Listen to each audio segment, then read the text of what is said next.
No! No, don't throw things at my lifeless body! Cease!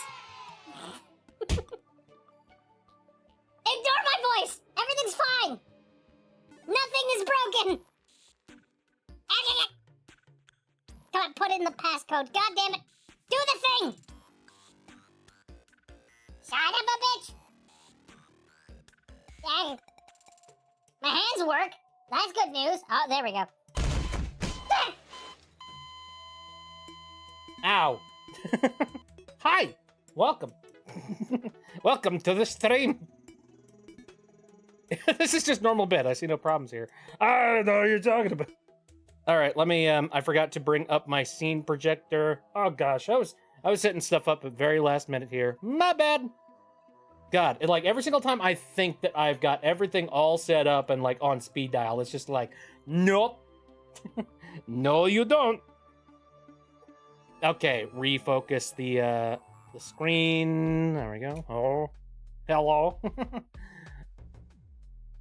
Autocorrect. Yeah, just normal bit. I don't see any problems. It's cool. How's it going? I hope everything is good. Today we're just sort of like chilling. I don't have any particular plans today. I'm just, I'm here. I'm here to like say hello and see how you guys are doing. And also how like maybe my internet friends or anybody that feels like coming out and poking me is doing. So, let me dive on into there. Okay, I'm in the Discord just in case anybody wants to poke at me. Okie dokie. So like aside from, okay, I got a little bit of a talking point today. Today I have made the decision that I am going to cancel my Discord Nitro. Initially I was planning on ending it once they started putting the age verification bullshit into Discord officially through the United States.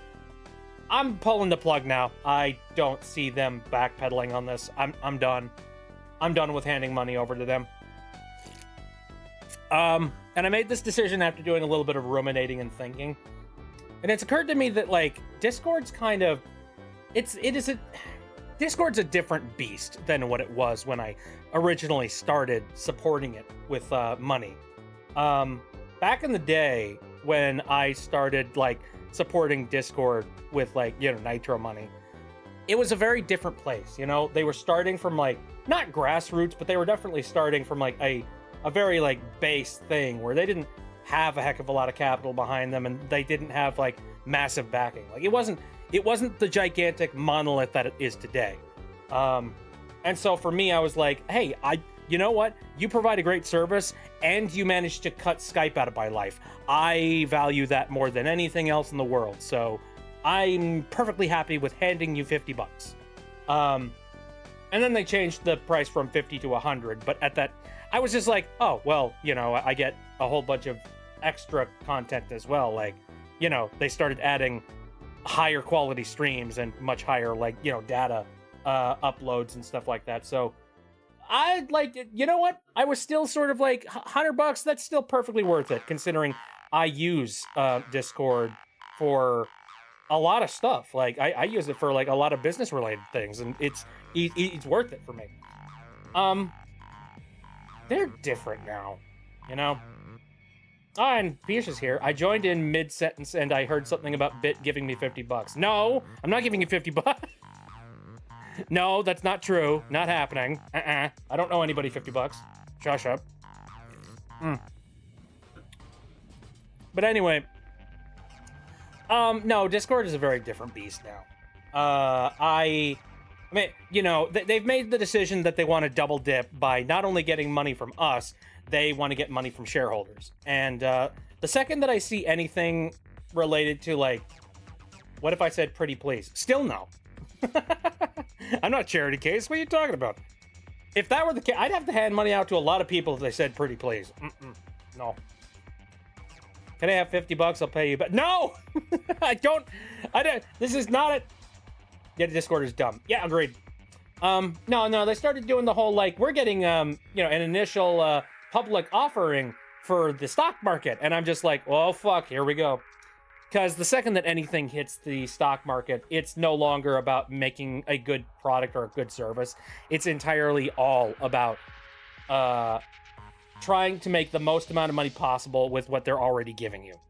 And I've just made the decision. It's like, well, like that, and also they've decided to put this age verification thing in, which I'm going to be entirely fair on them.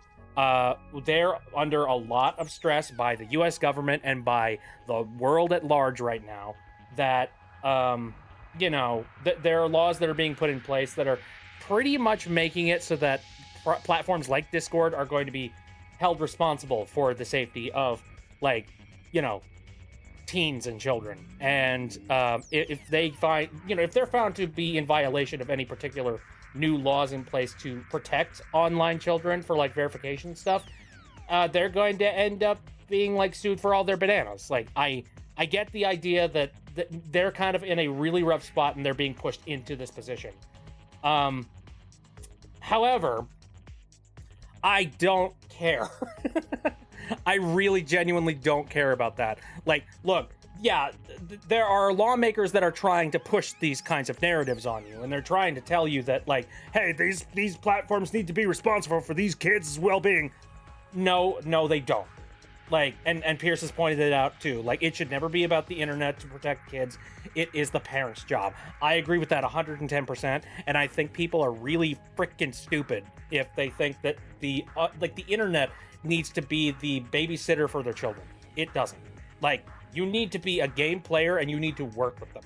Like, for example, I have my brother who has got a little stepson, and he has provisions in place to make sure that his stepson has the ability to go on the internet and interact with people, but he's also being chaperoned via, like, you know, software and applications that allow him to monitor his internet traffic so that he understands what he's using, where he's going, etc., etc. Like, and at some point, he's going to make the decision that his little stepson no longer needs that anymore, and he will cut the, you know, he'll cut off the training breaks, and he'll allow him to use the internet when he feels that he is safe and he is smart. That's the way you do it. All right, like, unfortunately, like, I hate to, like, you know, bring it. This is kind of a heavy subject, and it's one that's unfortunately, you know, drowned in politics. But this has nothing to do with children. It really doesn't. Like, it has everything to do with a bunch of people in powerful places that want to control what you think, how you feel, and what your philosophies are. Like, they want to be able to step on your beliefs without making it seem like they're stepping on your beliefs. No, I don't stand for this. Like, for me, this is a major, like, freedom of speech situation where I think the government is encroaching way too much on it. And the fact that Discord has made the decision to bow down to it, despite the fact that it is entirely stepping on people's rights, it's stepping on people's privacy, it is stepping on people's common sense, frankly. It's heinous. I don't want to pay for that anymore. And it's clear to me that Discord is no longer a place that I support monetarily or like, I don't know, morals wise. I don't know. I don't like it. I don't cover it. Don't trust Discord. I try not to use it even before my password got messed up. Like, I'll trust Discord about as far as any other online social media platform, and that is not very far. You know, like, I'm not handing them any more attention or any more money than I already have handed them.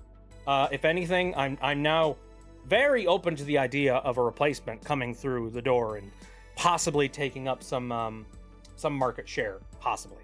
Crossing my fingers. I don't know who it's gonna be, but I'm keeping my mind and my heart open to anybody that seems to have a decent alternative or a decent idea on something to replace it. So we will see. The internet is not a Fisher-Price toy. Do not give it to a child. Yeah, but a lot of people think it is. Like, there's a lot of people that are just like, oh, well, there's so much kids content on the internet. Like, there's so many cartoons on the YouTubes. Dude, you could just hand that over to your kid and they'll be entertained for hours and days. It's like, no. That, like, not every single thing that is you know, You can give a kid a YouTube Kid app that is locked down to only YouTube Kids content. Okay. But, like, there's nothing that says that the YouTube Kids app has the, quality standards to make sure that your kid doesn't see something they shouldn't, aka Elsa Gate content. Like, they'll figure out some way to, like, sneak that through. So you're SOL there. And if you give them the regular YouTube app, well, you're just asking for trouble. Full stop. Virgil says this is basically like if you don't verify, you get automatically placed with the teenagers. So if you're a PDF, we can show you where all the children are. Possibly. I'm not 100. I think. Well, I wouldn't say that that's what would happen. It's more like everybody is being demoted to the level of a teenager, like standard, and taking away your like flexibility of like what you're allowed to see on the app and the platform. Like, I don't think it necessarily tells you where the teenagers are. But I will say, and I'll tell you this, there are ways to get around this kind of shit. Like, they don't like to tell you that. They don't like to say it, but let's be real. Anytime there's any sort of provisions put in place to make sure that, like, kids are safe, there have been ways of circumventing it. Since the dawn of the internet, there have always been a way to get around that. So all it's going to take is, smart adults that have the ability to search and find these vulnerabilities. And then all it takes is for a really smart teenager to also be able to have the effect of looking it up online and then breaking through it the exact same way. And then suddenly we've got the exact same problem. The only difference is that now you've got a whole bunch of legitimate people on the platform that either have to fake their own identification, or if they feel that they can't morally do that, they're just going to go ahead and hand their ID over to, like, Discord anyway. And now their information is currently sitting on a server somewhere, ripe for the picking the second that a breach happens. Like, it's garbage. I don't like the current state of things right now. Like, I think that there are plenty of better ways that we could fix this that don't involve censoring other people. These softwares have been broken by Gmod characters. Yep. Yeah, I know. Like, there was that whole thing about apparently Death Stranding. All you got to do is just get Norman Reedus' face on the screen for a brief period and then just record it with, like, a cell phone for just a second. And then suddenly, bada bing, you have full access. Like, and from what I hear, Discord wants to move over to a different third-party software that I guess they have provisions in place to stop that from happening. Doubt it's going to work. Also, apparently a lot of people are already that, they're shaking their fists about that because it turns out that third-party software is being, like, heavily funded by an individual who is on a particular list of people that went to an island somewhere. Nudge, nudge, wink, wink. So, nobody's liking that. Like, Discord. Nobody liked that. Stop it.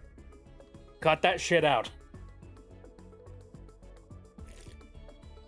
Not the fun Animal Crossing type of island, too. Nope. No, it was the exact opposite of that. Not a fun island for kids. Shit sucks. Anyway, to make the long story short, I'm not paying $100 a year for Discord anymore, and, like, I don't think that's going to change. Like, the more I think about it, the more I realize, like, no, Discord is no longer the platform that I supported 8 years ago, and they're never going to be that again. So, in my opinion, they don't need my money. They're not special. Like, I guess, unfortunately, that means I'm going to lose my access to all of my abilities to post animated emotes everywhere. I'm gonna lose a couple other things, like, the quality of screen share qualities and stuff, like, and that sucks, but I'll live. Honestly, in my opinion, actually, I think that if those perks aren't there at Discord to begin with, I think that's going to give me less incentive to like hang my hat at Discord anyway. Like, let's be real. Like, if I don't have any of those perks anymore, what's stopping me from like just jumping ship and going somewhere else, eh?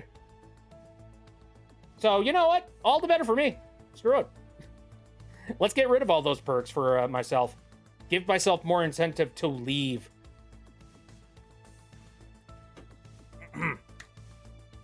I could use that money on a whole lot of other things right now, like frickin' groceries.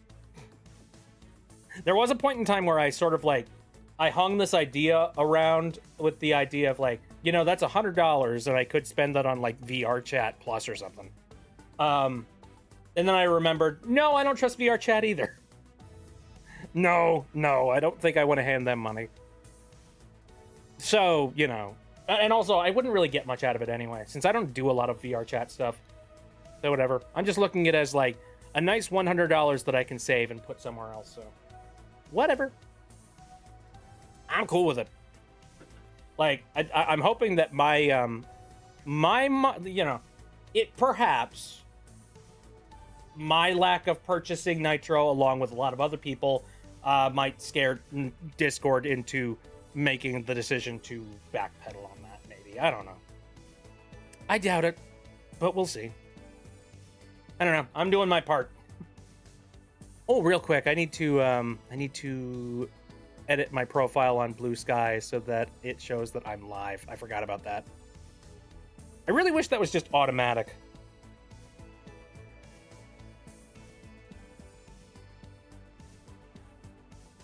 Here.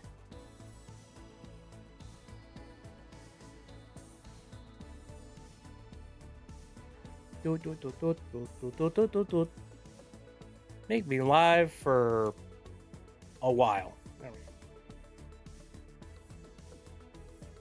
Can we get a new version of We Didn't Start the Fire by Billy Joel? We'll see. Somebody will probably come up with that. Dum Dum, you give me gum gum. You know, there was a point where I was wondering whether or not I wanted to pick up Night at the Museum for, like, you know, our movie nights and whatnot. Wasn't 110%, because, like, Night in the Museum it's not a bad movie, but it's definitely not, like, you know, an all-star, like, you know, super, like, oh, what was it? Like, it's not one of those movies that I look back on and just be like, yeah, what a classic. I see that there was a message that was blocked by... Here, give me a second. Phoenix, I'm going to read this real quick just to make sure it actually isn't something bad. Though I doubt it is. Okay.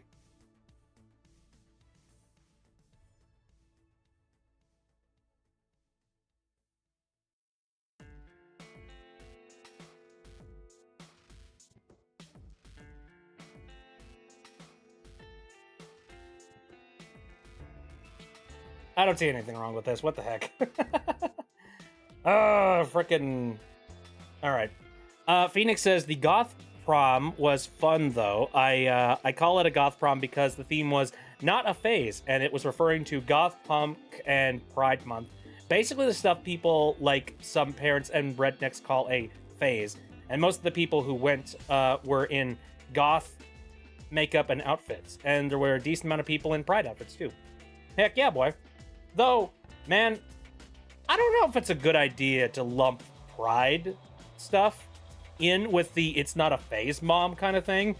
Because, like, you know, colloquially, the entire idea behind the phrase, it's not a phase mom, is a joke to, like, be like, come on, kid, it is a phase. Shut up.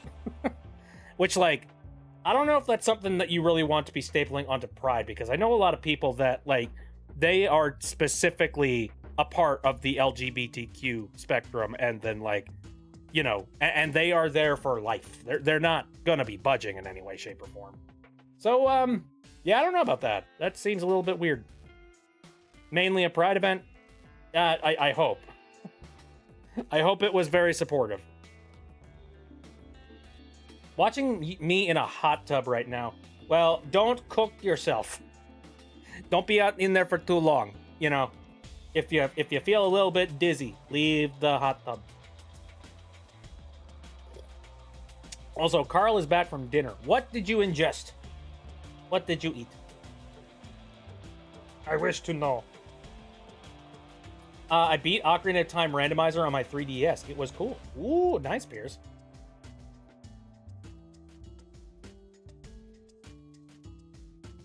Let's see. What else has been going on as of recently? It's freaking warm in here. I think I need to turn down the heat downstairs. Because, like, Gold Skulltulas are stinky, me no likey. You're a stronger being than I, because I would not go and collect all the gold Skulltulas. Me no care. It's just, again, like, the family that's in the, in that one building in Kakariko Village, they could stay Skulltulas. I don't care. Whatever. Be that way. It's your fault. You went and angered a whole bunch of, like, spider gods. Do you know about the movie Food Fight and its lore? Yes. Yeah, it's one of the worst freaking animated films that took, like, forever to finally get finished up. And, like, there's a lot of weird celebrity cameos, including, like, Christopher Lloyd as the villain. And it's just like, how did it? As well as, like, there's a ton of, like, marketing and different, references to different, like, products and things. And the corporate espionage. Yes. Yeah, I've heard of Food Fight.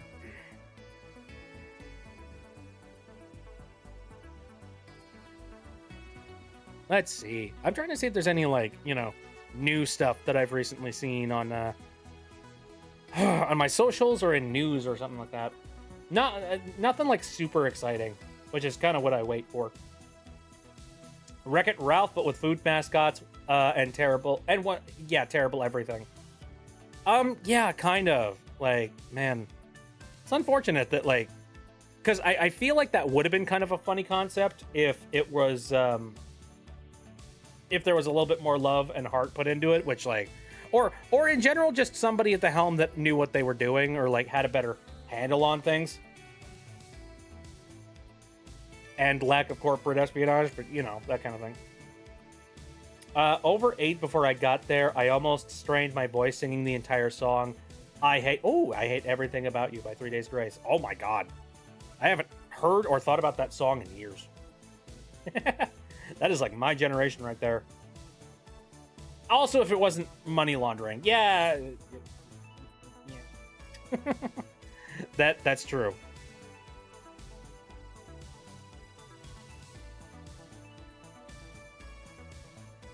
Let's see what's going down on the web today. I want to find something that, like, really excited me. Something that I was just like, oh, fun. Excite. Can't wait. I don't see much. Right now, it's just a whole lot of, like, sad or melancholic. Which, not much to talk about there. Your phone got wet! Well, luckily, phones are kind of graded to be waterproof to a certain extent. Except for the charge port. Need to make sure that dries out entirely. I think I saw Food Fight was supposed to have a video game tie-in, but it got canceled. All right, well, now I have to look this up. Food Fight video game. Let's see if that's true.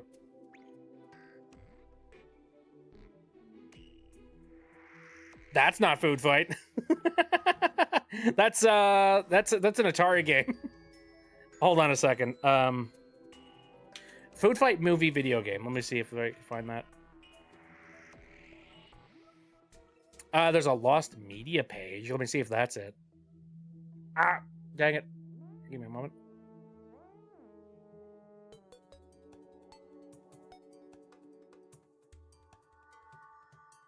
While watching footage of E3 2006, a video game based on the movie Food Fight can be seen, and it would have been published by Global Star Software and released for the GameCube, Game Boy Advance, PlayStation 2, and other consoles. Is that really?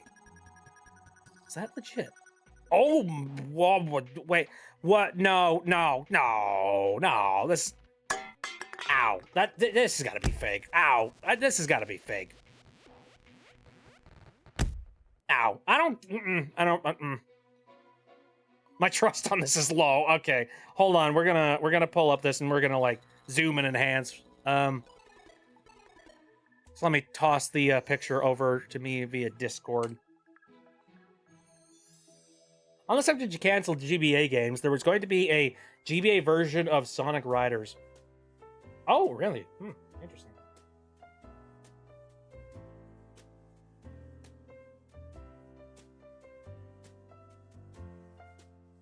All right, save that on the desktop. There we go.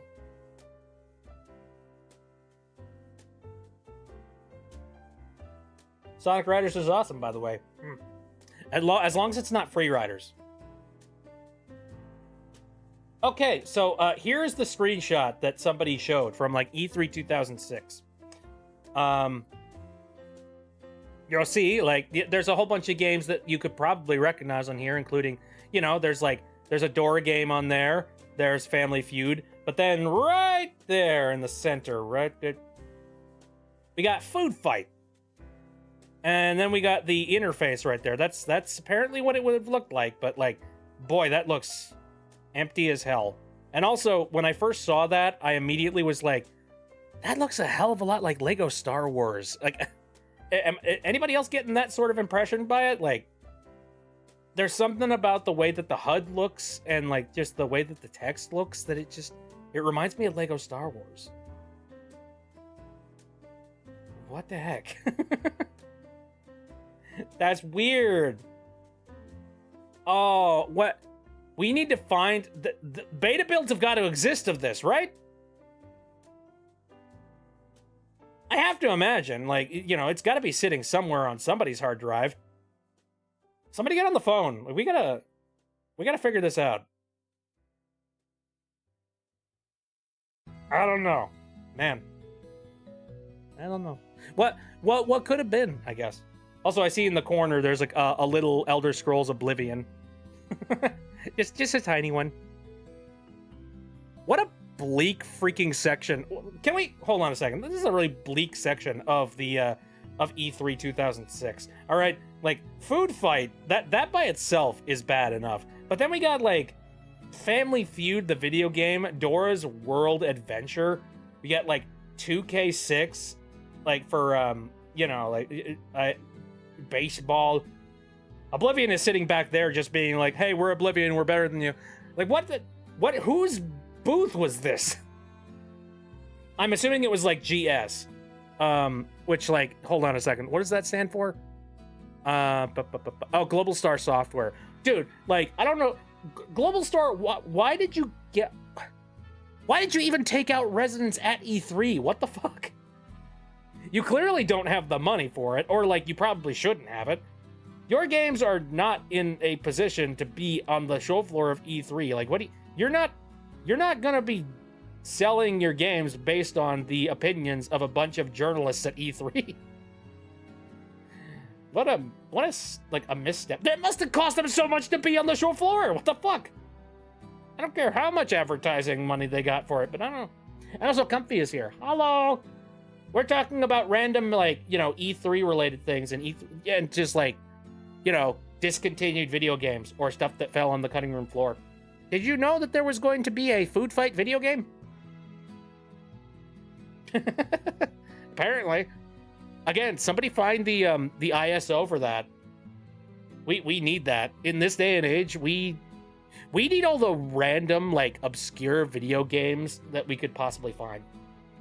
That's what I feel. That's what I believe. Arr!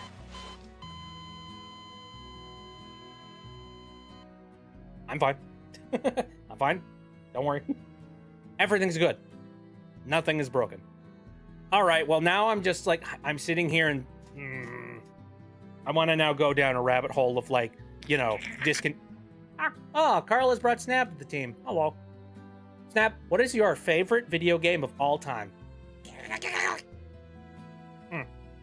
Apparently he really likes, he doesn't have a particular video game favorite, but he does like the, Okay, you almost hit snap there. Thank you. He likes that one crab video game. I'm trying to remember which one it's called. It's like the Aggro Crab? Aggro Crab? I think that's what it is. Right, Snap? Is that what it's called? Aggro Crab? Makes sense. Another crab's treasure. Yeah, there we go. As he should. Virgil, did you accidentally switch the Spanish mode on? I'm assuming that's probably Spanish mode. I don't know. Sorry, Snap. From the developer Aggro Crab. Ah, okay. Another crab's treasure by the developer Aggro Crab. Gotcha. All right. Yeah, no, we're getting our information mixed up. I was thinking about playing Another Crab's Treasure at one point. It looks fun. Oh, it's Italian. I think. I'm not entirely sure. I don't know. Can you please speak in English? Unfortunately, I do need the chat to be like entirely English because like I am worried that I can't properly moderate the chat when it's not in English. So yeah, I'd appreciate that a lot. Anyway, what other like I'm gonna look up like canceled video games.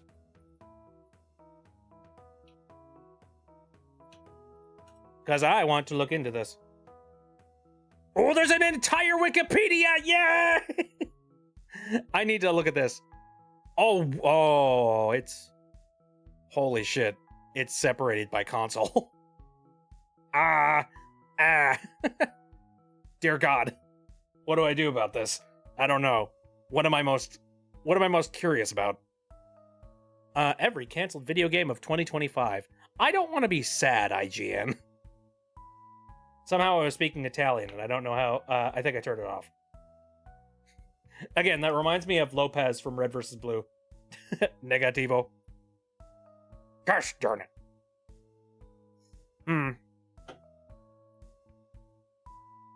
Okay, so, well, I'm sure... I'm gonna gun for, like, video game consoles that I remember playing on back in the day.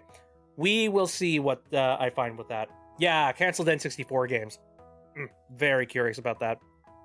Okay, so 3DO, Amiga, Atari,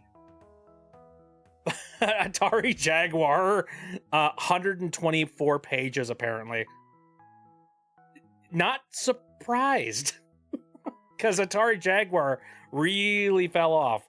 It was there once, and then like people were like, "Oh, this console sucks." Zelda and Earthbound 64 have entered the chat. What? Oh, remember Superman 64? I do. I think I remember I saw a funny skit recently of it was somebody who was pretending that they were making a remaster of Superman 64 except in like high definition in full quality. And it's just like the classic as you've never seen it before. Hello Pierce, how's it going?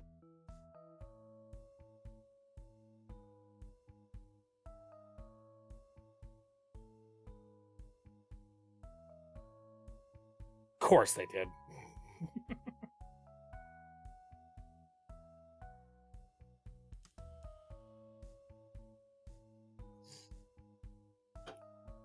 No.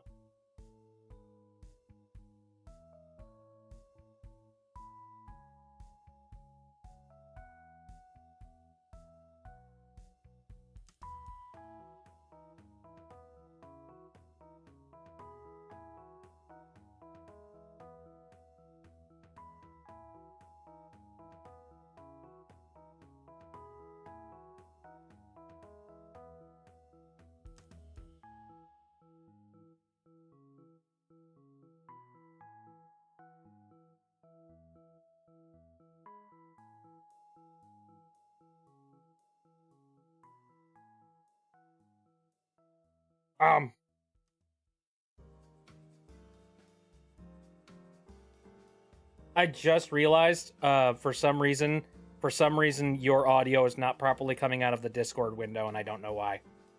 Give me a moment. Why not?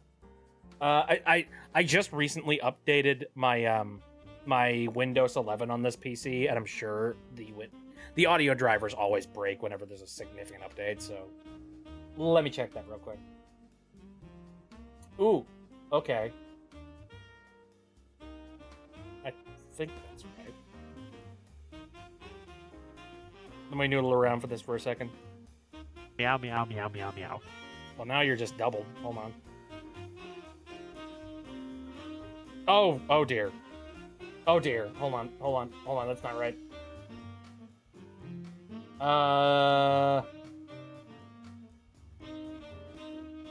Words. These are words. I am saying words. I need to break this.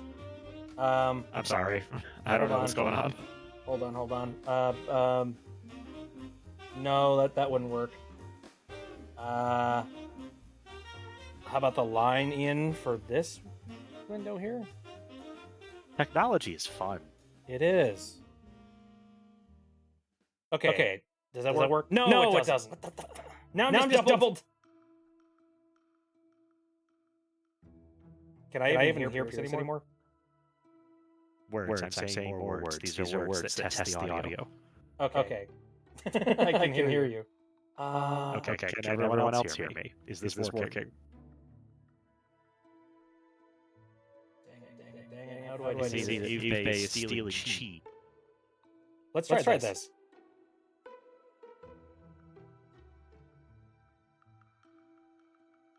What about that? Testing. These are words. Is this working?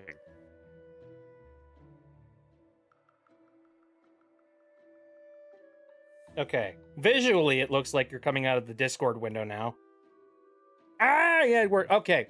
So, to reiterate, we're talking about Aura Zelda 64. And I remember, that there is the lore about how they did a whole bunch of work on Ocarina of Time, specifically on some Aura 64 related. And then they're like, man, it would be a shame to get rid of all this work. Let's work on a sequel. I'm assuming this is moving in the direction of, Majora's Mask. Yeah, but basically the idea was the two options that they have are take Ocarina of Time and do a big crazy overhaul remix to it, and also take advantage of all the ridiculous features that the N64 disk drive was going to allow them to do, like an internal clock and rewriting save data to rearrange dungeons and crap like that. And the director of Ocarina of Time says, no, that's stupid. I don't want to work on Ocarina of Time anymore. It's already perfect. Can I please do something else? So they said, okay, but the development time's not changing. You still have only a year to do it. And so that was where Majora's Mask came from. But while he was doing Majora's Mask, another smaller team was actually still working on Ura Zelda anyway. And while that happened, the Nintendo 64 disk drive died because no one bought one. Yeah. And so the ideas they had for Ura Zelda, because most of the team was doing Majora's Mask and the console it was built for is now gone, it was scaled back very, very drastically and just became, let's just remix the dungeons a little. And so they did that, and that was called the Ocarina of Time Master Quest, which was eventually released as a pre-order bonus for Wind Waker on the GameCube. I remember that. That's what happened to it.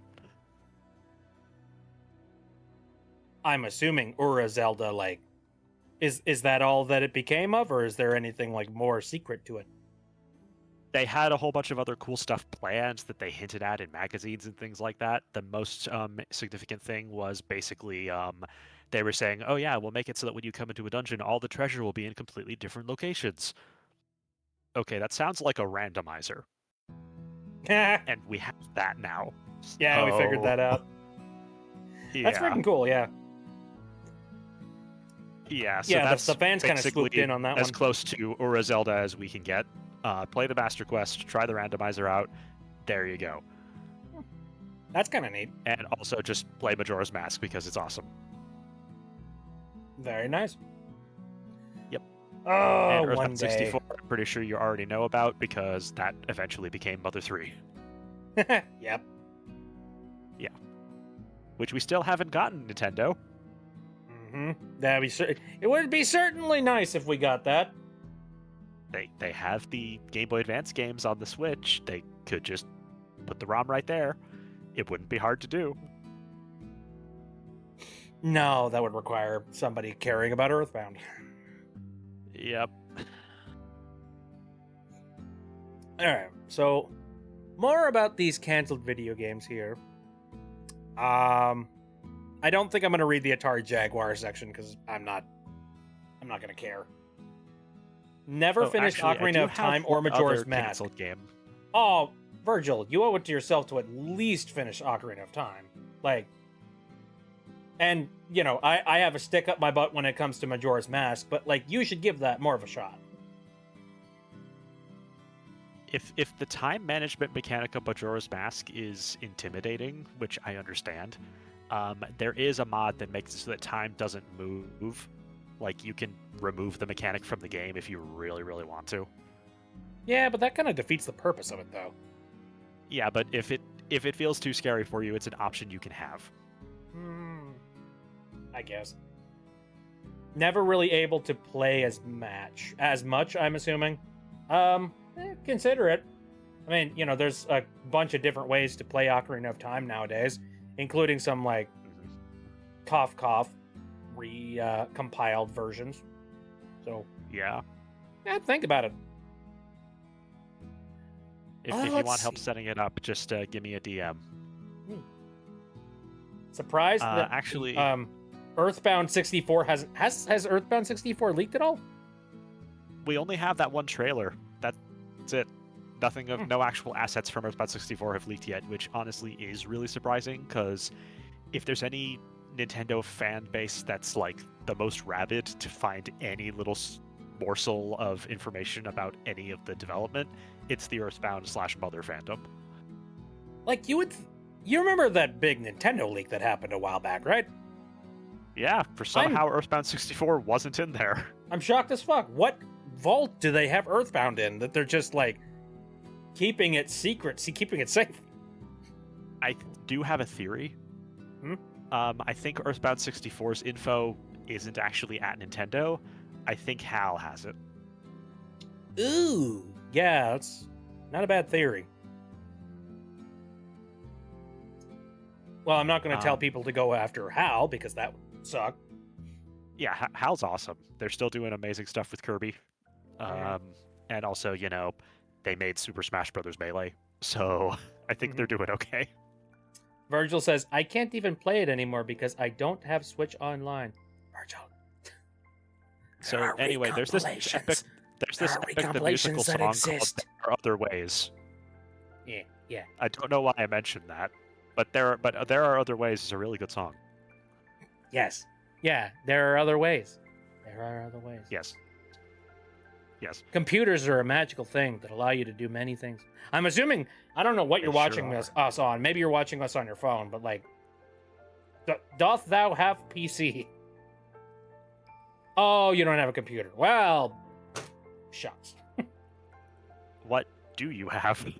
Well, you know, we live in an era where people, you know, they're either Mac or they, like, run entirely off of tablets and phones. So I'm not shocked. Because it was ported to Android. I'm just saying. Interesting. Jesus, Kippy, thank you very much. Also, that's an Is that a Pokemon? That looks like, hold on. T-Owl arrived. Looks like a Pokemon. I like their emote. I think I've seen the Arrive emote a couple times. Yeah, he's cute. And also, thank you for the support. You are absolutely crazy. Owlet. Is it a moist owlet? Sorry. I'm shutting up. Yeah, look at him go. Look at him jump. RAM crisis, GPU crisis, and every single PC component crisis. Ow! I deserve it! Only when you soak him in milk and throw him at the wall. I love that that's... Oh, that is an option for an emote. That's great. I love it. Bonk. Bonk. Bonk.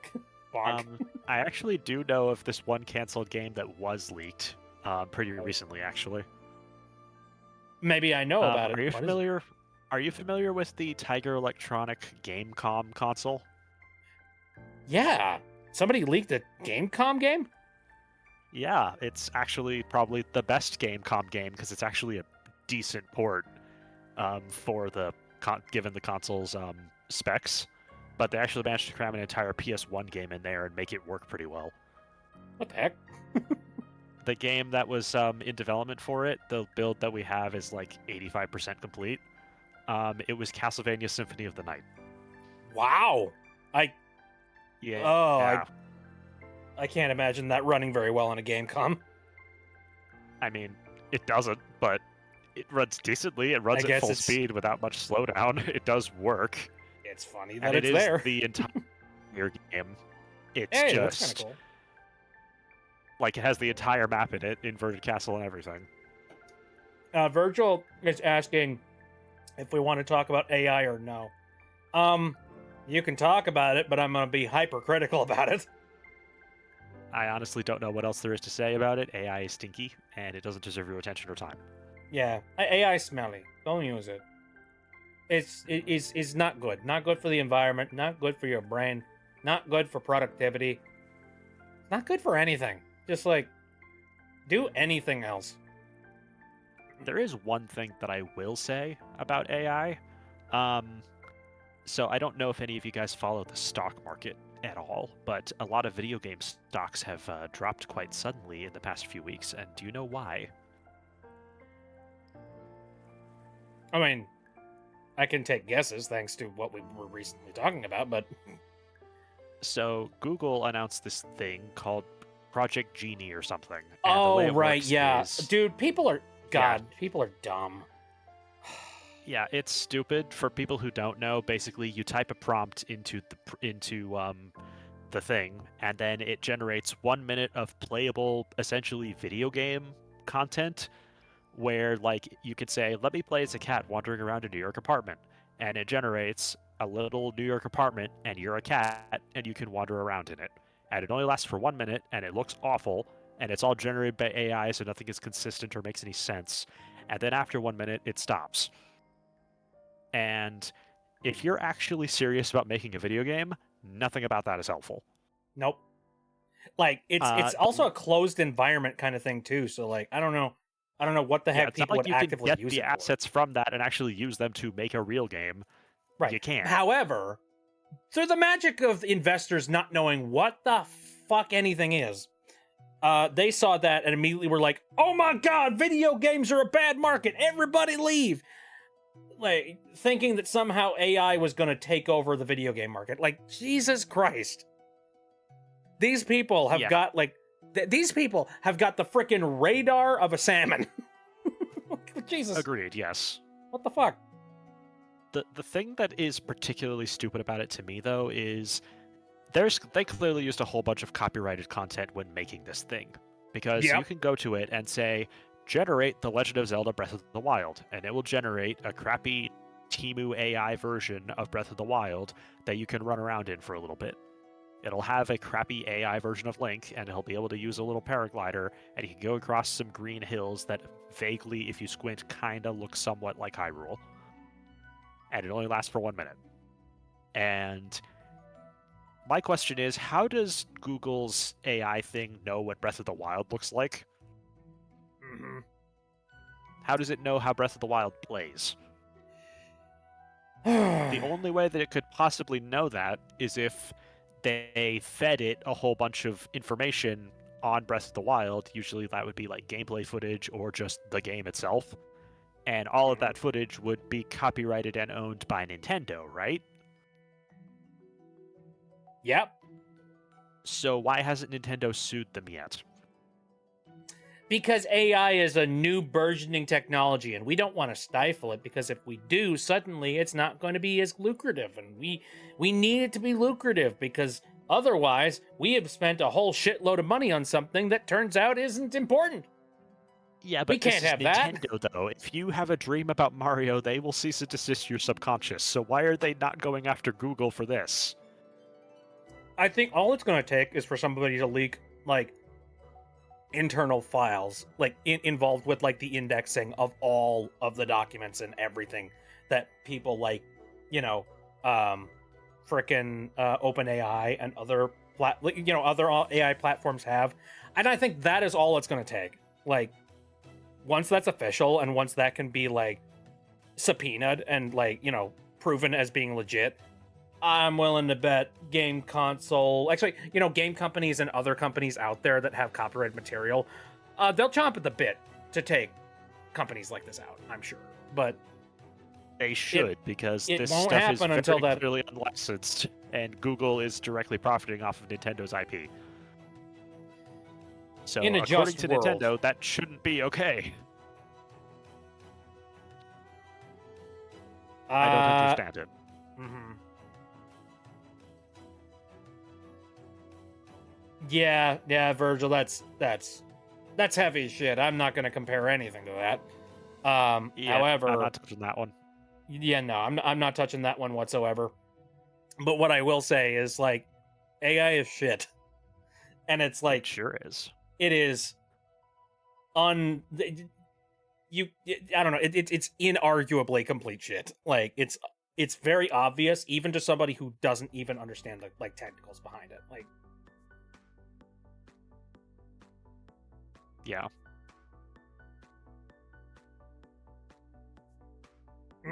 yeah. Anyway, let's turn back to like canceled video games. Yes. I want to see some of the other consoles here that have like canceled video games on them. Apple. Let's see.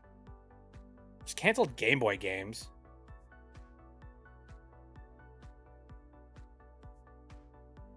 Let me see if there's any.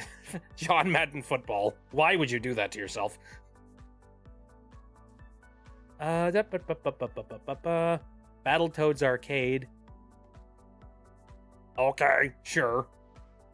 A WWE video game? I mean, you if you play a WWE video game on a Game Boy, like, The Rock is literally going to look like a rock. There's no pixels to it. Yeah. What the heck, man? What about Game Boy Advance? There's a lot more entries for that. Actually, a really fun one? Go to the list of canceled PS2 games, because a lot of the games on there did end up getting released, just not on PS2. Oh, I'm scared to do that because the PlayStation 2, there's 91 entries in that. Holy shit. Mm-hmm. Let's see. There was going to be a Diner Dash Game Boy Advance game, so that unfortunately didn't happen.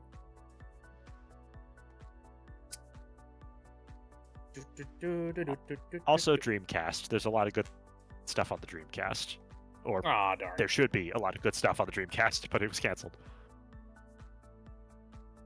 A Mega Man Anniversary Collection. Zero, the Kamikaze Squirrel. I haven't seen that name in a while. Oh, hey, here's the canceled Gamecom section. Here, let me look at that real quick. Oh, yeah, there's Castlevania yeah. Symphony of the Night, like you mentioned. Yep.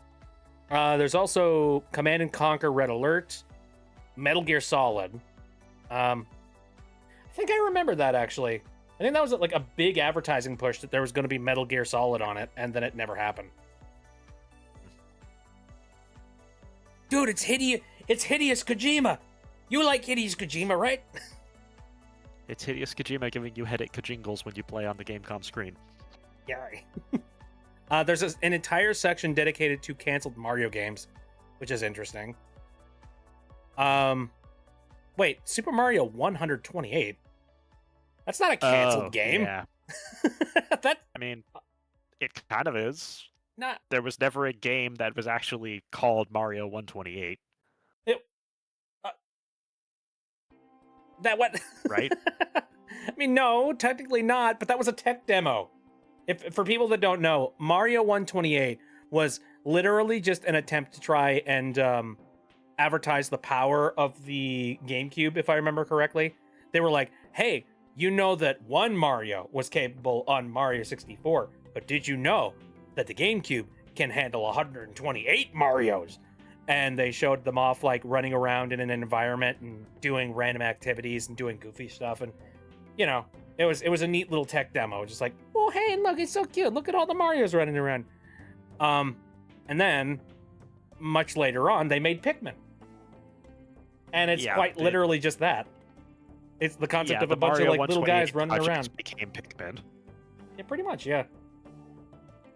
And it's like, I think that's a neat little piece of history. It is. Although it did mean that a lot of the Mario staff who was working on Mario 64 was also sidetracked working on a game that eventually became nothing like Mario, which was Pikmin. And so that meant that somebody else had to come in and then say, hey, so about making the new Mario game. Oh. And then that person came in and then said, yeah, so you can keep doing whatever you're doing with this Mario 128 thing, but in the meantime, I'm going to make an actual Mario game for the GameCube. And then he made Mario Sunshine. Which wasn't bad, but it's also very different than, like, Mario 64. Yeah, but it is still actually built off of Mario 64's code base. Is it? It is. It still uses the same quarter frame movement, and Mario's underlying code is actually the same. It just has FLUDD layered on top of it. I didn't know that. I thought it was like entire new engine with like, new mechanics built in. No, it's actually is still Mario 64 underneath. Oh god. What about Super Mario Odyssey? Is that did they dig back into the code? No, that's completely different. They rebuilt that from scratch. I think that'd be funny. Just like it all goes back to Mario 64. I mean, Odyssey is deliberately trying to ape Mario 64. Yeah, kind of. I think it succeeded in a certain way. Odyssey is still a really awesome game. It is. And like it's nearly 10 years old. I need more. Nintendo, please. Yeah. But we got Donkey Kong Bonanza. I don't know. You can play I like the funny plumber man that goes bing bing wahoo. I also like the funny plumber man that goes bing bing wahoo. I hope they're able to make another Mario game and we don't have to wait another 7 years and another console to get it. Please. Jesus. Please. And don't just be like a small thing like just the one level that Bowser's Fury was. I'd like an actual game. Yeah. Oh, full stop. Absolutely. Yeah. I mean, I'm holding off from getting a Switch 2 because I just haven't gotten anything that like really pushes me into this like excitement thing. Like I don't know. It doesn't push my buttons. You know what I mean? Yeah, I do know what you mean. With the Switch 2, I've looked at it and all the games that are on it, and the only two games that I feel like are absolute must-play games that are available for it are DK Bonanza and Kirby Air Riders. I was going to look up Switch 2 games, and I accidentally typed in Switch 3 games. Whoops. Dude, wouldn't it? I looked that up, and then suddenly the FBI breaks down my door. It's like, he knows too much! But yeah, in terms of the actual exclusives that are the big ones that exist on the Switch 2, it's really just those two. Mm-hmm. I know there's also technically Mario Kart World, but I don't like Mario Kart World, so that's why it's not on the list. Yeah. Well, like, I would really like Mario Kart World if they... It really needed a once-over with the whole, like, sub-track thing. Like, that's just not an interesting concept. A straightaway that basically just gives you nothing to do. Hey guys, you ever wanted a Mario Kart game, but half the courses are just a straight line and play like Toad's Turnpike? No, I don't. Well, this is the Mario Kart game for you. Gross. But I will say that the soundtrack for Mario Kart World is amazing. Oh, it's immaculate. It's got that southern twang to it, and it makes me happy. Yeah, the soundtrack is fantastic, but my main gripe with Mario Kart World is that I just don't think it justifies having an open world. It would have been better if the open world was not there. Yeah. Also, Kippy earlier said, all I know about Mario 64 is half press A. Yeah, that's understandable. Don't you want to play iconic Mario characters like Cow? Honestly, I mean- I'm familiar with Cow. I am also familiar with Cow, and I'm pretty sure I could already play as Cow in CTGP7. So I don't. That's not a thing that Mario Kart World has a monopoly over. That's true. All right. So okay, I pulled up a list of like all of the Switch 2 games currently available. I have no idea how many of these are ports and how many of these are like, stuff that you could play on other things. But like, we'll take a look. The second I see something that I go, ooh, hey, maybe, or something to talk about.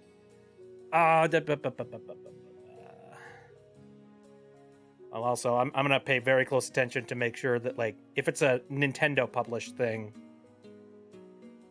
Oh, Animal Crossing: New Horizons for Nintendo Switch 2. No. That's an updated game. That's a Switch 1 game that we've already had for 5 years. So I don't count those when I'm saying let's look at the things the Switch 2 has.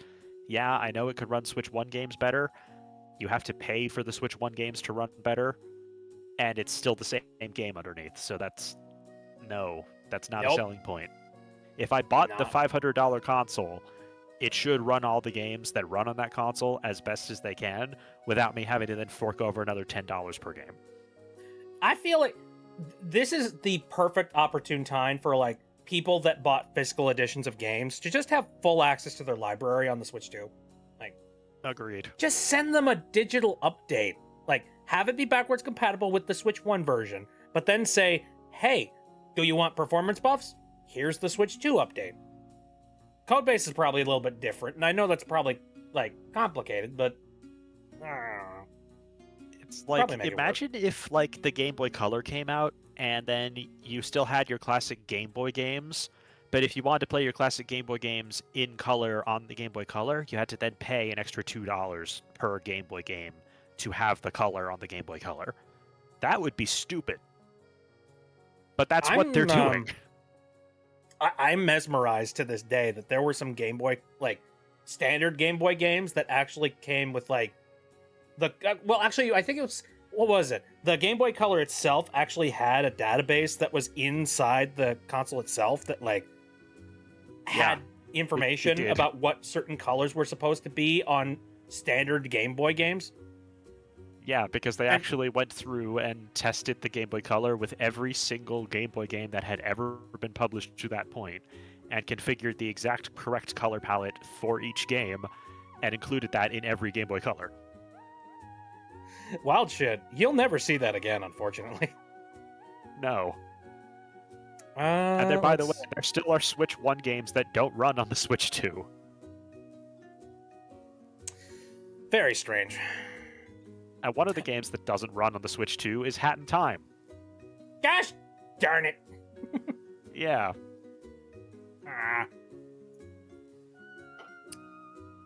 Let's see, we got Borderlands 4. I'm not touching that full stop. That's on everything under the sun. And, Randy Pitchford is a douchebag, so... No, I think I'll go ahead and avoid that.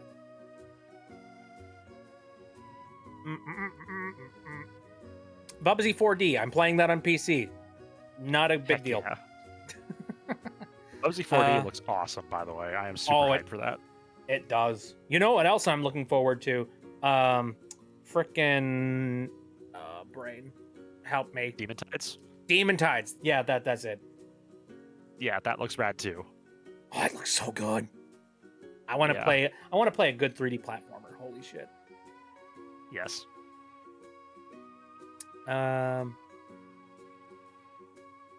Still scrolling through. I'm in the C section of the thing. There's a bunch of console archives games. I don't care. Cookie Clicker, thank God. I've so badly wanted to run that on my Switch in glorious 4K. There's a new Mario Tennis. Do we even need to consider that a game? I mean, I don't think it's as good as Mario Power Tennis on the GameCube, but it's there. Yeah. Oh man, Power Tennis in the GameCube. Jesus, that was oddly amazing. And I don't I don't know what it was. They were cooking with that one. Oh, there's the Nintendo Switch 2 Welcome Tour. If you guys haven't seen the video that Kid Icarus released not too long ago, like his most recent upload, go watch that. It's beautiful. And then The Nintendo Switch 2 has a never mouse mode. and then never like play Welcome Tour ever. Yeah. Because it's basically you get the Welcome Tour experience in the least dry way possible. Mhm. Okay, there's Donkey Kong Bonanza. We got one. We got one. Oh my god. Elden Ring. Again, I'll just play that on PC. I don't... I'm pretty sure Elden Ring is on other consoles than the Switch. Enter the Gungeon 2 is apparently going to be coming out for the Switch too.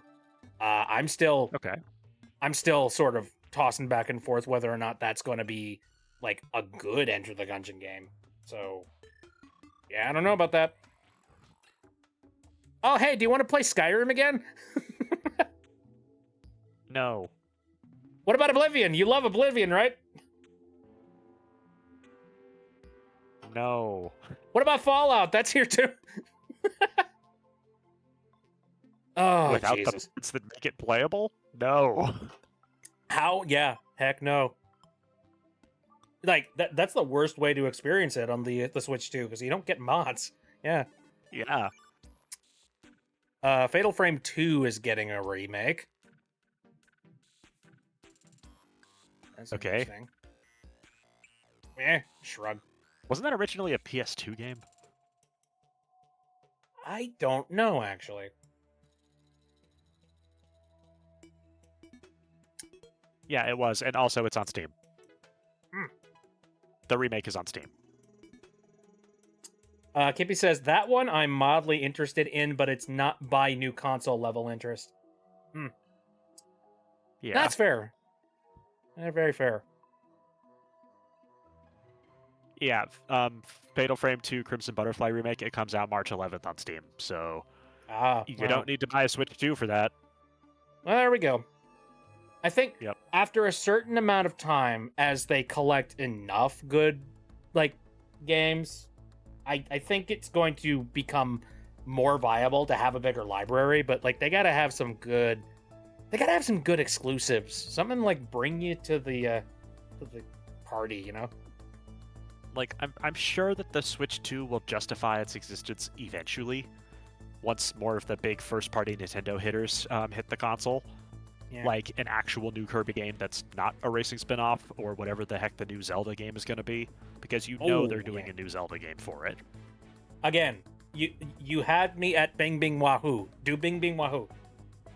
Yeah, and probably, hopefully, another Big Bing Wahoo. Any other Kippy's saving franchise up that for, Nintendo has, I don't know. Kippy is saving up for a VR headset and controllers. I'm curious. What do you think about the Valve Frame? Yeah, are you thinking about picking that up? Because I've got my eyeball on that, but I am very curious what the tariffs are going to do to that thing. That thing does look really cool, but yeah, the main concern is the price. Mainly because we don't know what it is. Oh, scary. And, like, the new Tomodachi Life looks really, really cute, but I don't think, like, oh my god, I need to go out and spend all that money on a Switch 2 just for Tomodachi Life, you know? Nope. No, Tomodachi is a very chilled out, like, mellow experience that I'm not going to be buying an entire console for. Oh, Yeah. Kippy does not know. That's Trying to collect people's thoughts on what controllers feel the best.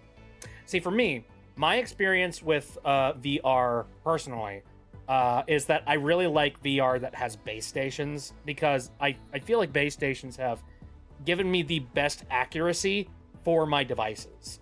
So, you know, my headset is in pretty much the proper locked in place. My hands are in the exact same, like, proper place. It's also allowed me to use, like, extra trackers along with it, which has been really nice. But I could see how somebody wouldn't need that particularly. I've heard good things about the Valve frame though.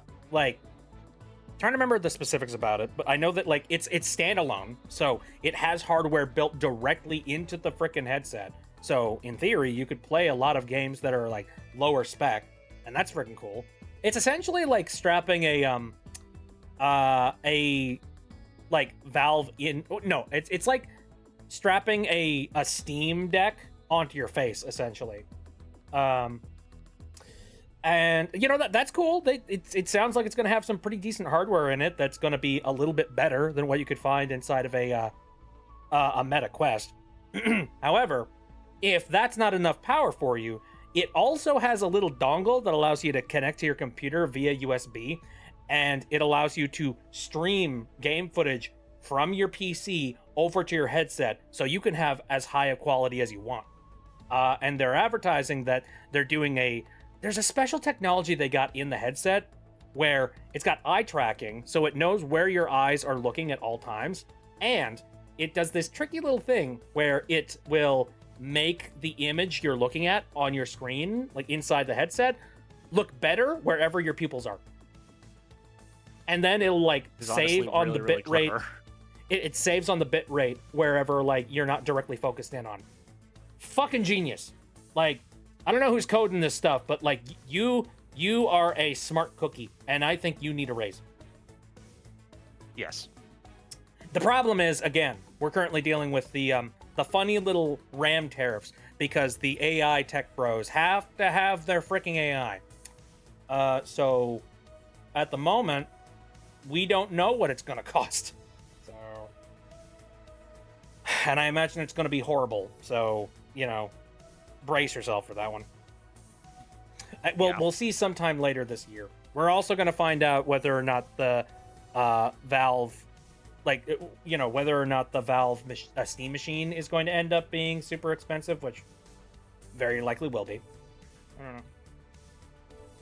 My thoughts are if it's 1K, a lot of people will probably excuse the purchase, but it might be more than that, which is really scary. I hope it isn't.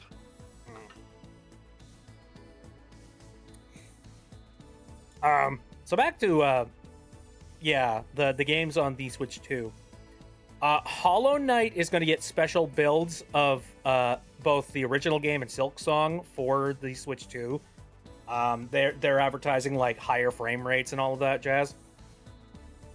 Okay. Isn't that stuff that we've already had on PC since it came out? Yeah.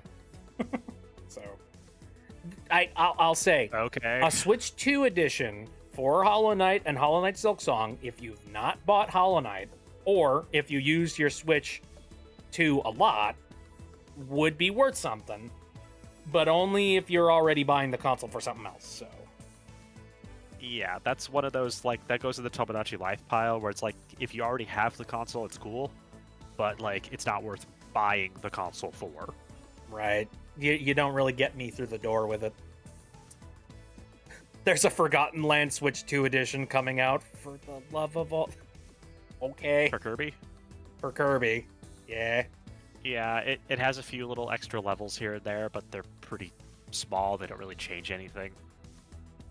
Yeah. And they I also mean, cost hopefully extra. it'll run at higher than 30 frames per second, which makes my eyeballs sad. Apparently it does, which is nice, but I mean, Not a Ryujinx console cough. seller. Yeah. Oh, good. Breath of the Wild and Tears of the Kingdom are getting Switch 2 ports. Okay, but Nah. I've already had Breath of the Wild at 60 FPS in 4K on my computer for years, so Well, Nintendo doesn't want you Because- to do that. I legally bought the Wii U version of Breath of the Wild. I dumped my own copy. Yeah, but like, they don't acknowledge that exists. No, they're the first ones. So anyway, there's this mod you can get called Second Wind, which is really, really awesome for Breath of the Wild. It makes it so that all the dungeons, you know how they use the same copy-paste Valve puzzle-like assets? Like, every single dungeon looks exactly the same. Mm-hmm. or every shrine, I guess. So with the Second Wind mod, it makes it so the shrines are actually unique. Yep. They look different and feel like they belong to as part of the world, and it's a lot better. And they also added in a whole bunch of new side quests and a new town and a boss rush and a lot of other really, really awesome stuff. Yeah, I might have perused that a little bit. Yeah, it's really, really Just a little cool. bit. There's Mario And Kart also you can World play as Link again. Mario Kart World had the chance of being a console seller, but they dropped the ball on it. Yeah, and what they should have dropped was the price. Mm-hmm. Bingo. I'm sorry, Mario Kart World is not worth $80. No video game is worth $80, and I will die on that hill. Oh, Jesus. Yeah, no, I agree. Like, video games should not be $80, and if companies have to excuse that and be like, no, they're really expensive to make, you make the decisions on how much money you're putting into these suckers. Like, you chose that. Dial it back. Yeah, you chose to make the game take that long to make. That's not my problem. That's a fault of your bad management. Mm-hmm. Mario Tennis. Wah. It's a tennis game.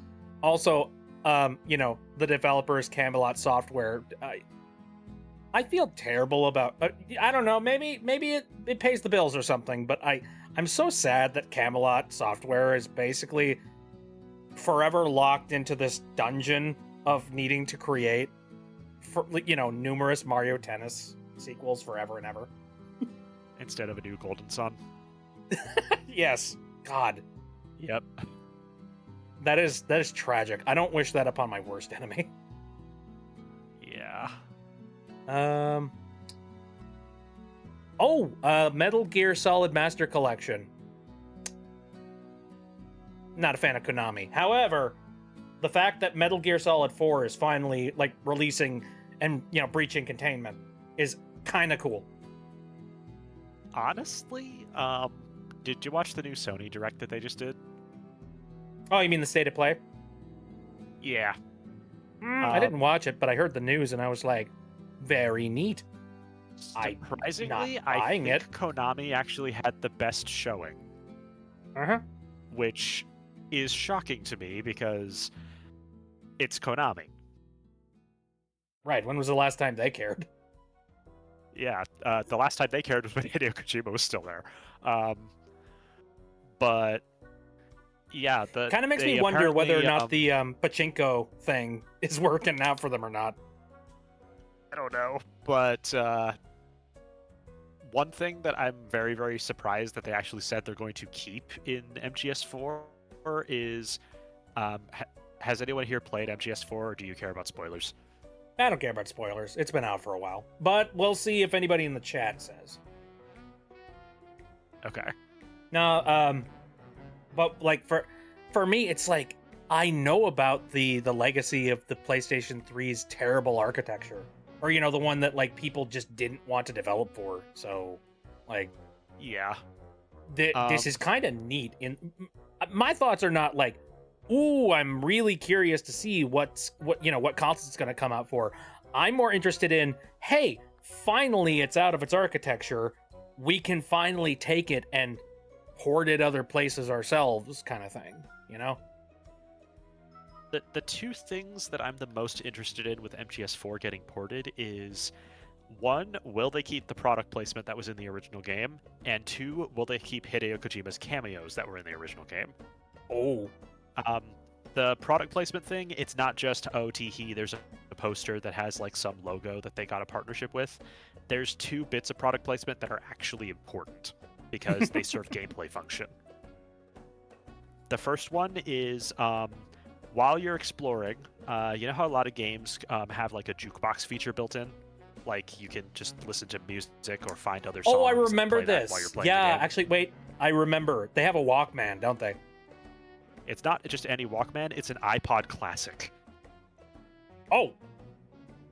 Like, it's an actual iPod, and it has the little scroll wheel, and you use it by actually rotating your analog stick. And when you want to select something, you click the stick down like you're pressing the middle wheel, and it has the entire interface from an actual iPod. And you could select a bunch of Metal Gear songs, and you could see him put in his little earbuds. Oh, that's nice. I like that. It's amazing, and I hope they keep it because it's fantastic.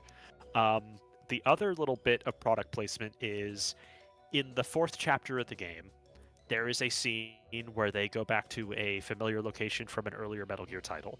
And as a little callback to that game, you get a little conversation where the guy on your codec, he calls and says, "Hey, Snake, I know it's a pain, but you got to insert disc 2 now. Do you see a disc labeled 2? And then Snake looks around and he says, "No." And then the guy's like, "Oh, right, yeah, we're on a PlayStation 3, and it's on a Blu-ray disc too, so it's dual layered, so you don't even need to swap." And it's really, really cute, and that doesn't make sense if you're playing this on a Switch or a PC, where it's just stored on your hard drive. So that joke doesn't make sense anymore. But No, they it actually doesn't. added a little disclaimer at the beginning of the game that says, hey, there are some references in this game that specifically mention the PS3. It won't make sense, but we're keeping them. Okay, And so I'm that kinda sounds like surprised they they're might actually actually have keeping that in there. Yeah. Yeah, so they're keeping the little Psycho Mantis bits. There's also there's a character named Psycho Mantis, as Skippy mentioned, and that character breaks the fourth wall every single time they show up. Of course. And one of the things that he does is he shows up and says, "I'm going to read your memory card." And the PS3 does not have memory cards. It uses a hard drive, so he can't read it. And then he says, "Okay, put your controller on the ground. I'll make it move with my mind."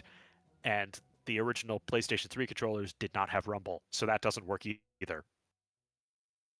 And it's really, really funny. And those jokes won't make sense on a modern console, but it makes sense if you know that it was played on a PS3. Yeah. And also during that bit, there's segments where they flash Hideo Kojima's face. I hope they are able to keep those. I don't know if they will. But I don't know. Yeah, the main concerns I have are, will they keep Kojima's face and will they keep the iPod? Because I really want the iPod in there. I just don't think they're going to keep the Kojima thing. The iPod thing, like, oh, you just got to pay Apple and just be like, "Hi, we want to use your product placement again." And then I'm sure Apple would be happy to do that. Kojima, on the other hand, is like, no, I think that door is very thoroughly closed. Probably, but the other thing is, like, when you first start up the game, it shows you a whole bunch of, like, in-universe TV programs, and one of the TV programs that they show is a cooking show, and in the background of that TV program, you can also see Hideo Kojima, like, just hanging out. And those little TV program things are kind of important because they explain how the world of MGS4 works, so you can't really cut those. So I don't know what they're going to do there. I also know that, like, copyright is a hell of a thing, and there's a very good chance that they just own all of those assets, and therefore they might also technically have his likeness to a certain extent as ownership, in relation to those assets. So, like, maybe they don't have to work too hard to keep ownership of that. I think as long as they don't, like, modify the files in any way, I think they're probably fine with it. Or, I mean, yeah, just it would be a PR nightmare if they actually still tried to remove Kojima at this point. Please just don't touch it, Konami, if you somehow watch this. Just release the game as it was, and we won't have a problem. They ain't watching. What are we talking about? Yeah. But I am happy that the game is finally getting ported out of PS3 jail, because being able to play the game at a higher frame rate than 30 is going to be great. Ooh, yeah, absolutely. But, like, we live in an era where a game like that will absolutely run at 120. Like, no question. Oh yeah, easy. Still not buying it for a Switch 2. Anyway. Yeah, actually, Konami did announce one other thing at the Sony Direct, and I'm actually excited for it, which I'm But there's shocked one to thing say. I'm kind of excited about, and I wonder if you're going to say it. They announced a new Castlevania game. Yeah! Dude, I'm actually excited about that too. Mostly because it's being developed by the studio that, like, made Dead Cells. Or is, like, one of the main ones so that works they on have a Dead proven Cells track right now. record, and it Like, looks awesome. holy shit. That's for like I would it's kind of one of those moments where it's just like you know how Sega really likes to hire people that clearly make like really good fan games and stuff. Yeah. It's like somebody at Konami was like, "Hey, they like our stuff and we like their stuff. Let's just do a thing." And they also have a history of partnering with the Dead Cells people before, because Dead Cells had Castlevania DLC, which was also yeah. awesome. So It's like, yeah, the DLC kind of opened the door for the possibility, and like, I'm really happy that they've got the opportunity to like make a legit Castlevania game. Like that's gonna be neat. yeah, based on what they showed, it seems like it's in good hands, and it has that same sort of Sonic Mania Bubsy 4D energy where they gave it to people who really care about the property. I don't know if I'm interested in Konami as a company yet, but this is a good step in the right direction for them, I think. Yeah, Konami still has a long way to go for me to fully be excited about them again, but credit where credit is due. What they're doing with Castlevania looks pretty good, and I'm glad MGS4 is out of PS3 jail. Yeah. Those are good things. My worst enemy of all time actually said a good thing. First person you know accidentally made a good point. Yeah, the worst person you ever know actually made a good point. That's the term. Yeah. Let's see. Oh, Metroid Prime 4. That's another depressing thing.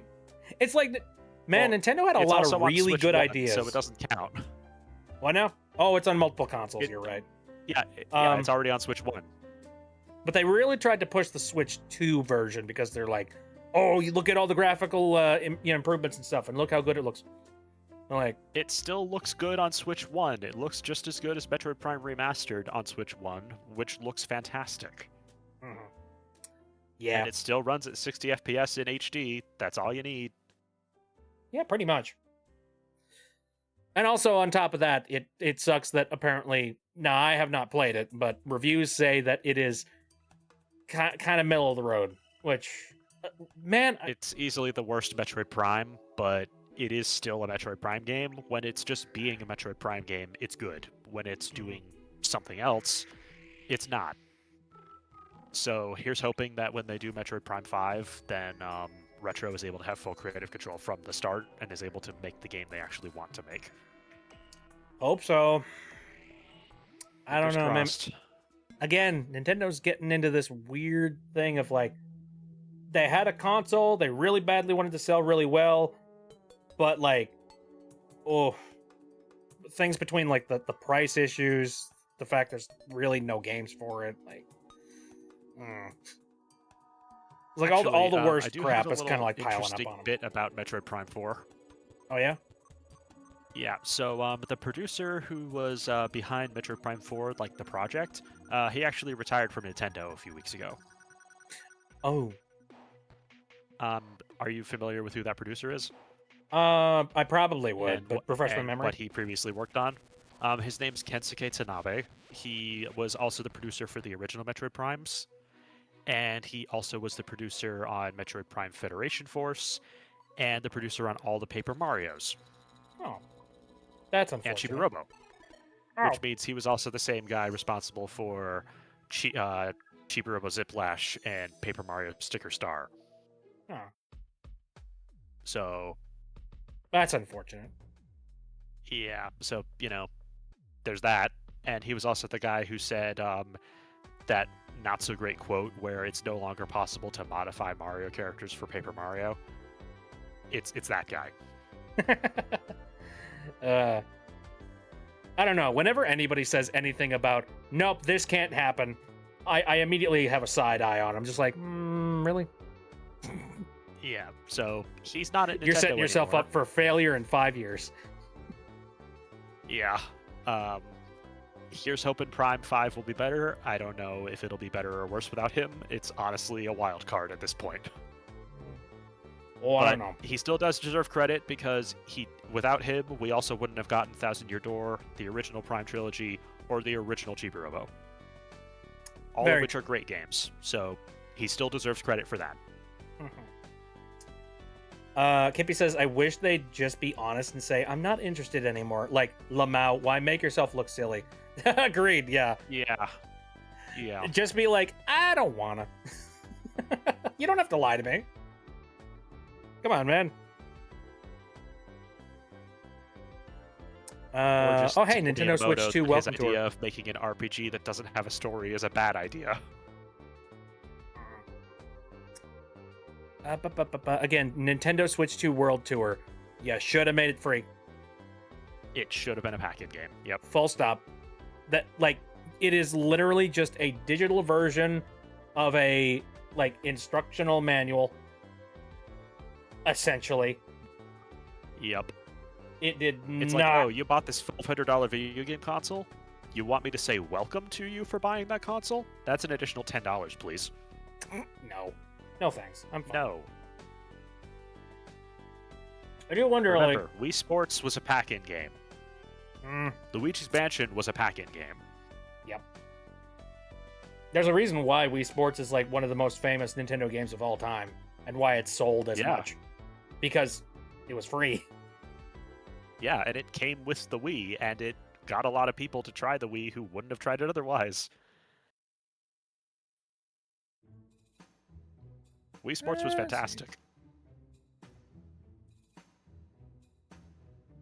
Anything else showing up on the Switch 2 list? Man, I'm scrolling through here and, like, maybe I'm biased, but there's so much stuff here that I just don't care about. Oh, Overwatch 2. Yeah, that's a great idea. You mean Overwatch? They changed Yeah, it back. right. Christ, man, what a stupid company. What a dumb idea. Yeah. Oh, They're my removing God. the 2 from Overwatch 2, and it's just going to be called Overwatch now. we are not an episodic series. We are a movement. We are an experience. Shut your mouth. Ever evolving, ever changing hero shooter experience. You can ever evolve over there. It's so stupid. Okay. I don't think Pac-Man I need World to go 2 into Repack. Overwatch anymore. You can play that everywhere. Pac-Man World 2 um, Repack is good. It's good, but you can play it on everything. Yep. You could also play it on GameCube. Okay, sorry. You could, yeah. You could literally just play it on your emulator if you wanted to. Yep. Persona 3 Reload. Again, that's another game that's on everything. Yep. Phasmophobia on everything. Plants vs Zombies Replanted. You could, yeah, I'm pretty sure you could play that on anything. I would. Pokemon Favorite Legends Plants vs. ZA. Yeah. Pokemon Legends ZA is also on Switch 1. Mm-hmm. Pokemon Pokopia. What was that again? Pokemon, but it's a farming sim RPG. Oh yeah, right. That's not an exclusive, right? It's not, but remember how we were talking about Giga Leaks a while back? Ooh, oh no. What happened? Guess what leaked? The entirety of that game? Not just the entirety of that game, the entirety of the debug build of that game. Uh-oh. Like in Unity, like the entire Unity project. Oh, Oops. that's a bad miss. Oh, Yeah. that hurts. Yeah. So, there's that. That's not making money. Well, it's for kids. So, you know. It'll parents will probably still play make it. money just because it's Pokemon, but Yeah, well, they're fine. Oh, Professor Layton and the New World of Steam. Level, I mean, that's going to come out on everything, and also Level 5 have, like, confirmed that they are using generative AI bullshit, so... No, yeah. not touching that. And I'm Yeah, retroactively not unfortunately. touching any of their previous games, despite the fact I had full intentions on doing so. Good job, Level 5. You played yourself. Thank you for all the Boba Nova. Let's see. We've only gotten up to R. Reanimal, but that's on everything. Yeah. The heck, man. Oh, Red Dead Redemption. Oh, it's not even Red Dead Redemption 2? It's the Xbox 360 game. What? They're not even releasing Like the original Why? Red Dead Redemption 1. Why? This is one of those moments that Red Dead Redemption 2 blows it out of the water so bad that releasing the first one's kind of confusing. Especially, I mean, release them both at the same time, maybe. Why only release the first one? Also, Red Dead Redemption is on everything, so Yeah, what? Jeez. like it's on Android. Oh, I don't know why Fred. you would play on Android, but it's there. I guess. I It's don't also know. on Switch 1, so Oh, interesting. The Rogue Prince of Persia. Ubisoft, you go sit over there. yeah. No. You're not. You are not allowed to be in the conversation. Stop it. Oh, Roland Rascal. That's actually a game that I believe I helped kickstart, and that's coming out for all consoles. So don't matter much if game it's does on the look Switch fun. too. What now? Yeah. That's not a Switch 2 console seller, but the game looks really fun. Oh yeah, I'm looking forward to it. Let's see.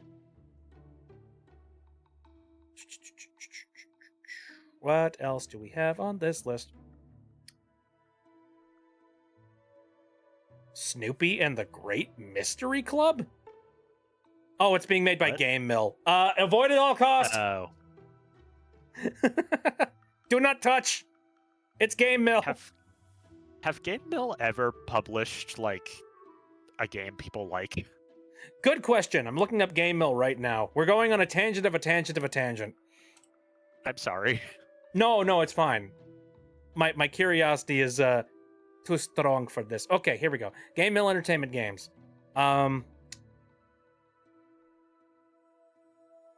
This has got to be a footnote. What the heck?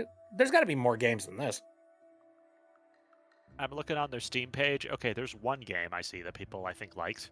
Oh wait, they made Kart Racers, Nickelodeon Kart Racers, and All Star Brawl. All right, Yeah, I was gonna say All Star Brawl and All Star Okay. Brawl 2. okay, I'll give them that. They've redeemed themselves in certain ways, but like the second I see Game Mill Entertainment, I immediately sort of like internally concave on myself. So, Yeah. but that's because I see they I'm released a game. used to all their other stuff, like big rigs, over the road racing. I see that they released a game in 2012 called Hidden Mysteries Titanic. It looks like a not so great point and click adventure game based on the Titanic. It's not like that's been made in the past or anything. Oh, I totally No, it's forgot. not like someone else already did a better version of that. I forgot they made Skull Island: Rise of Kong. Yeah. Oh, I saw a video on that by Rerez. If you've never seen that before, look up the Rerez video, Just Bad Games, and it's for Skull Island: Rise of Kong. It's pretty entertaining, and actually, it covers it really well. Like they cover multiple different variations of the game and like different states of when it was available. Like Oh, you that know, game. the version 1.0 Oh, I version all the see. way up to the newest one. Pretty funny. Look it up. It's funny. It's good. Oh, I see it. Oh my. I wish I didn't. I wish I hadn't. Oh my. There's got to be a bigger, more comprehensive Game Mill Entertainment section.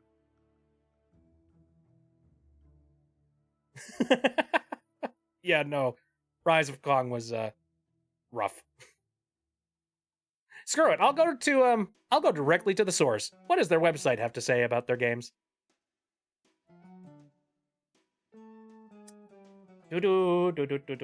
Please play All-Star Brawl. I've already played Smash Brothers. That's kind of where my brain's at. It's like, I'm I mean, All-Star fine. Brawl is still really good. Right. But like, I'm spoiled. I've played the official article. Yeah, but like it's by the same people who did Slap City, and Slap City was really fun. Yeah. I mean, if you're ever in the mood for a Smash, like, you could also play Rivals of Aether 2. This is true. Yeah. Have you seen what they did with Rivals of Aether 2? No, I haven't. So, are you familiar with the original Rivals of Aether? Not really, no. Okay. So the original Rivals of Aether, it's 2D sprite-based Smash Bros. Basically, and the original Rivals of Aether has Steam Workshop support. So did you they can just open essentially up? mod in... Yeah, the Rivals of Aether 2 now has Steam Workshop support as well, and Rivals 2 is a lot closer to Smash Bros. Than Rivals 1 was in terms of its production scope. Like, it's actually like 3D models and looks a lot more like Smash. And now that it has Steam Workshop support, you can basically put in any character you want, and people have already gotten hard at work porting over the Smash characters. Donkey Kong is already in there and is fully playable, Oh, that's fun. and he looks great. Ooh, hey, looking forward to that. Yeah. If you want a Smash-like game, you could also play Framemakers. I know that exists. Yes, you can also play Framemakers. You can hear me in that. They just recently released an Yes. update that you can now play as the imposter from Among Us. And like Yes. the game mechanics and like the movement for it is actually, it looks pretty good. So there's your option as well. There's a lot of Smash likes, tons of them. Yes. So I don't know. It's like, I don't know if I want to slap another one on. What about Nicktoons Unite Dice of Destiny? I saw that Game Mill game on here, and it's probably okay. I don't. Why does that sound like it's like that one? You know how in Universe of Yu-Gi-Oh, there's like that other Yu-Gi-Oh game they play called Dungeon Dice Monsters? Why does it sound like it's a Nicktoons version of that? So it's just like Duel Monsters. No, stop it. This game is nothing like Duel Monsters. How is this not like Duel Monsters? My game uses dice. Bird the Witch! Sorry. Yes, I've watched way too much Yu-Gi-Oh! Abridged. same.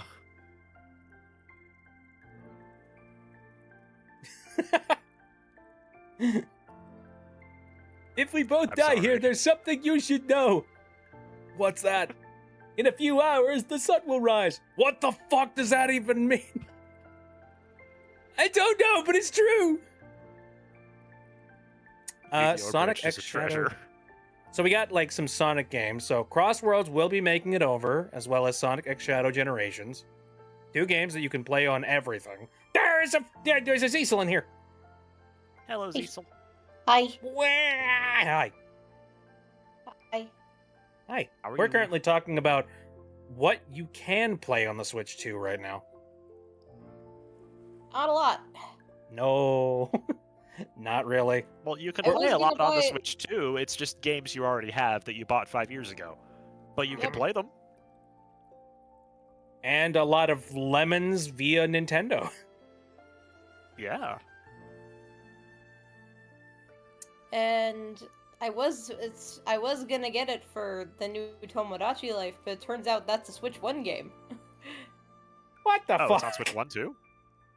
It's the regular version is Switch 1. It says you can it's just a Switch 1 game that says also you can play it on Switch 2. Oh, I thought it was Switch 2 exclusive, so... It is not. So they don't even have So that? Wow, They okay don't then. even have that. Oh my god. Man. You know what's funny? I've been seeing a lot of news reports like that talk about the great sales numbers for the Switch 2. But I'm gonna be real, those numbers are fudged, like, ridiculously. Like, they're comparing it to Yeah. like so many other things that Nintendo has done, but like, let's be real.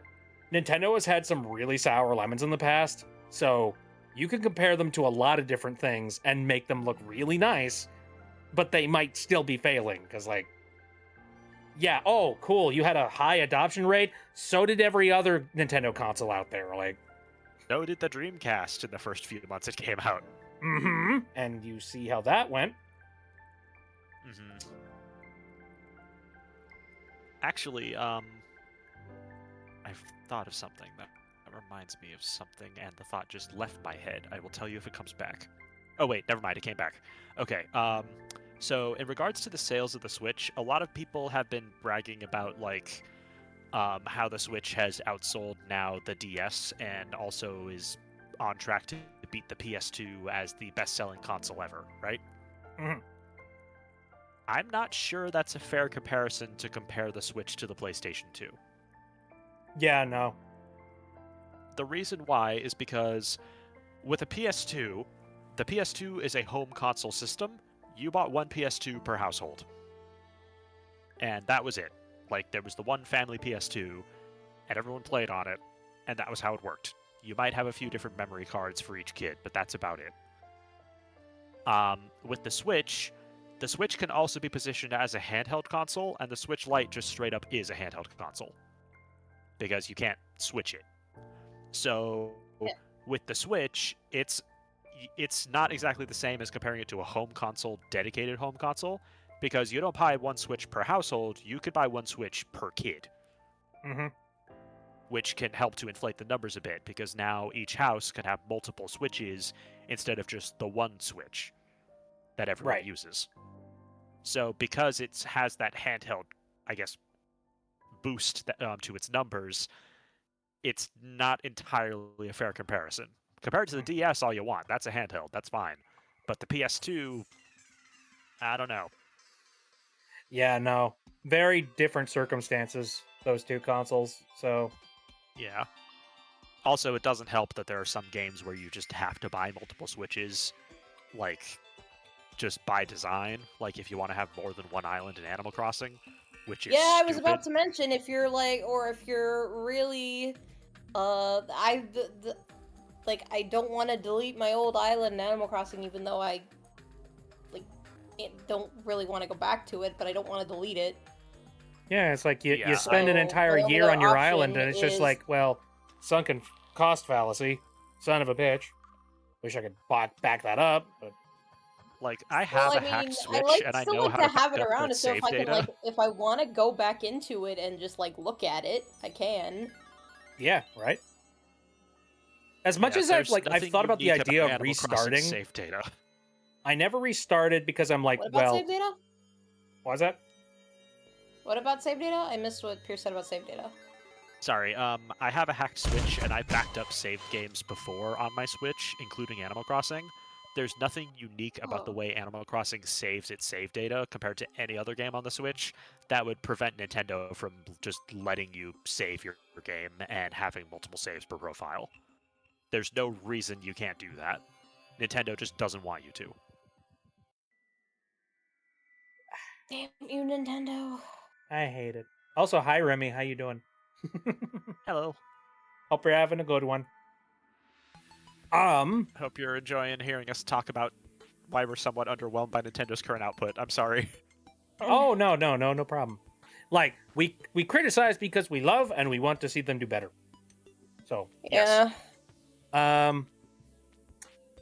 lot of Jesus, so many of these games are like they're just cross-platform. They're not exclusive. Like, you know, SpongeBob SquarePants, Titans of the Tide. Yeah, it looks great, but I could pick that up on PC if I wanted to. Like, Squirrel with a Gun, same thing. Game looks hilarious, but I'm not gonna pick it up on Switch 2 exclusively. Star Wars Outlaws, it's Ubisoft. Get bent. Yep. Stardew Valley, been out for several freaking years. Don't want it on Switch 2. Thing is, I would like to start a new Animal Crossing island on a Switch too, but is that worth buying the whole new console for?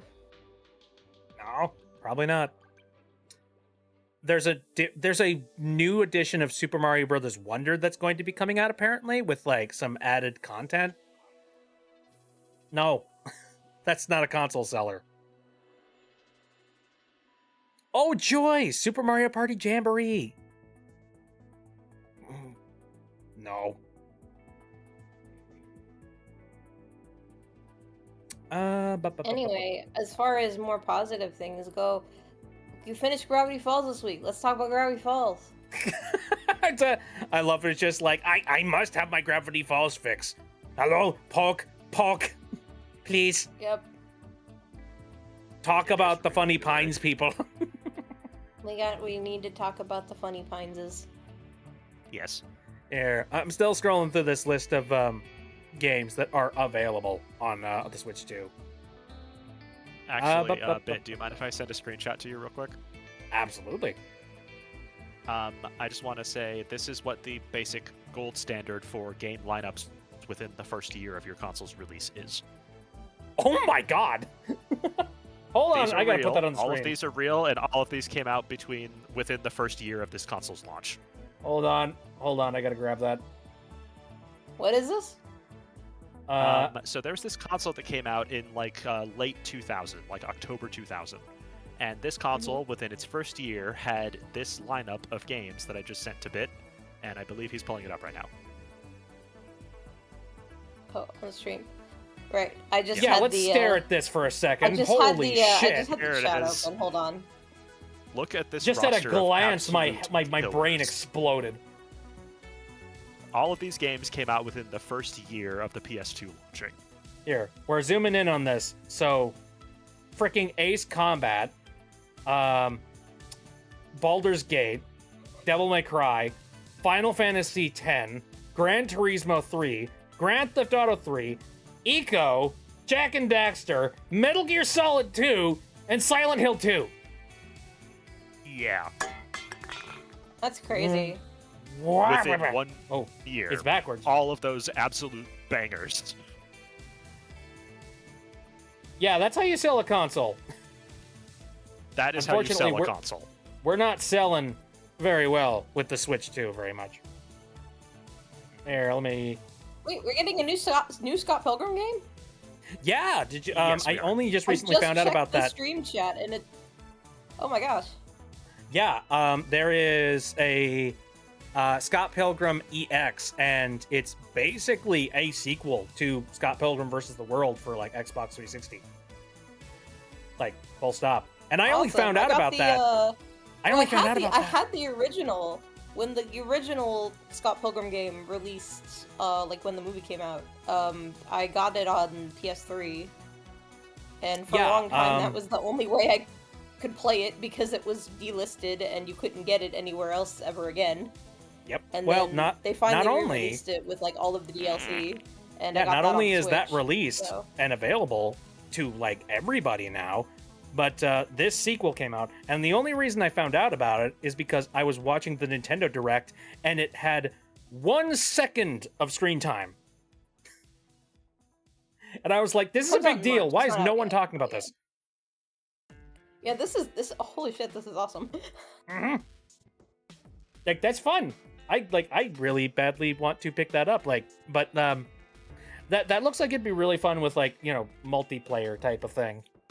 Oh yeah, the multiplayer in the original game is really fun too. Oh, you know what's another game that I It really also badly makes the want to game way replay? easier. The first game is so freaking hard. One other But game you're that's like- like Actually, playing it co-op, it's not too bad. similar type of game that I really badly want to replay at some point, but it's going to require having multiple people to play it. Castle Crashers, Ooh, that would be Yeah. like classic freaking game. And they recently released an update, I think last year, that allows you to customize and upload your own like Castle Crasher avatar. And not only just like a palette swap, like with a different skin, you can customize the like abilities your character has too. Like the visuals and like the elements that your character has. I think that's freaking awesome. That does sound pretty awesome, actually. It looks like it's the. I think it might be. It probably is Paul Robertson again, the same pixel artist as the first game, who also did Giffany and Rumble McSkirmish. from Rumble Skirmish in Gravity Falls. It Yeah. all ties back. All roads lead to Gravity Falls, Oregon. Speaking They of do. which, God, I was recently watching somebody that was talking about Gravity Falls. I don't know why that's just been up in my face for like the past you know, month or so. But Good. I saw somebody that was talking about like Neil Cicerega and the fact that like not only has Neil worked on Gravity Falls, but also his sister. Oh yeah, his sister's like one of the main artists. She's done Yeah. a whole bunch of storyboarding. She did a bunch of art for the for I think she did art for the comic. She's done like a bunch of promo art, and it's gotten to the point where I can like recognize her style. Like whenever she actually draws anything for Gravity Falls, I immediately know it's her. Hey, so neat. It's fun, like, you know, knowing somebody for the longest time on the internet, and then suddenly they get like a massive gig somewhere, and you're like, yay!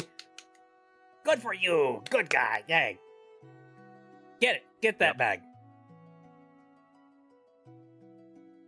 Yeah. All Oh, yeah. right. She did a bunch of art for. Oh, no. I was thinking of Journal 3 and Book of Bill. She did a bunch of art for that. I don't think she did art for the comic. Okay. That's kind of neat. Again, I got Book of Bill sitting behind me, which we'll be diving into that at some point when I'm finished with Journal 3. Oh boy. Yeah, So, definitely read Journal 3 first. last games on the list of like, you know, Switch 2 games that are available or will be available soon.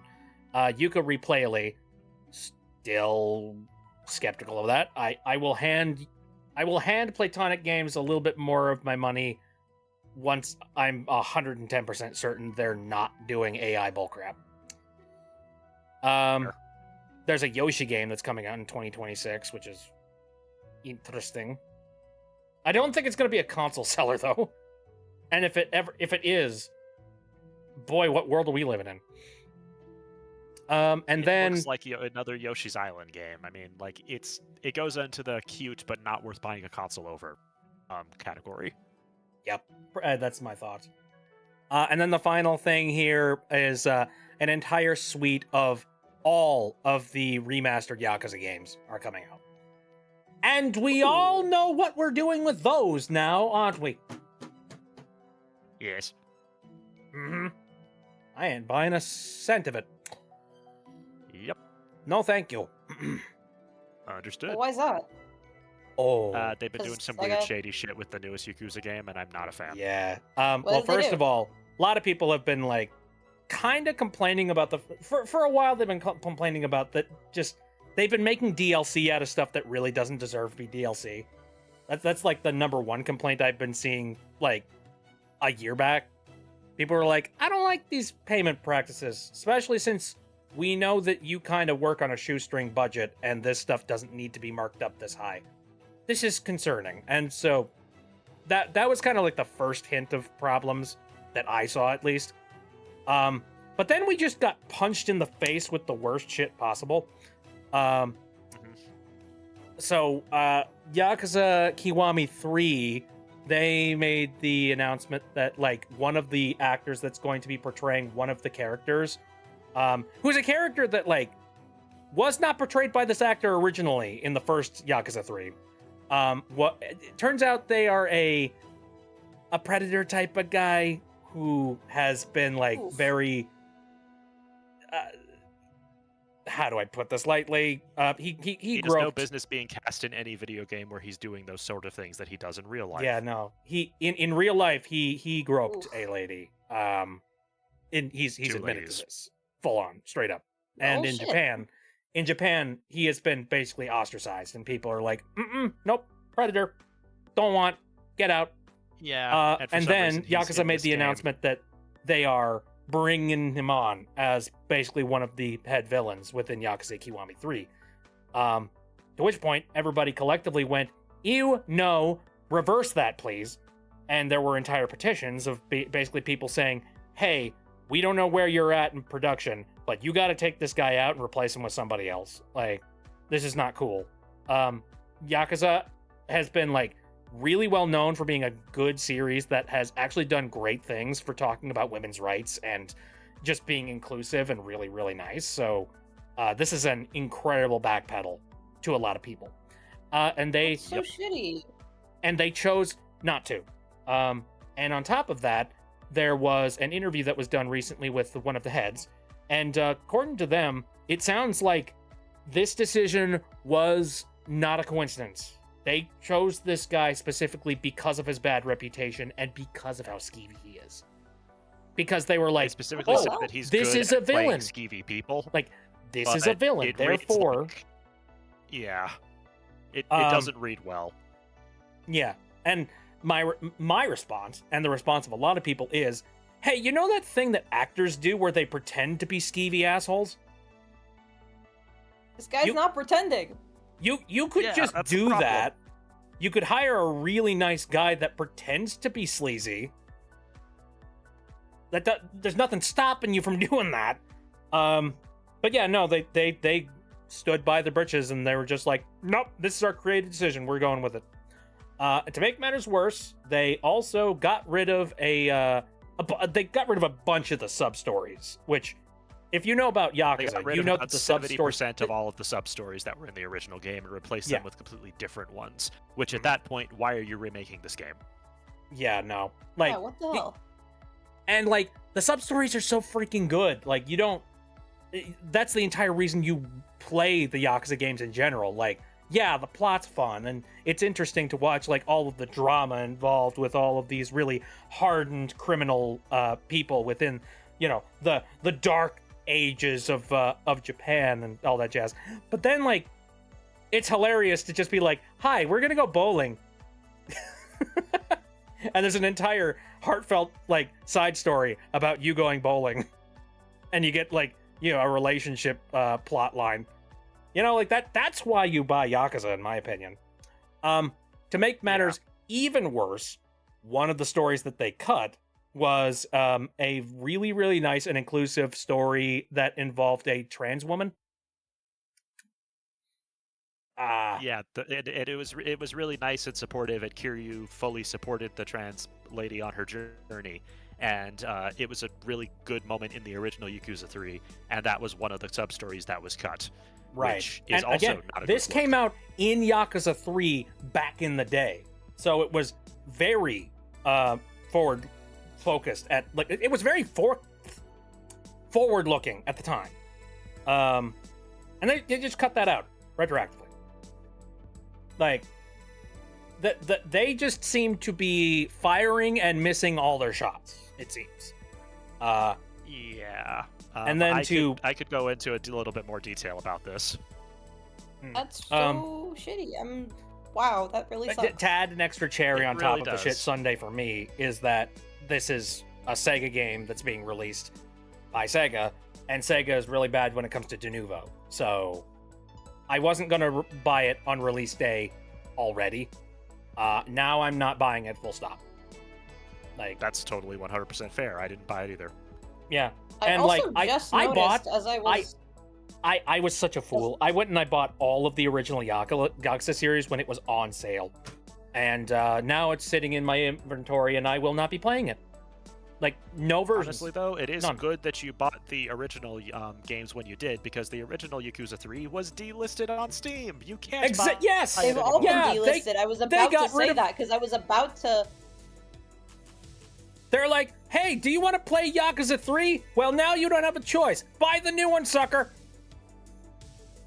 Yeah, But I was Jesus! just the old going one. to add the new Scott Pilgrim game to my wishlist on Steam, and I had the Yakuza games on my wishlist on Steam, and now I noticed they were gone, and now you just can't get them anymore. So it's like, okay, well, like, now I don't want them anyway. So The only way you could buy the original Yakuza 3 now is if you buy it as part of like a series bundle, which costs $120,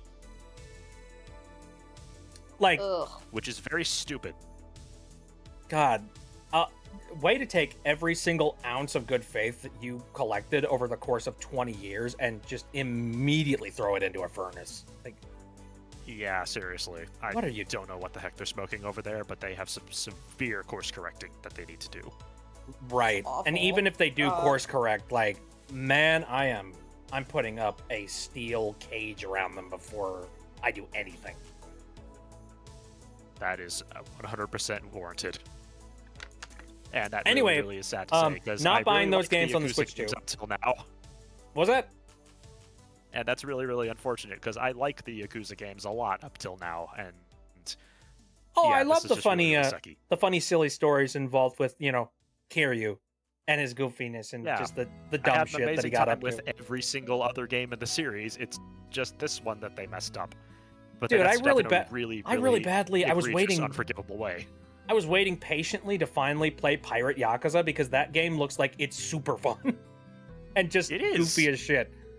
And I want more Majima because Majima gives me life. He gives me power. Yeah. Yeah, not anymore. Oh well. Unfortunately, yeah. Again, this has been basically the stream of I'm taking my money elsewhere. Goodbye. So There is a one little slight earlier little I was glimmer of hope though that I will put out. okay. So are you familiar with a guy named Toshihiro Nagoshi? Maybe, but you're gonna have to refresh my memory. So he was the guy at Sega who was their chief creative officer for a while, and he was also the guy who created the Yakuza series. He left RGG Studio a few years ago. I think it was when like the first Judgment came out. Uh-oh. And He's the so canary in the he- coal mine. so he left and he joined a different company called NetEase, and he started a new studio over there. His new game is apparently coming out really, really soon. It's called Gang of Dragon, and if you Google it, you'll start to know that it looks alarmingly familiar.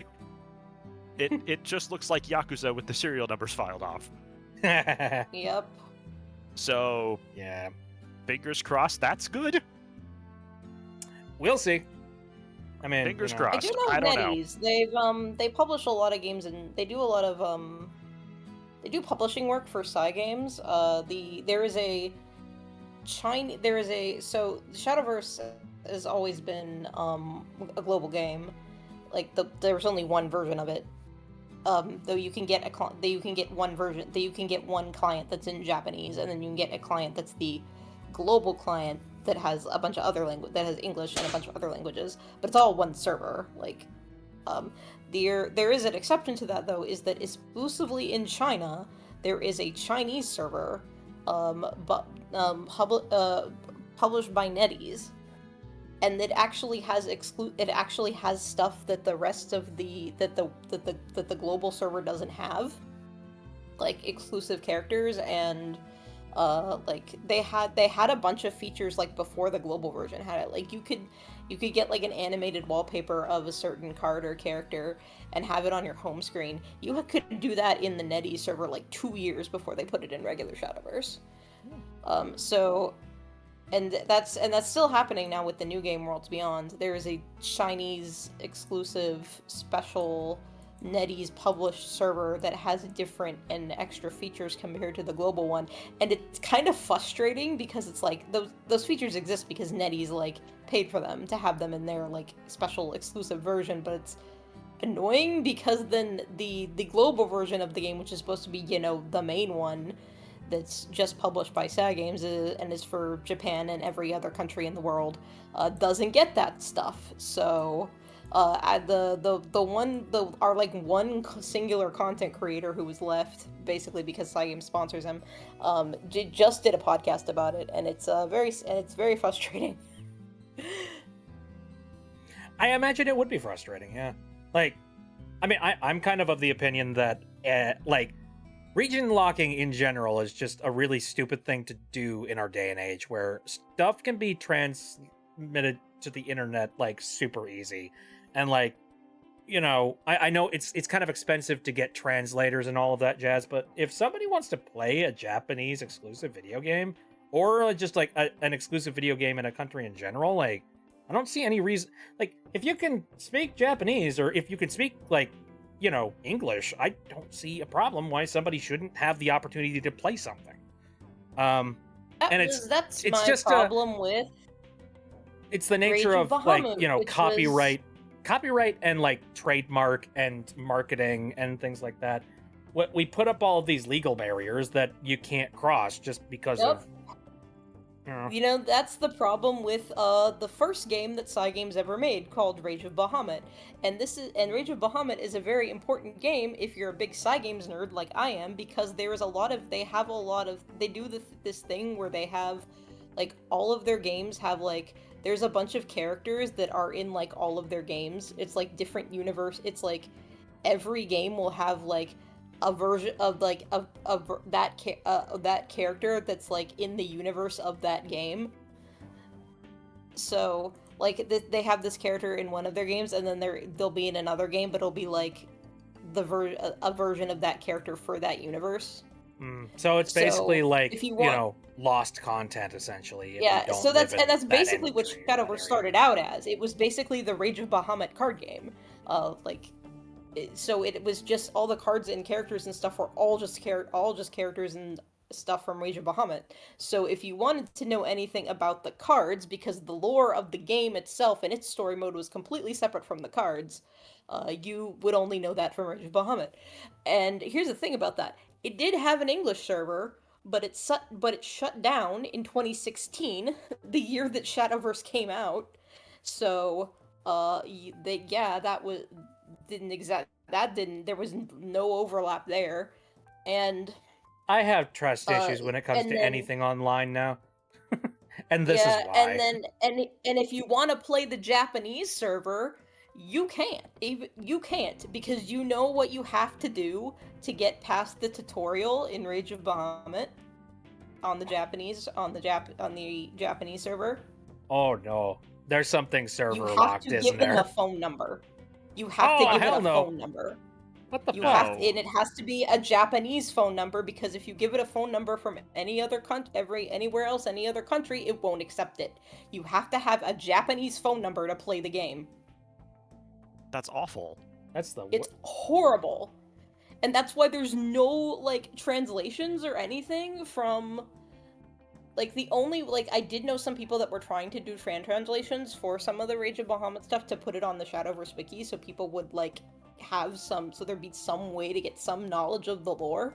The only places that they could get that information to translate it to begin with was, like, there was a Japanese blog that, like, reposted some of the, like, they weren't videos, it was like a blog post reposting all of the text and images from the events.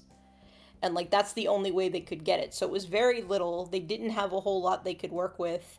And so eventually they just kind of gave up, because it's like, we have barely any material for this. It's not worth it. We can't do it. That sucks. Yeah. So, like, and I considered, because I was I've done a lot of translation stuff for Shadowverse. So I was considering at one point, fine, I'll just get Rage of Bahamut.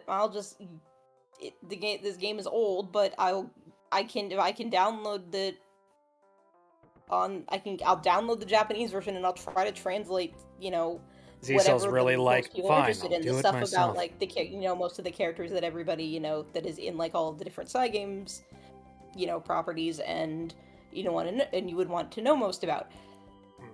And Also, then when I did Phoenix, is when I found out about we the have whole not- phone number thing. Phoenix, Yeah, we and have then I found not out the seen the magma in a while, so we'll check that out at some point here. But yeah, so that is still a thing that I'm annoyed by. Ah, gross. Funny you mention canceled games and whatnot. A little bit earlier, we were actually discussing canceled games on different consoles and stuff. I still have the page up, actually. And okay, so we were curious about seeing the Nintendo 64 section, which, by the way, massive coincidence, it has 64 entries. Beautiful. It can't write this. Can't write this if you try.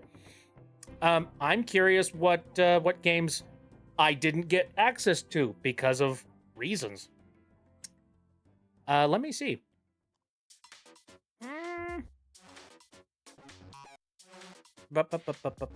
Anything that immediately comes out? Oh, well, apparently there was going to be a Diablo port that didn't happen.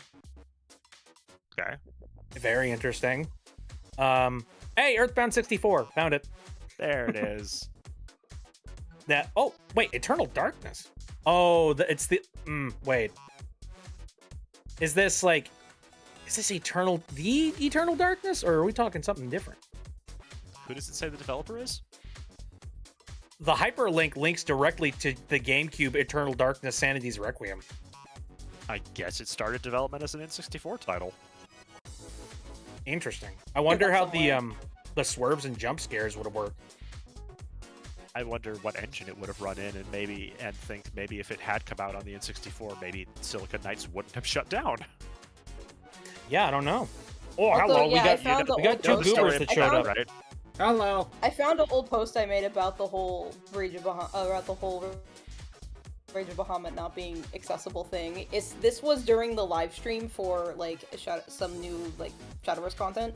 And the streams are only at this point the streams are only in Japanese. They're actually still only in Japanese, but now we get they hired like our one sponsored content creator who exists plus a translator. They simulcast the Japanese stream and basically just translate it as they go, which is something at least. But yeah, at this point it was only Japanese. The streams are only in Japanese, and you just had to watch them in Japanese and be in a chat with people who spoke Japanese to know what was going on.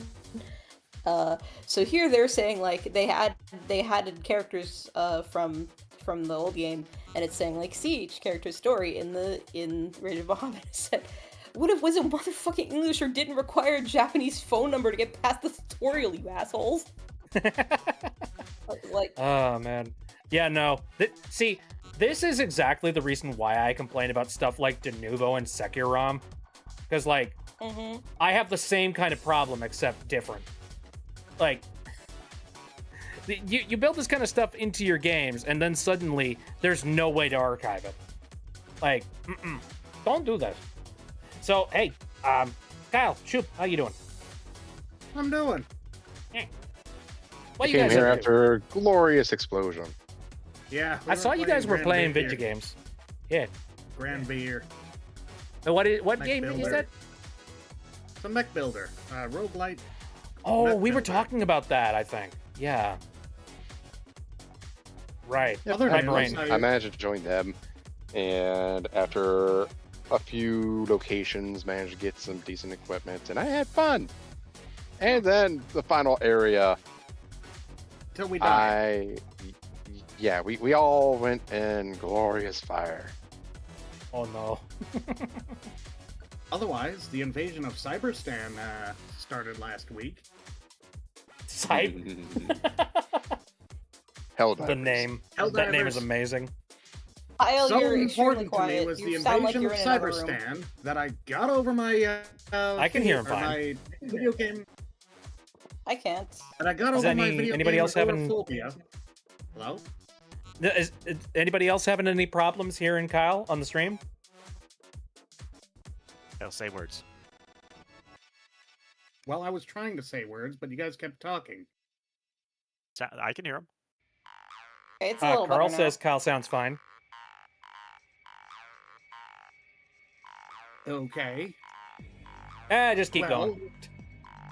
So important to me was the invasion of Cyberstan that I worked against my video game agoraphobia and played with the randos. And those. Liberty is proud that you're actually spending your time with those who are less fortunate and filling the squad teammates. Why I got would run you over play by with a people tank. you've never met before? That's a terrible idea. I I've run over done that my tank. part. I deserved it. I've done my part serving those who prefer to stand alone, and I've actually led them to glorious victory. I see. I.e., I don't get the other people, i.e., other person here who mentioned about Cyberstan to actually join me. Never forget And the that's- creek. Never forgive. Here. Yeah. So Phoenix wants us to take a look at the magma, and I know why, because Phoenix is making some fun stuff over there.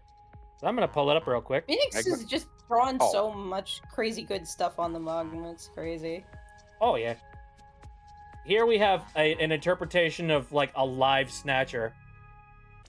I see. I like the colors you picked for a live Snatcher.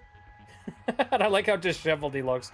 Like he's been living in like a shack for many years, and yet somehow keeps his duds like fairly clean and pressed. It's like a When nice people lighter like outfit. do like a new like we have Snatcher when we have a canon Snatcher when he was alive, but that was a Well, long, yeah, long but we time don't. ago. We But don't have like so I love it Snatcher when if he's people do, alive like right now though. if he was alive right now, yeah, exactly. I love it, and they give him a beard that gives me life. I love it. Grizzly and angry. Pat pat. And then we got I just love it. It's a great way to interpret the floof. it's like, hi, I am a mal-mannered prince. Nothing can possibly go wrong. Yeah, fuck that guy. Oh, and A super cute phoenix, and also I did not catch like 2 pages back. You drew me. Come join the cult with the tentacles in the back. That's so cool. oh yeah, Cool. Thank you so much for that. here, a couple pages. It's No, just that's a like, lot of little pages back. doodle that they didn't color, but it's really cool. I love this. Yeah, I like it too. Look at that. Jesus, that is a devious face right there. Thank you. It's perfect. Yes. Come and join us. We have potions and elixirs. That's a punch bowl. Whatever.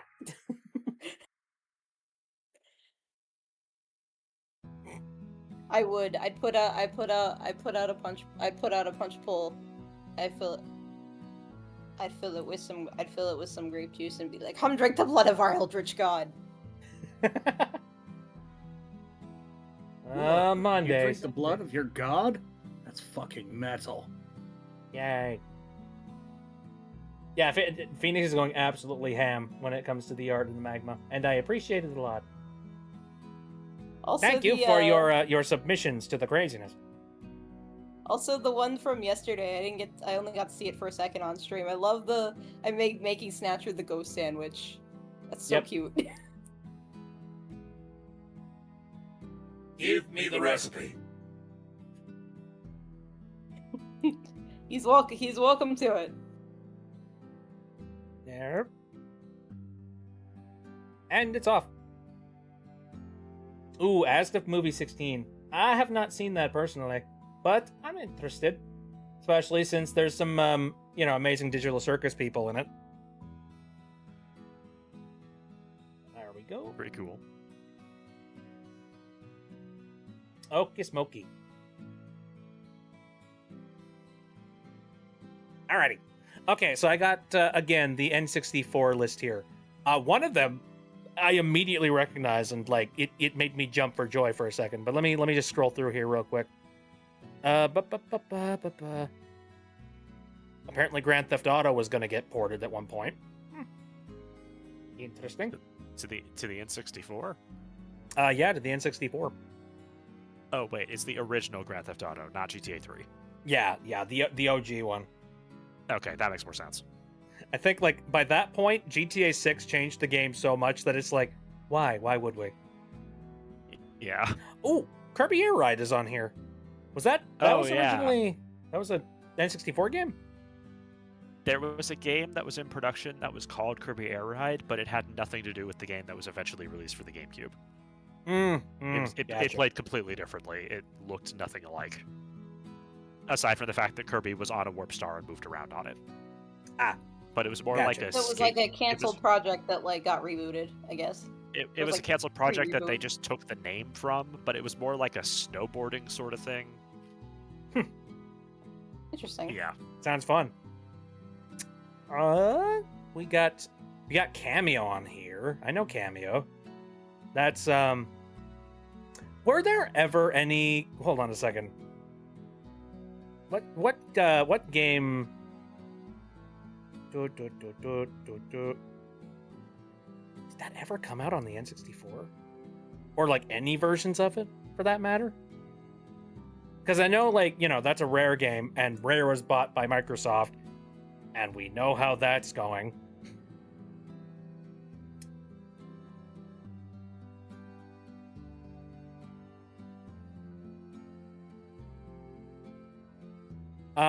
Let me see. Rare's protracted development of Cameo spanned 4 consoles. Oh my god. The N64, the GameCube, the Xbox, and then finally it came out on the Xbox 360. Ah, I see. So, oh wow. Okay, they started working on it shortly after they finished Donkey Kong 64. Whoa. Oh dear. That's a lot of development time. I don't remember the game getting a heck of a lot of love, but it's got its like it's sort of like cult classic-ish to a certain extent. Like I know that they want to make a new Cameo in like super HD like graphics and whatnot, like a sequel. I don't know what is going on with that or if it's still going on. That's unfortunate though. That's something that fell through the cracks at time. Apparently there was supposed to be a Metroid 64 at one point. I wonder what that would have been like. Because there's no way that they had the idea of making Metroid Prime yet. Right? Unless this is a case of like they had the idea in the N64 days and it took them getting up to the GameCube era to finally make it. Maybe. Happened. I don't know. Possibly. Mortal Kombat Special Forces was going to get a release on the N64. That game sucked, so it's good that didn't come out. I know Mother 3 was originally going to be an N64 game before they moved it to the Game Boy Advance, and like... Yeah, Mother 3 is the next thing on the list here. And also Earthbound 64 was listed a little bit earlier, so yeah. Yeah, that that's would have worth been what they called the N64 version of Mother 3. Tomb 'Cause Raider. I think it was like, I think the plan was to like they were gonna make Mother 3 for the N64, and they were gonna release it in English as Earthbound 64. Right. Yeah. And then the N64 version got canceled, and they rebooted it on the Game Boy Advance. And then the Game Boy Advance version, they just for whatever reason decided not to. I forget why they decided not to localize it. But I who have a knows, theory as to man? why they didn't localize it. why is that? Because the game came out in 2006 and the DS came out in 2004. That's a good that's a good point. And the Earthbound I'm guessing Mother why they series has didn't move always it from underperformed the- in the West, so it was Yeah. not worth it. And also, But we live in the I'm digital age where we assuming- could literally have this at any time. So Nintendo, what the fuck? I'm guessing the reason why it was still on the Game Boy Advance, even though the DS had already been out for 2 years, is they didn't want to move it consoles again for the third time Yeah. or for the second time, because they already we're gonna have it on the N64 and then we moved to the Game Boy Advance. We don't want to move it to the DS again, so it's just gonna be on the Game Boy Advance. Deal with it. Yeah, and I don't know why they don't release the game now. The localization is done. It's not done by Nintendo, but it is done. And Just the people pay, who made just that fan pay Clyde translation, for the localization already. Just pay no, he Clyde said for he's his willing to just localization. give it to them for free, as well as all the tools they used to make it. Well, I don't know if legally Yeah, they but can do that. I but think they have to give legally them they're gonna something, have to but- pay somebody, and nobody wants to do that. Legally, all they need to do is just reach out to him and say, okay, we'll do it. Sign over all the rights to all the tools that you used and your script, and we'll take it from here. And then he does that, and then Nintendo publishes it. That's it. I don't know. And we know that because other companies have done that exact same thing. And yeah. I mean, like it's so infamous at this point that Reggie has dunked on Nintendo for not releasing Mother 3. So like, you know, Even Terry Crews has dunked on Nintendo for not releasing Mother 3.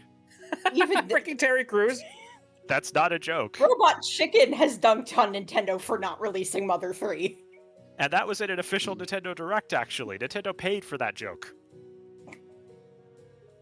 I think at this stage, if they released Mother 3, it's sort of like how like Valve is just never going to make Half-Life 3, because if they tried to make Half-Life 3 at this point or release it in any capacity, it's more lucrative to just keep the meme alive because it keeps people talking about them. I'm not entirely unconvinced that Half-Life 3 is in development, or was for the Steam Deck, or not the Steam Deck, the Steam machine, but now that's all gotten, but everything is just, but the Steam, that and the Steam machine have gotten screwed over by the whole AI eating up all the GPUs thing, or RAM. I've heard that rumor as well, and that potentially is a reason why they haven't announced it yet, assuming that it actually is in development and they actually are waiting for it. I'll be real. But kind we of have no a way of smart knowing move that on unless their you want end, to break because, into like, Valve. So, could you imagine? don't do that.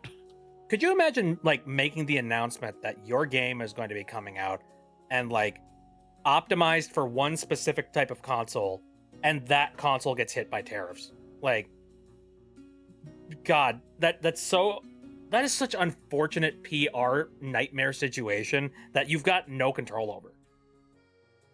My God. Also, really Pierce has sucky. posted the X post. I have to see this. What the fuck, Terry? What? That's his There's no real image Twitter in page. this. Terry Crews. He's just Glad like he's on our localized Mother side. 3. Please? That's Please? his real Twitter page. What the hell, man? Yeah. Okay. That's insane. Thank you, Terry. We need as many Yes. people behind this as we can get. Mhm. Let's see. Honestly, though, you should absolutely go and play Mother 3. yeah, fantastic. you can That's figure not it out. specifically directed at Bit. That's directed to everybody. Play Mother Yeah, 3, no, please. it's been It's so been good. so many years since I played it last. I really want to replay it. It's fine. Maybe once I get all my streaming shit back in order, I'll play. What I'd really like to do for a stream series at some point is I played the whole series. I'd start with the original Mother anniversary. It's called Mother Anniversary Edition. It's like so. I feel like the first game is. I wouldn't say it was a bad game at the time, but it's aged so badly. It's aged incredibly poorly. So, but there is a ROM hack called Mother Anniversary Edition or something like that. If it's not called that, I'm very sorry. I but it's remember something to that degree. you sent me the link to that, and I still got it here. Mother 25th and anniversary they is what it basically- seems like. Yeah. Oh, They Mother redid- Forever. They redid on the all of the website. maps to make them less terrible. They redid the sprites to make it look more like the rest of the series, because the sprites in the first game the art style isn't really consistent with the rest of the series. And I think there was also some gameplay tweaks here and there, and also just to make it just to make the whole experience less miserable. So That's that is good, because the that final area sucks. yeah. So it is if you're going to play the original Mother, that's how you want to play it. Yeah. And then Earthbound is fine. We just play Earthbound. After that, and then we play Mother 3. Yep. There we go. I would love to do And then that. you play Undertale. Yeah. And then the Delta runes. And then you dealt to the runes, yes. Yeah. My greatest shame is I still haven't finished chapters 3 or 4 of Deltarune. Ooh, Oh, you are should. missing out. Delta chapter It's 4 is so because freaking good. it's because I have some. So the thing about it is it's the game with the chapters being released like years apart from each other, but you load up the new chapter and it basically just continues right off of where you left off last time in terms of the progression, as if it's not like a typical episodic game where all the episodes are totally self-contained, or in terms of progression. So you Yeah, load. it's- So it's serialized. it's been 3-4 years or whatever since I played. So what happened was it'd been like 3-4 years or whatever since I played, chapter 2. I load up chapter 3 and I get my ass kicked like 12 times within like the first couple of battles in chapter 3. Ew. There's a little bit of word of wisdom that's been sent out through the internet and on forums. It's called "Get Good." Ouch. I would be getting good. I would have gotten good if they just like. I feel like I just have to start the game over every single time there's a new chapter because the difficulty continues like from where it left off in the last one, but I haven't played in 3 years, so I'm out of practice. I remember, chapter 4. I'm not going to go into detail, but there was a specific part in that. Like, I think it's kind of my fault for the fact that I haven't really actively combed the chapters with a fine-tooth comb to find all the good items. But like my build on the game is awful, and one of the bosses, one of the fights is dreadful. Especially with my build. So, ooh. Yeah. I Yeah, cringe to think what would happen if you ran into that. Oh yeah, exactly. So at this point, I'm thinking I'm gonna be like, fuck it. I'm just not gonna wait until the whole game is out. Till all of the chapters are out, and then I go play through the whole thing at once. I'm gonna get spoiled for everything through the internet, but whatever. Yeah. If it at least makes you feel better for my comment that I had made earlier, it was all in good humor. But for Deltarune, I had actually at least gone through the first chapter, and I was working on the second chapter. But then, like, having a memory of a goldfish and seeing other shiny stuff, like a squirrel with ADHD, I just forgot about it, and then Yeah. realized, oh, there's another. Oh wait, now I can actually buy it. I'll try to get back to it. Oh, shiny. Yeah. At I least got for that the problem. spoilers, usually when I see them, they're so out of context, I have no idea what anybody's talking about anyway.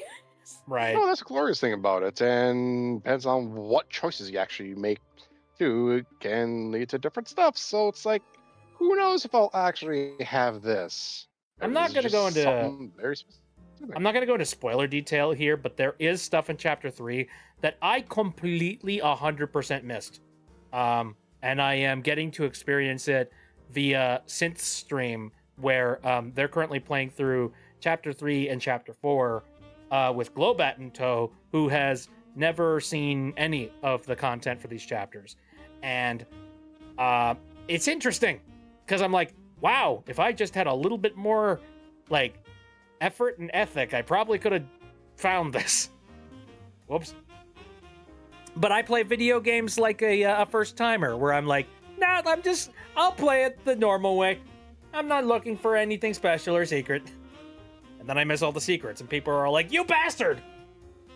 I try to look for what I can in this stuff, but I always will miss stuff anyway. Yeah. Mm.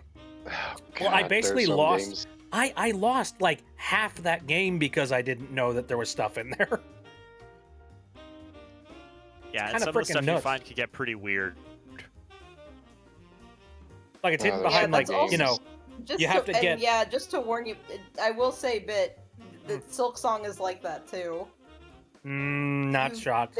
You've done so much. You've done a lot in the game already, but there is so much left that you could still do. Yay. I'm all for it, because like it's a difficult game, but like for the most part, the stop gaps and the bosses are not like pissing me off too ridiculously hard.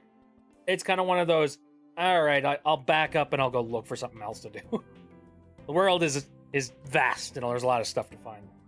One of these days I might Yeah. like take a break from it, maybe, but we'll see. Yeah. It depends. What happened with me was I ended up in the Hell Room, with a whole lot of rosaries that I hadn't stringed up. Oh no. So, if I abandon the Hell Room, and go do something else, I will guarantee to lose all my rosaries. So it's like either I finish the hell room or I quit playing, and I chose the latter. Oh no. I succeeded though, that's good news. Yeah.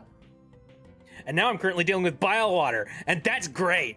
And then I'm kind of maybe glad I kind of dipped out, at least for now. You know what, I'm gonna go and try it again once what's the first DLC, like Sea of Sorrow, once that's out, I'll give it another try. Yeah, maybe. No, I'm very thankful Also, that I'm. Also, Phoenix, I love the trans rights snatcher that you've been drawing in the magma. That's so cute.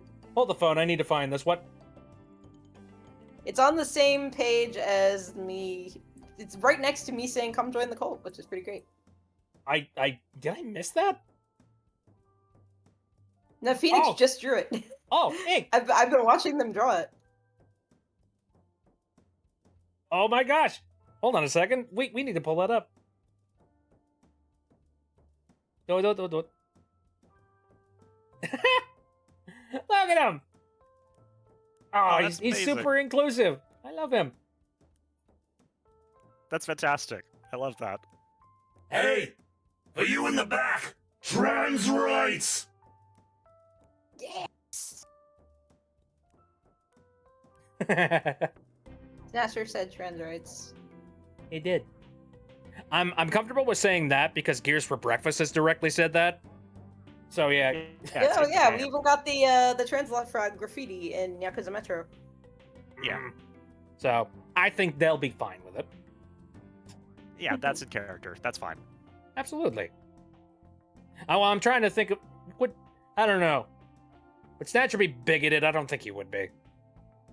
The No. only person I think No, he's he's bigoted equal against is equal probably Queen opportunity. Vanessa. But, I mean, that's understandable because she locked him in the basement. So, No, he in the no, like I know this is how much of a weirdo I am. I know like most of Snatcher's dialogue by heart, and he has a line in the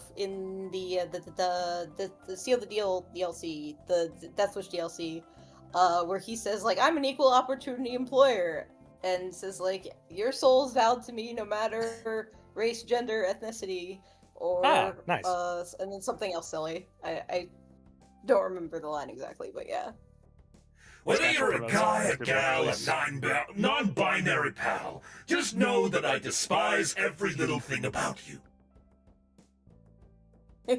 yes. I'm sure. Thank you, Snatcher. Thank you, Snatcher. Let's see.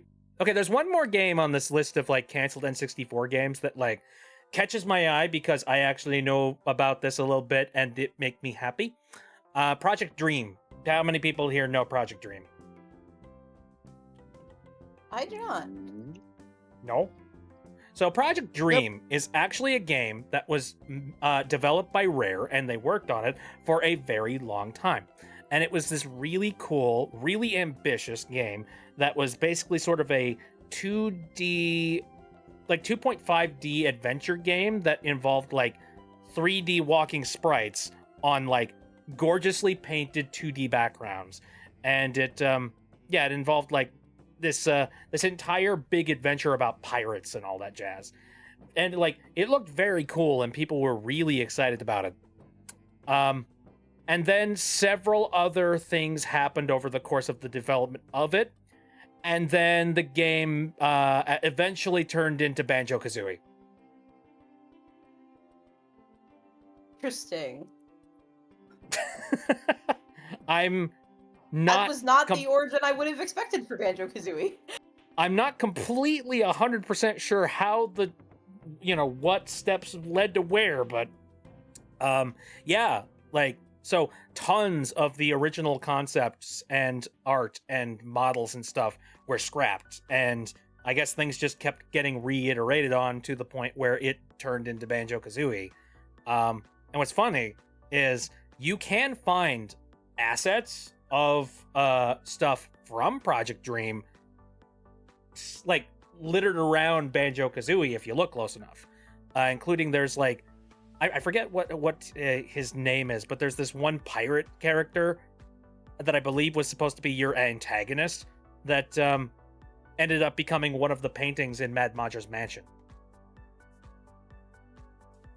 Which is Cool. very neat. Including Yeah, I love that it when exact games, same like, pirate. put like references to stuff that was cut or from early development. Yeah. That exact same pirate ended up showing up in Banjo-Tooie, and he was drunk off his ass and very angry, and he was complaining about how he he lost his ship, so to speak, and now he was just marooned and stuck in this bar. And I love it so much. That's great. And I think I forget one line he had. He was just like, "I once had an adventure. If only I had a dream."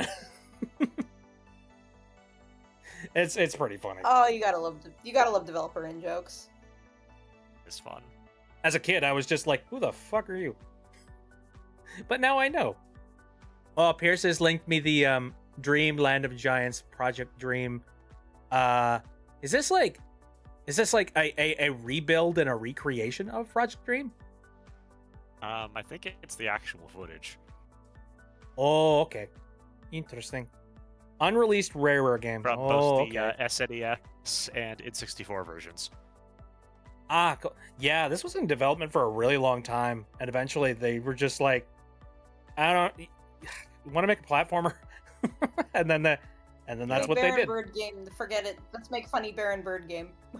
Yeah, it's like, I don't know. Like, it looks super ambitious, like all Rare games, frankly. Like, they were nutso cuckoo for, like, the longest time when it came to their stuff. And it just seemed like, even though a lot of stuff didn't quite hit directly, when they hit hard. Like, their golden age is no joke. Yeah. And And now absolutely Microsoft the owns them, age. so, sadness. Anyway, that's about all the Also, oh yeah, this just occurred to me. Phoenix, if you're still in the chat, are you in my server?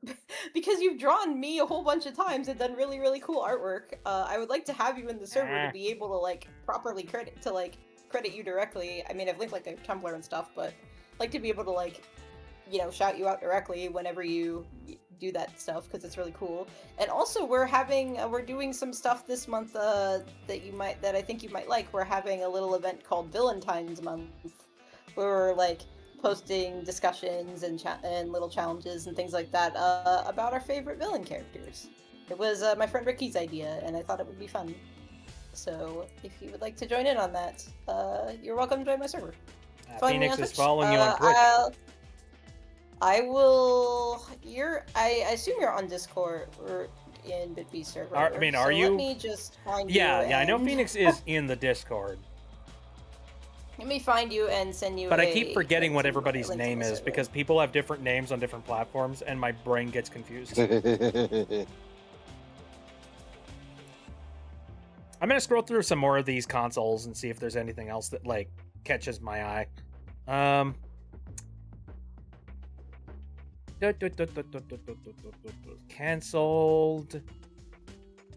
Cancelled Virtual Boy games. Well, that's All of them. understandable. Actually, there is something interesting about the Virtual Boy stuff. Okay. One of the games that was canceled was I think it was called like Zero Racers. It's basically an F-Zero game, but for the Virtual Boy, and you can also fly around a little bit. And the reason that game's notable is, first of all, it's an F-Zero game.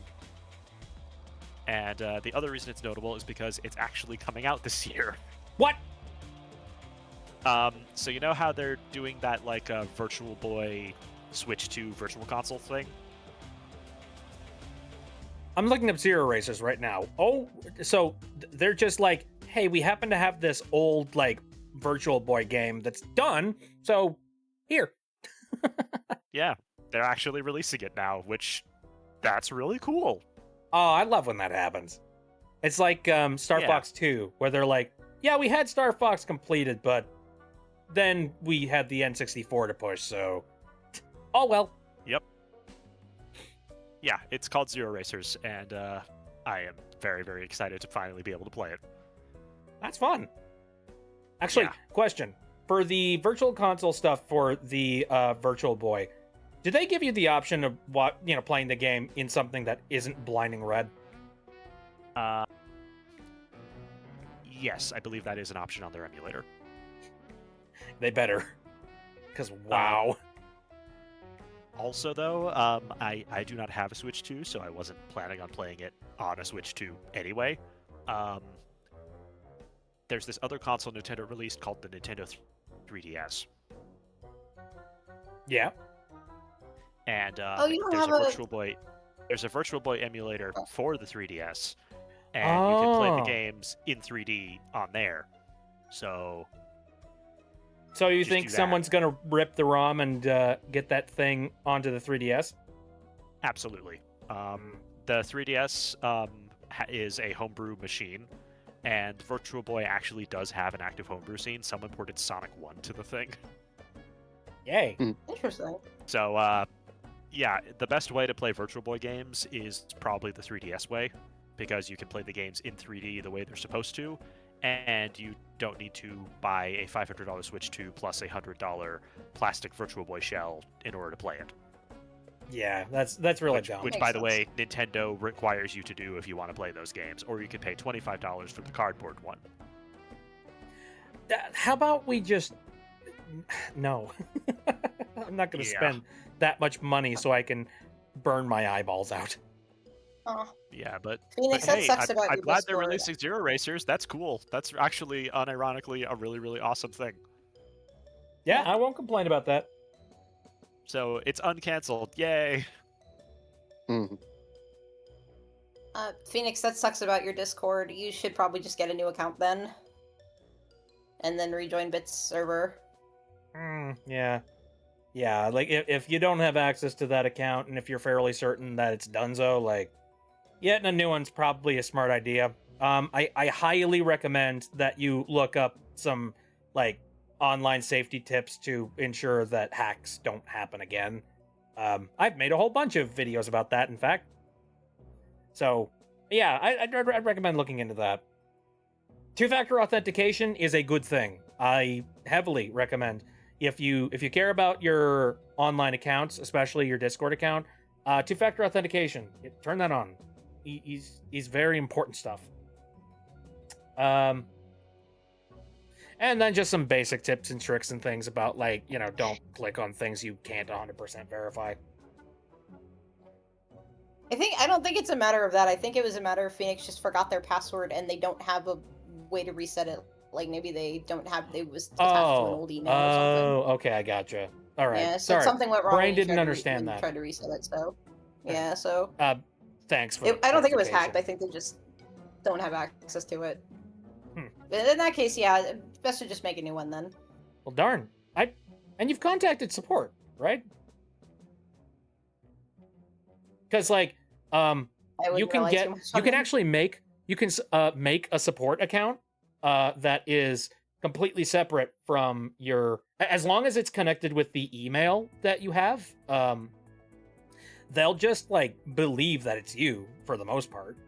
And then if you've got any particular ways that you can validate your account, then and I don't know what the heck they would ask you, or I don't know what they would do for you, but oh, they haven't gotten back to you. How long ago was it that you sent them a message? Yeah, at this point, I think. Yeah, in that case, I think it would just be better / easier to just make a new one. Oh, same thing happened with your DeviantArt. Darn. That sucks. Oh, Man, man. people still use DeviantArt? That's crazy. It's like, what are you doing there? Nah, that's I know it's still around, but it's just a lot of people, most people left it because it was it just became super user unfriendly. Oh, yeah. And it's Well, full of AI And there, slop were, now. and there were other Yeah, there was better the big sites, AI so slopping, everybody just and kind of people went abandoned it. like, So whenever I ew, hear no. people, so whenever I hear people still use DeviantArt, I'm like, damn. Hmm. Yeah, because I went from DeviantArt. I was on DeviantArt when I was a teenager, because it was kind of the only site of its kind at the time, and then it started and then about the top, pretty much around the time everybody was moving to Tumblr, for like DeviantArt was still okay around the time that I moved to Tumblr, but then like while Tumblr was getting kind of big, like sort in like in the mid 2010s, that's when DeviantArt like fell apart. Oh, okay. So Apparently, DeviantArt was the first media platform that you joined. Very neat. It also kind of true, not actually true for me. It was like, I think it was the second one I joined. The first one I ever joined was fanfiction.net. If you call that a social media, that's the thing. Can you even call? I can't even think of that as social media. It's too old. Yeah, Yeah. I don't know.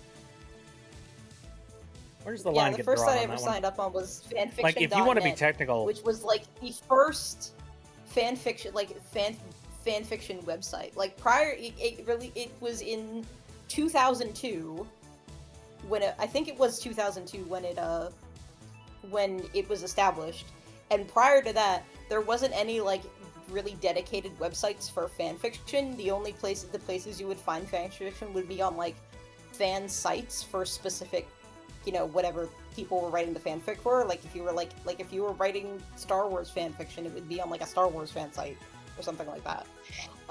There wasn't like fanfiction.net was kind of the first of the like categories by fandom with tags and character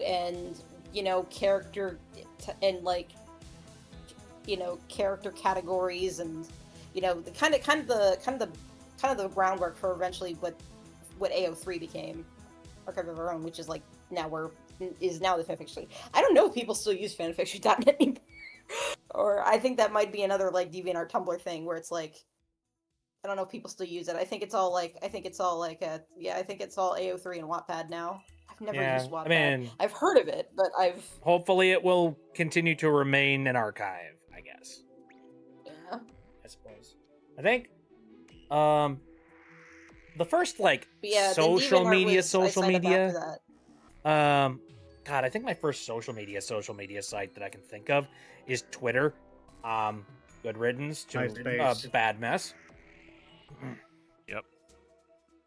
And that's about like all right. I've been on a couple of other platforms aside from that. I have been on Facebook, but that was like, so I nerfed that and like, Yeah, same. I mothballed the ever loving was hell on out of it a Facebook long for, time ago.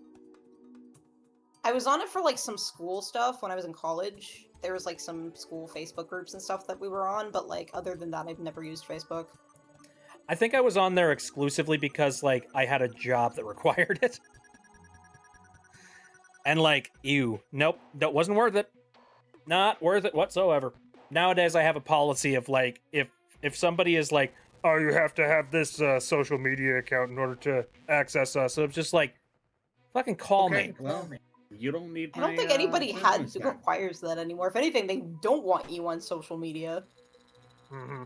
Because, they desperately want to have the information. People get fired over their social media accounts, so right. Well, like, and they will ask you for your social media accounts, even though they don't operate on social media, or like your job doesn't actually involve needing social media. Ugh, no, never again. Yeah, No. I cannot think of fanfiction.net and that's not social media. That is pre-social media. Mm-hmm. That's not what those sites were for. I mean, yeah, I remember a lot of websites that had social elements to them, but if we're talking like Web 2.0, the first websites I can think of are like the big ones, like the big chains. Like every website in some capacity has had. Yeah. To me, the first real social medias were Facebook and Twitter. Yeah. And that sucks. Which does suck. That wasn't a very good groundwork to set. No. And like they were all good at one point, and then money took over and a lot of horrible conspiracy stuff. Basically, the worst of the worst people got onto the platform and ruined it. Yeah. Or got bought by the worst of the worst people and they ruined it. Well, Twitter was always a dumpster fire.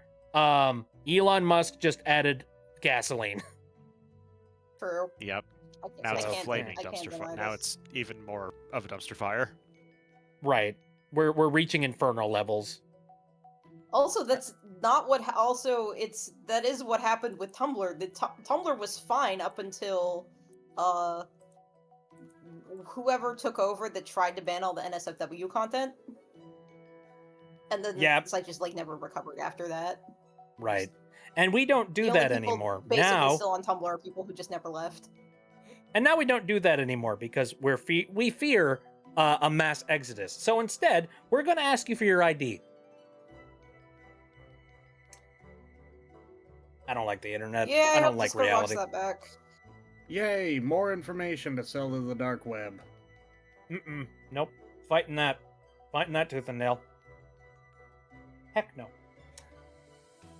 Young teen, I would chat with my friends on email before getting a social media. Ah, old school. Yeah, God. I had email pen pals too, and also AOL Instant Messenger. Yeah, IRCs and stuff. Oh my I god. was never on IRCs, but I was on AOL Instant Messenger, like Oh god. in the 2000s, I just in the aughts, Do-do-do. as they call it now. I just had a revelation. Yeah. There was an old animation. This animator's still doing these style of animations, by the way. But it was animator versus animation, Yeah, I remember those. where he Are was those? fighting a stick figure on his desktop. Yeah, I Except remember those. one of the characters he had to fight was AIM, AOL Instant Messenger. That's no longer a thing anymore. But I think they kept it. They kept it up for a long time though. Does AIM not exist anymore? Because I know it was still getting used up until like I don't it believe still so. existed up until like the late 2010s. Because I still had an account up until like the late 2010s. Well, let me So look is it it up actually here. gone now? The initial release was in 1997. Let me see. Is there I'm any sorry about that, segment? Phoenix. Is there any like segments that specifically talk about whether it's around anymore? I'm really sorry about that, Phoenix. Yeah, I wish you could get back into it at least just to deactivate it so people can't like steal art. Man, that sucks that people were stealing your art. I'm so Oh. sorry. Man, that's awful. Yeah. I'm real sorry about that. And I could understand then why if you didn't want to make a new account, if If know, the old 'cause one's the same thing there, might just happen. like, well, goddamn, there, that's mine. Give it back. Yeah, I get that. Yep. You don't really want to. Though I guess on a new account you could like watermark stuff, or you could watermark stuff. But yeah, as far as that's really sucks, you can't do anything about the fact your old art is getting stolen because you can't deactivate that account. Man, ow. I'm Okay, really sorry. I found a segment on the Wikipedia. So Verizon combined AOL and Yahoo into its subsidiary, which was called Oath Inc. at one point, but then they rebranded themselves as Yahoo, I guess to try and look more appealing. But unfortunately, the company that is currently called Yahoo discontinued AIM as a service on December 15th, 2017. Dang. So, yeah, you cannot be on AIM anymore.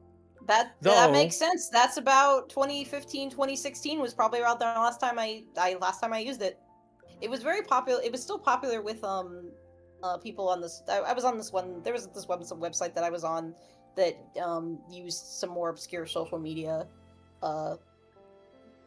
as a way to communicate because we died. Oh, but you could have an AOL account and sign into that. Yeah, and they still used AIM like in the mid 2010s because they didn't want to be on any of the big like messengers or social medias at the time, I guess. I forget there was this one thing. Let me look this up real quick because I remember there was big news about this that like petered the hell out. Yeah, do y'all remember Winamp? Yes. Vaguely, yes. I remember Hey, that. I do. I remember I when never it was used it, but I did know of it. Hey, man, bae. I remember when it was super popular. Like, you shouldn't use your built-in music player on your system. Get Winamp. It's cooler. It's got more sleek interface. It really kicks the llama's ass. And it really kicks the llama's ass. Yeah, exactly. I remember there was like some big news about Winamp, like after many, many years of just basically being defunct, suddenly they released an update that made it compatible with Windows 10 and 11. And Yeah. like, people saw that and they were just like, huh? Why? And for a while, people were like, does this mean that it's like gonna come back as a platform? What's going down? And then they did something. I don't remember what it was, but it seemed like the whole point of bringing Winamp back was like something to fuel some other scheme they had, which was, and most people were like, ew, no, goodbye. But I don't remember what the heck it was. Jeez, Phoenix, that's awful. Holy shit, I'm so sorry. You should go and report those. Like, whoever's doing that, you should at least go and report them. Ooh, absolutely. Even if nothing happens, go and report it. That's Mhm. horrible. Yep. If you can get yourself an account and you can prove that you are the owner of that art, like you can report something as being stolen content. And the internet tends to be pretty relaxed when it comes to takedowns, so you could probably get some of that stuff like, corrected, possibly. Yeah, especially if it's getting edited and making into that kind of content, that is extra reason to go and try and get it taken down. Yeah.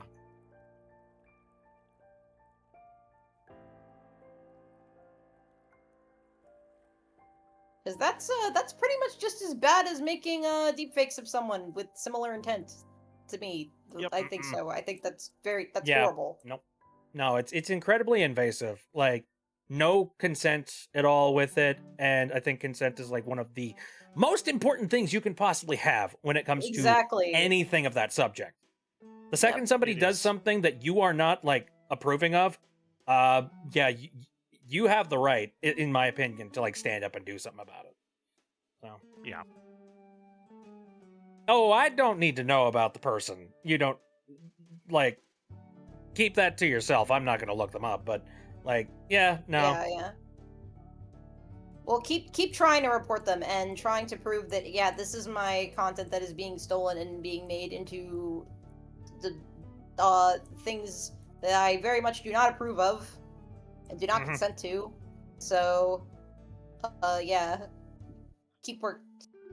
I don't know. I hope it, for your sake. I really, really hope it does go somewhere. But yeah, unfortunately, all you can do is try and prove it and try and get it taken down. Okay, I found a news article that was talking about a new Winamp that was released. This is an article that was released in 2023. Okay, this should give us a little bit more information about it. Let's see. So yeah, there's a brand new version of it, but they've got like two different branches. They work on classic Winamp, but then they have like a new version of Winamp that they are trying to push. You cannot actually play your own music files with the new web app yet. No. What? Why? Why? No. Would that to like defeat the whole point? No. Okay. So here's the rub. Here's where they get you. Here, Winamp says that functionality is, quote, coming soon. Not clear which streaming service would allow playback through the service. See where we're going with this.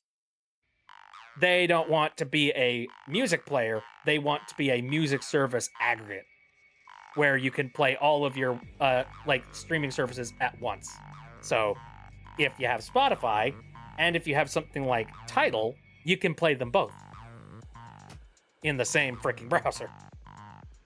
And that thing can kind of work, but most people will just go, why don't I just have both the apps on my device? Like, who cares?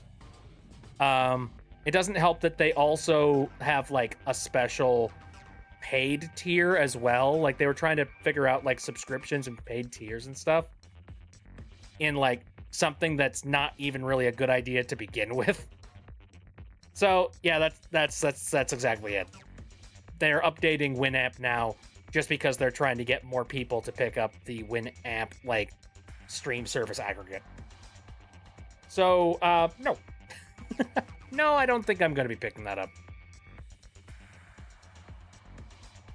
I also know that like there's a new parent company that owns Audacity. I'm sure you guys know Audacity. Yep. Yes. Mm-hmm. And it's been an internet darling for many, many years, but they're kind of running in the direction of changing the way that Audacity works and looks and all that jazz, as well as they're trying to push like new like side stuff. Like there's this service called MuseHub that their parent company owns, and they have the ability to like send you plugins and things and sell you plugins. And I think that's where the bulk of their money is, or like that they're trying to get. They're also pushing AI plugins, which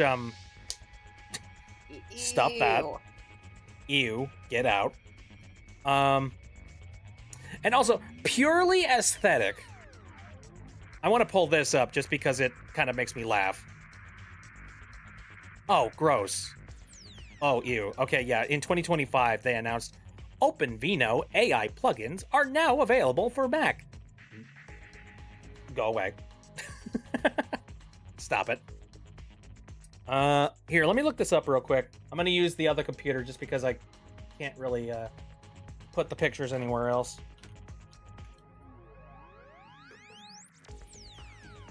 There we go. I'm going to head over to images.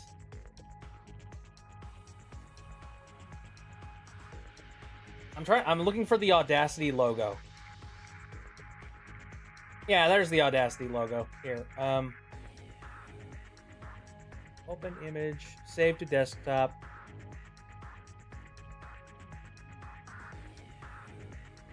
Talk amongst yourselves. Okay, yeah, Phoenix, I'm so sorry. That sucks so much, man. I can't even imagine if that happened to me. I would just be like, I would fight tooth and nail to get that stuff taken down, because if I like worked hard on like a project, a story, an AU, whatever, and then it was basically getting ruined by somebody, stealing my art and making content I very much did not approve or consent to of, I would be furious. They would have I would rain hell's fury down on that person until I got all of that shit removed and could actually go back to the thing that I was, proud of and passionate about.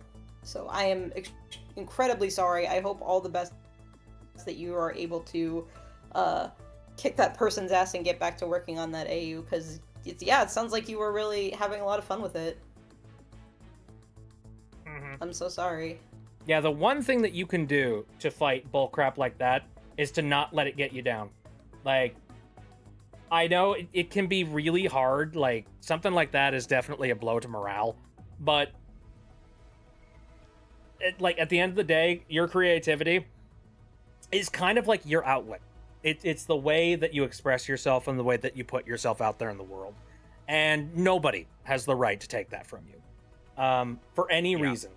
So, no matter what happens, absolutely fight for your right to have the rights to whatever you have. Try and take them down with whatever tools you got. But even if you can't 100% take them out, the best you can do is just keep moving forward.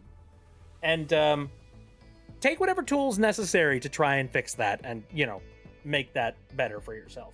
Whether it be, you're not dealing with, AI generated stuff, so you don't need AI generation tools, but,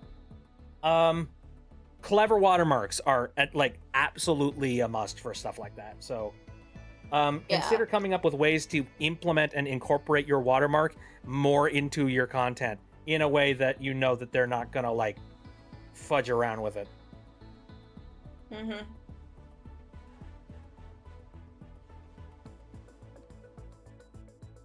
See, I'm trying to find. There was a thing about like the logo for Audacity that I saw that I was just like, what the shit? What is this? But I can't find it. I wonder if they've backpedaled. They might Yeah, have, here's hoping. honestly. Here's it? hoping, because I kind of nearly need Audacity for things. Well, one of the first things that I can complain about is that Audacity is like, ever since they made some updates to Audacity under this new parent company, they did start slipping in some like funny little features under the hood for like data analysis and like, you know, like basically like you're sending a bunch of like little bits of information about how you'd use Audacity to them quietly over your internet. I'm not a fan of that. Like, here. Yeah, I'm not either, but that's as far as things they could be doing. I don't think that's as bad. I guess not. How else am I supposed to improve my product if I don't know how people are using it? You could fucking ask. That's what I'm trying to do, but for some reason you don't like it! Nobody's for some stupid reason, nobody will talk to me anymore. Ooh, here we go. I think I found it. All right. So I need to figure out the context behind this image. It is a YouTube page. Here, okay, hold on. I'm gonna look up.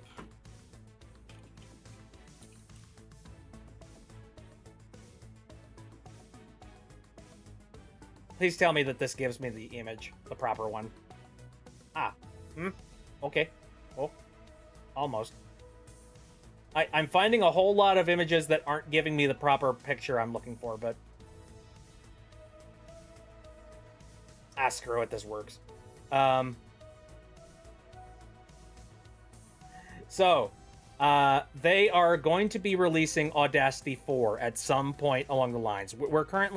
We're on Audacity 3.7 at the moment, and they're like, there's going to be big changes coming with Audacity 4. And I've heard of some of them. I don't know. We'll see what the fuck happens with Audacity 4 if they slip in something that I'm not a gigantic fan of. But immediately, I got a major problem with it, and that's that it appears they're changing the logo. You guys know what the logo looks like for Audacity, right? It's this thing. Yes. It's super jank and like it's very much it's old internet, you know what I mean? It's what it's like, just the way that the shading works and the way that like very early aughts. Right. Professional And they haven't web changed design it for long. sometime in the 90s. Well, they were like, this is old. Let's replace it with a new one. Apparently, this is the new one. The audacity. Shut the fuck up. Wow, that looks like ass, actually. It does. That looks really lame. I It- can't I even don't tell know, what it it's looks supposed to be. half-assed. It's supposed to be a headphone at a weird angle. I can't even tell Excuse what me, it's but we supposed don't to use be. we don't really use headphones much anymore. We use earbuds. Oh my god. I mean, I can tell what it is. Like it's like, you know, a simplified variation of what like, you know, headphones kind of look like. So, you know, I get it. Do you want to change your entire brand identity to something that looks this crappy though? I wouldn't. You know, I think what they already got, aka this guy, like that is immediately identifiable to both old users It's and new headphones, users. And you hear the stuff in the headphone. It Yeah, makes it's sense. headphones, It's and there's a simple. waveform in it. Hey, there we go. This new one looks like they're trying to intuitively sell the understand. new It Beats. looks fine. Like the new one looks like they're trying to sell the new Beats by Dre. And they're wrong. And they're wrong. Like, And no. it's okay, Phoenix. Don't worry about it. And also that AU is very wholesome. I'm so sad that the horrible people are trying to ruin it for you. That really sucks. Mhm.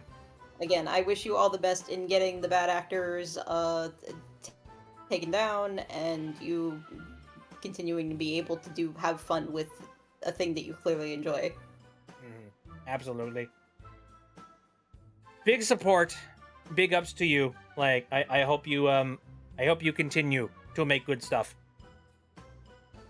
Don't let this get you down. Speaking of which, I'm gonna stare at the magma for a quick moment. I do see that there is a new thing that was made by Phoenix. I'm gonna grab this real quick. Here. There we are. A couple of peck necks, and they're currently fighting each other with a knife. Amazing.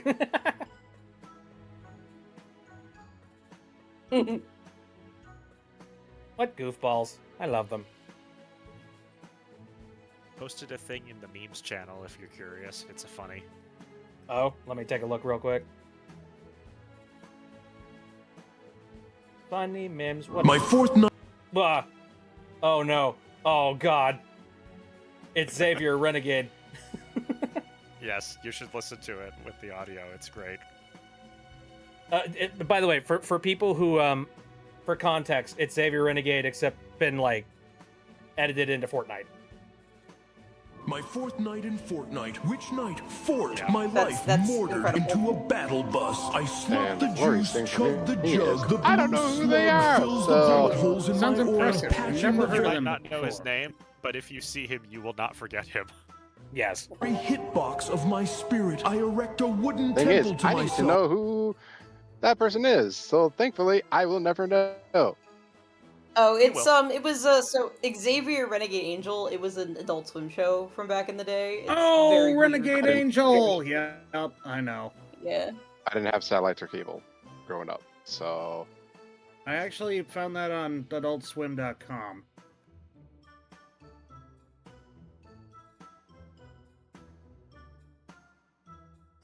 Stumbled on it on accident while looking up Robot Chicken. Here, I'll go ahead. I'll So, throw it into yeah, the. I Vanessa, see I brilliant. wanna, I'll throw it into this chat room.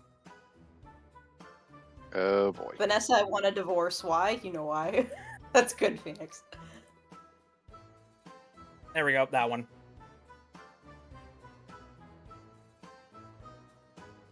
Oh, that one wasn't That's new? Oh, hilarious. dang it.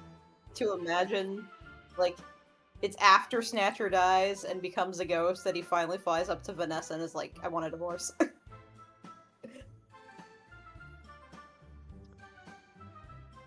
Yeah, I just don't know.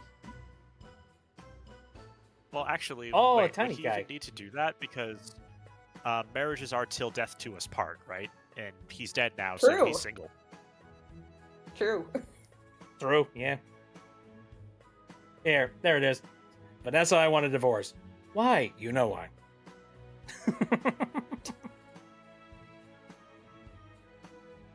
Freaking great. And again, I love the Alive Now Snatcher. I want to floof his beard. Nice. Pat. I want to touch his beard floof. I'm scrolling through a list of canceled Nintendo 3DS games now. One of them is Mighty Number 9. Yeah. Make the fanboys cry like a Like an anime fan on prom prom night. too bad. Oh well, so sad. Oh man, yeah, that was just an unfortunate state of things.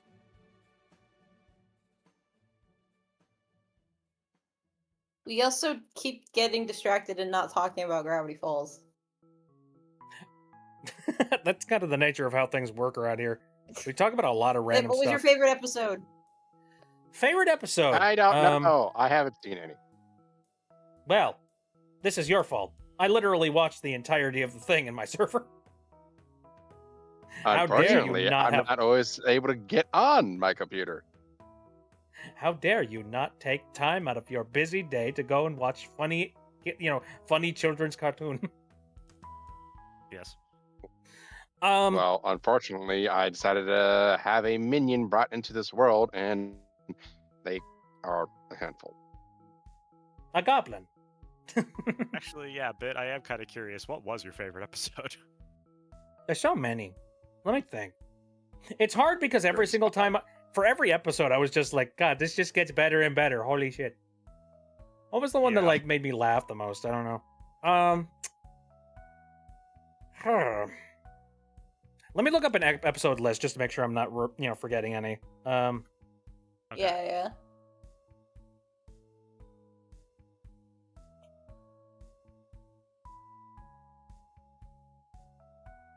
Okay, there we go. Okay, so,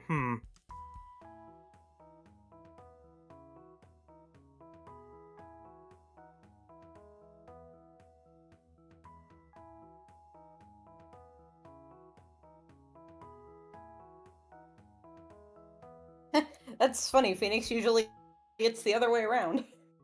Usually you have like, I have a great idea for this character. They're like this and this and this and this, and then you have to come up with the backstory.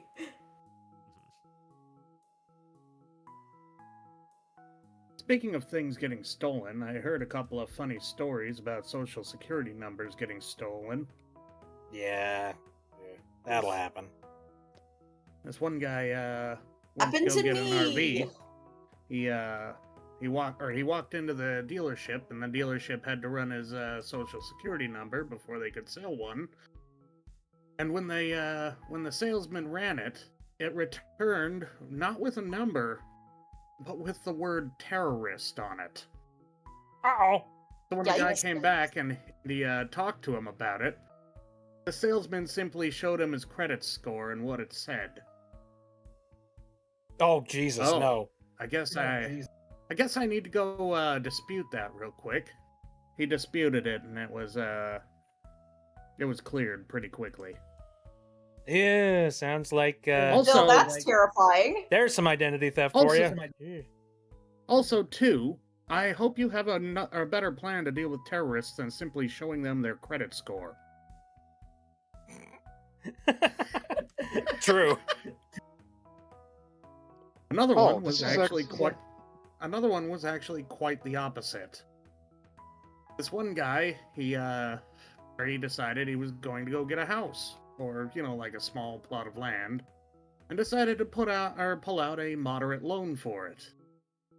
The bank ran his social security number and said, "Dude, you can pull out any loan you want, really.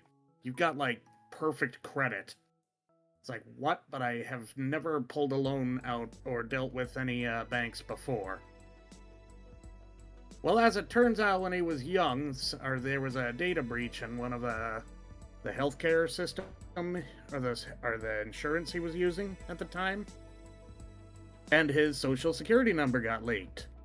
Well, Oh. someone stole it, and instead of doing anything devious with it, they were a model citizen. They bought So a this house is a in case of- Florida. They had This is- some So say some- businesses. Thank you for stealing my identity. Was this like an Which immigrant actually situation gets where somewhat like they absurd. stole the social security number and they were just like, well, time to be an American. I have no idea. This is just how I heard the story. That's wild. But other than stealing the social security number, they were a perfect citizen. Thanks, I guess. No crime, Yeah. no nothing. I guess. Yay. Man, if only that could happen to everybody whose the social security numbers got stolen, including mine, which got Mhm, stolen yeah. 2 years ago. And so my credit, everything has been frozen since then, because there's nothing I can do about the fact that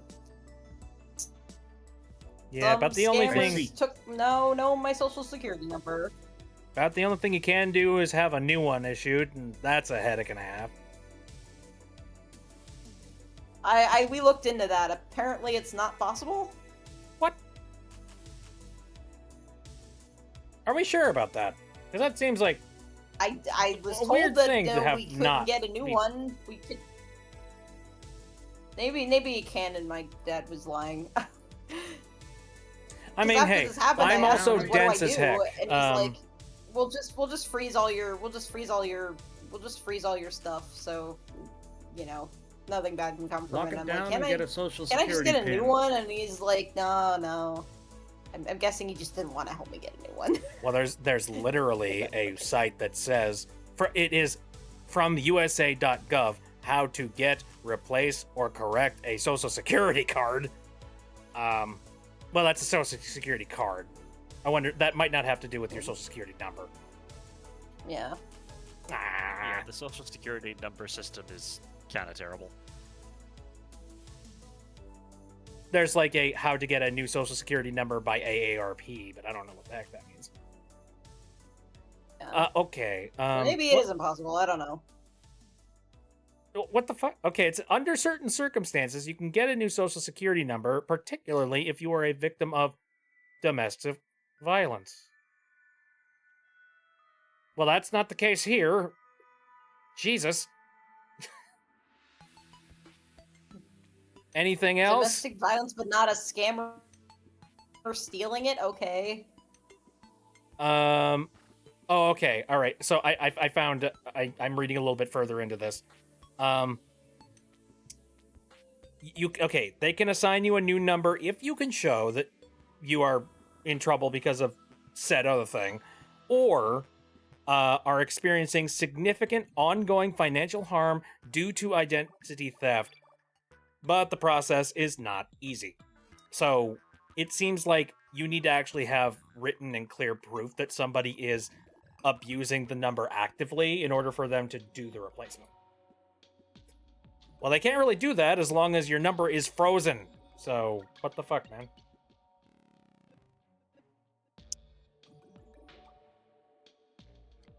No, it's not off topic. I'm still trying to learn what Bit's favorite Gravity Falls episode is.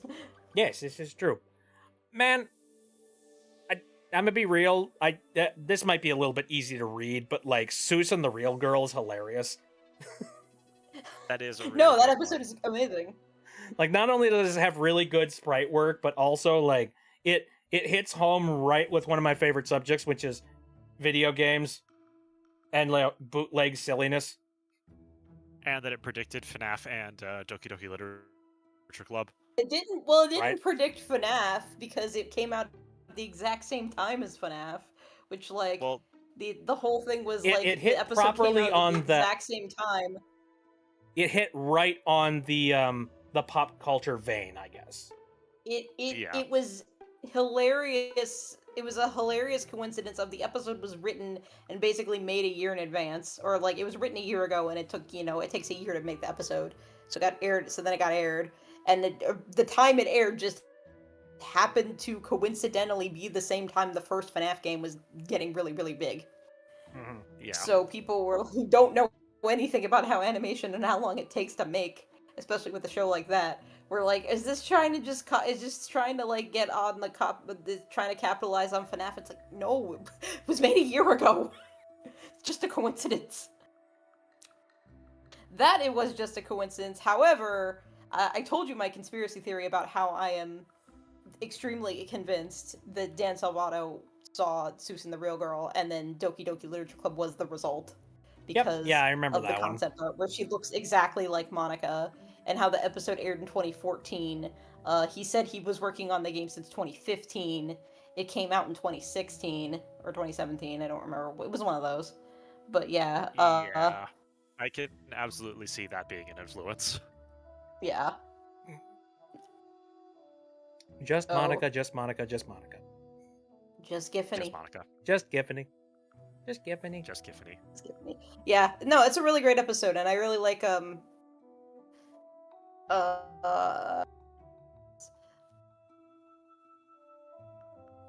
no, Seuss is just great. Yeah, I mean, I don't know a Let's- single person that would hate Seuss. Like, what the heck? It's for, like, He's a handyman, and also he's a goofy goober. He's, Also, it was just kind of fun, like, you know, seeing the whole like self-confidence rise thing with him, and like, you know, him getting to basically have like, you know, a lot more personality and a lot more characterization than just he's the handyman. Gotta love him. he's the goofy guy. He's the goofy guy. Personally, I do kind of like, as far as like the Seuss episodes go, I kind of prefer Blendon's game because I love that it wasn't afraid to have the message of, no, sometimes your biological family sucks and they will abandon you and they will not be good people. And so that's why you need to, sometimes then you have to find your own family if your quote unquote real one just isn't there for you and isn't doing their job of being family. Yeah, And yeah, that no, was, I I agree think, a with that. really, because the message of that episode is, no, Seuss's dad is a terrible person. He abandoned his son. Yep. Yes, he did.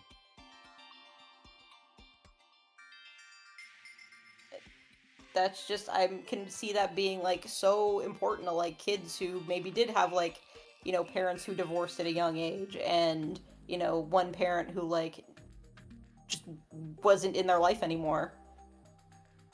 That's very true. I really like the So, message of that. it's episode, very, I too. think it's just important. It's just so good and important that we have messages like that. Yeah. So, but yeah, that's a good choice. My favorite, coincident, hilariously enough, that's the episode. That's, I think, season 2, episode 3. And my favorite is Sock Opera, which is season 2, episode 4. Yes, Nice. yes. I really, really like Northwest Mansion Mystery. I think that's a really strong one. It is a And also really good into- episode. And also Into the Bunker. Into the Bunker is also great. Yeah. Yeah, season 2 pretty much has like all banger episodes.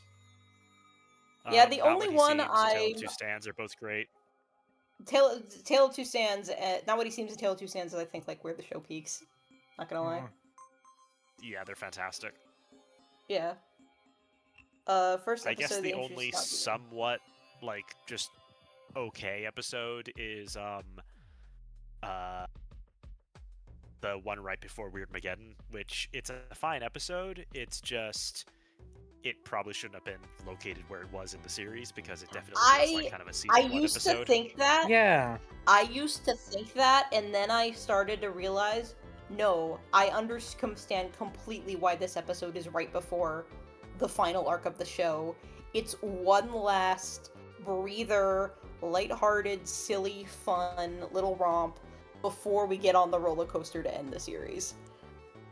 Like, I understand that, but I think the specific romp that they do doesn't make a whole lot of sense in the context of the series, because the previous episode was like the last Maplecorn, right? Yeah. Which was they need to go and get the unicorn hair specifically to protect the shack from Bill. Okay, Yeah. so now we should probably all hang out in the shack, right? So that we don't have to. Yeah, deal with Bill trying to, you know, I kill thought us. that too. Just Anyway, like you're road just trip leaving time. now. What? Yeah, and also Ford isn't mentioned at all. So it's Mhm. just like, it's weird because Ford's not there, and it's weird because they do in fact leave the shack. So it It's might have almost worked like better they- if Last Maplecorn was after that. It's almost like they and we realized start they needed the whole Weird reprieve Mageddon arc episode, basically and with they're Last like, Maplecorn. well, it's like they needed the reprieve episode, and they're like, ah, shit. Do you have any ideas for something they could do in between? Something like lighthearted and fun? I don't know. We have this one thing that we wrote up in season 1. Yeah, sure, do it. Let's just throw that one in there. I That think works. That the one idea that sort of makes sense is that later in Weird Mageddon we realize that Bill can't actually leave Gravity Falls. So if you're on a road trip and you happen to be outside of Gravity Falls, that also means you're outside of Bill's influence, which is good. But none of the characters actually knew that at the time. At the So time, Yeah. yeah. That's true. and like even Phoenix, the Ford was episode surprised name you're that thinking Bill of- was still stuck in Gravity Falls. He didn't know that. Yeah, because that's like a thing that we don't know that until like partway through Weird Mageddon. And being Phoenix, that episode is called Dreamscapers. It is, episode 19 of season 1. And is also, it is, people say that's like just objectively the best episode of season 1. Yeah, it's the best one because it has Bill in it. Mhm. Because as Shifrilla said, Screamscapers is the best episode of season 1 because it has Bill in it. But no, it is also a good reason, good for that that you mentioned episode that you mentioned. For that reason that you mentioned, Stan caring a lot about Dipper, and I also have a theory. I don't. This has never like been confirmed. But I have a theory about that episode, and my theory is that based on what we know later. So you remember when Stan is talking about like, oh, when I was a kid, I was a wimp until my dad signed me up for boxing lessons and I learned how to stick up for myself. When he's talking about that and he's talking about himself, quote unquote, as a kid, I think he's actually talking about Ford.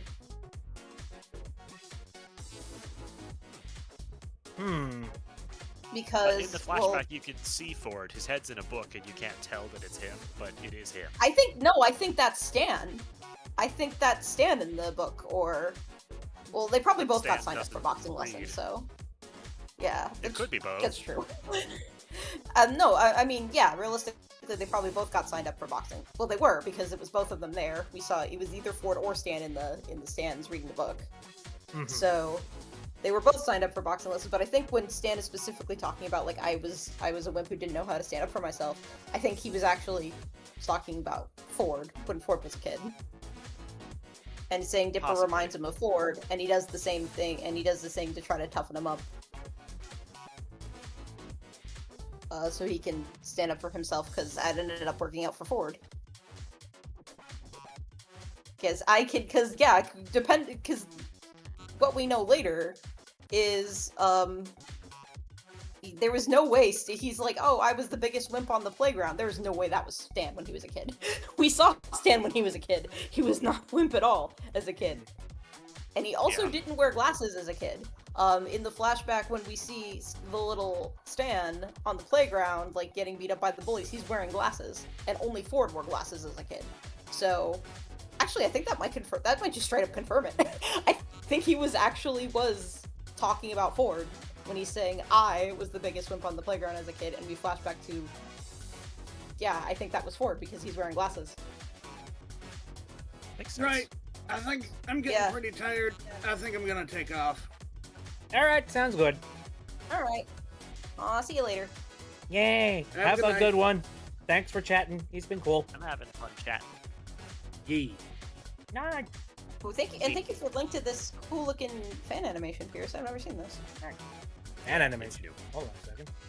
It's the Epic the Musical Gravity Falls thing. Oh yeah, I saw that. It was just like, yay! It's just really well animated and sweet. I like it. Yeah. Oh, this is And the lyrics cool. fit surprisingly well. It fits thematically, yeah.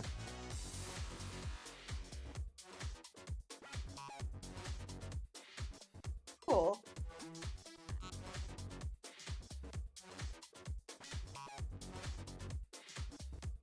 So I'm looking through the episodes and trying to think of like what was an episode that I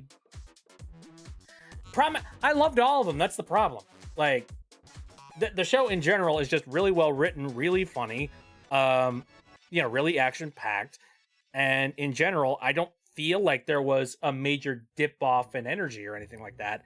If I had to choose any of them, I think I'd have to choose some of like the the clip shows, the ones where they had like the on-canon, the non-canon stuff. I was about to mention, I think Bottomless Pit is fine. It's fine in season 1, and also one of the stories is canon. The last one about the Truth Teeth actually is like, oh, this just happened right before we fell in the pit. So that one actually did happen. And I think that just works well in general for season 1 before we kind of get into the bigger plot stuff. Like season 1 is focused more on the smaller stories, all like that already anyway, so it works. What doesn't work, and it's the one episode of the series I wish didn't exist, and I wish that 22 minutes or whatever could have been dedicated to something else later in the season. Stuff that basically ended up getting relegated to Journal 3 is Little Gift Shop of Horrors is the other anthology. None of those are canon. It's just this could have been a comic. This could have been like a comic like Lost Legends. It didn't have to be an actual episode. Yeah, It doesn't contribute like anything to the for series. me, it was definitely a toss-up. Bit is fun. It was Yeah. the toss up between the two clip shows, and the Little Shop of Horrors for me personally, while not bad, was something that I felt like could have been. I don't know. It could have been. I don't want to like just steal your point, but you're right in the fact it could have been something else.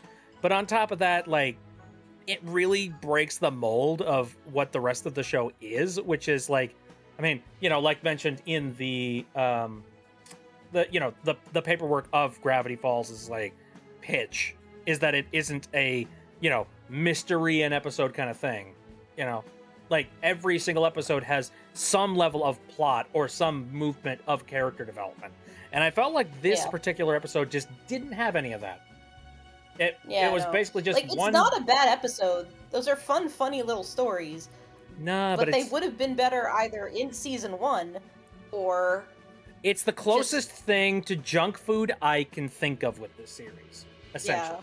Or again, some kind of supplementary material like a book or a comic. Mm-hmm. Need to get back to animating Snatcher Plays animated. Oh, what portion of Snatcher Plays were you animating? I'm curious. A lot of things happened in that series. I'm very... I don't know which one would be the most animatable.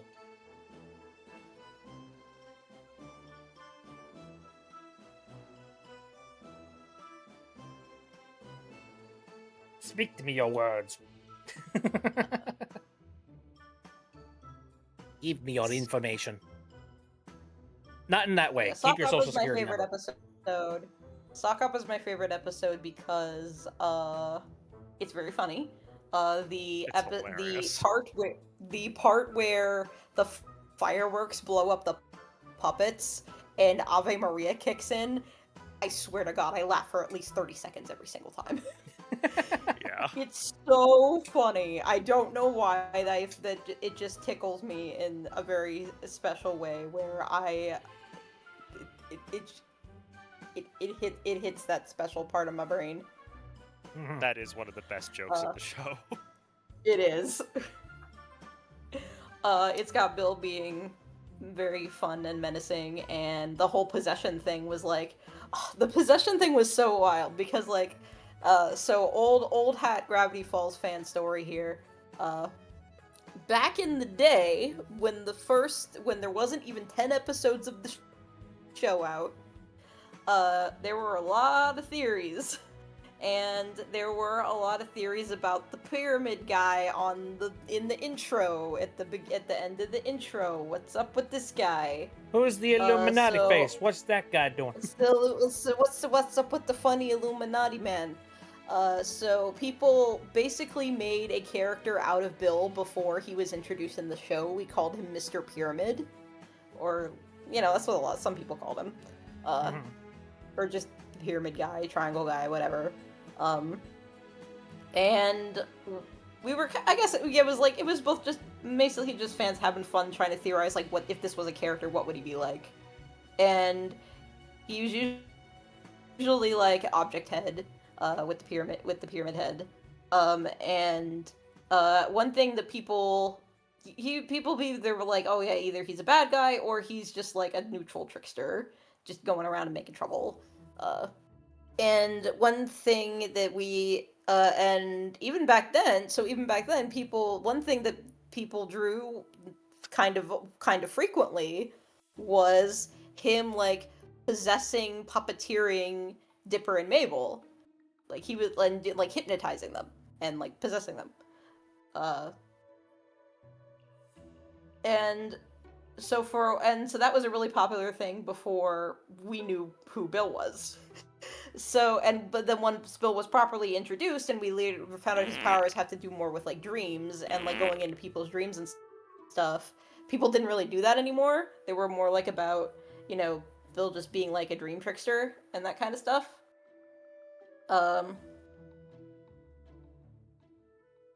So that basically all fell out of style. The whole hypnotism, puppeteering, possession thing. And then Sock Opera comes out, and we get Bipper, and we find out, yes, Bill can possess people. He can literally puppeteer them. and just all of the old hats in the fandom like me went insane because we were like, oh my god, we predicted this like 2 years ago, and then it fell out of style because we didn't think it would ever be a thing, but now it's a thing. Nice. So that There's was some just a really wild freaky moment. stuff about that in Journal 3, by the way. Yeah. Ooh, Oh cool. yeah. Backwards that was messages in Makes me every wild. episode when the intro ends. Oh yeah, I heard those, and I was Yeah. like, "That's something." I'm sure it's something. I just don't know what it is.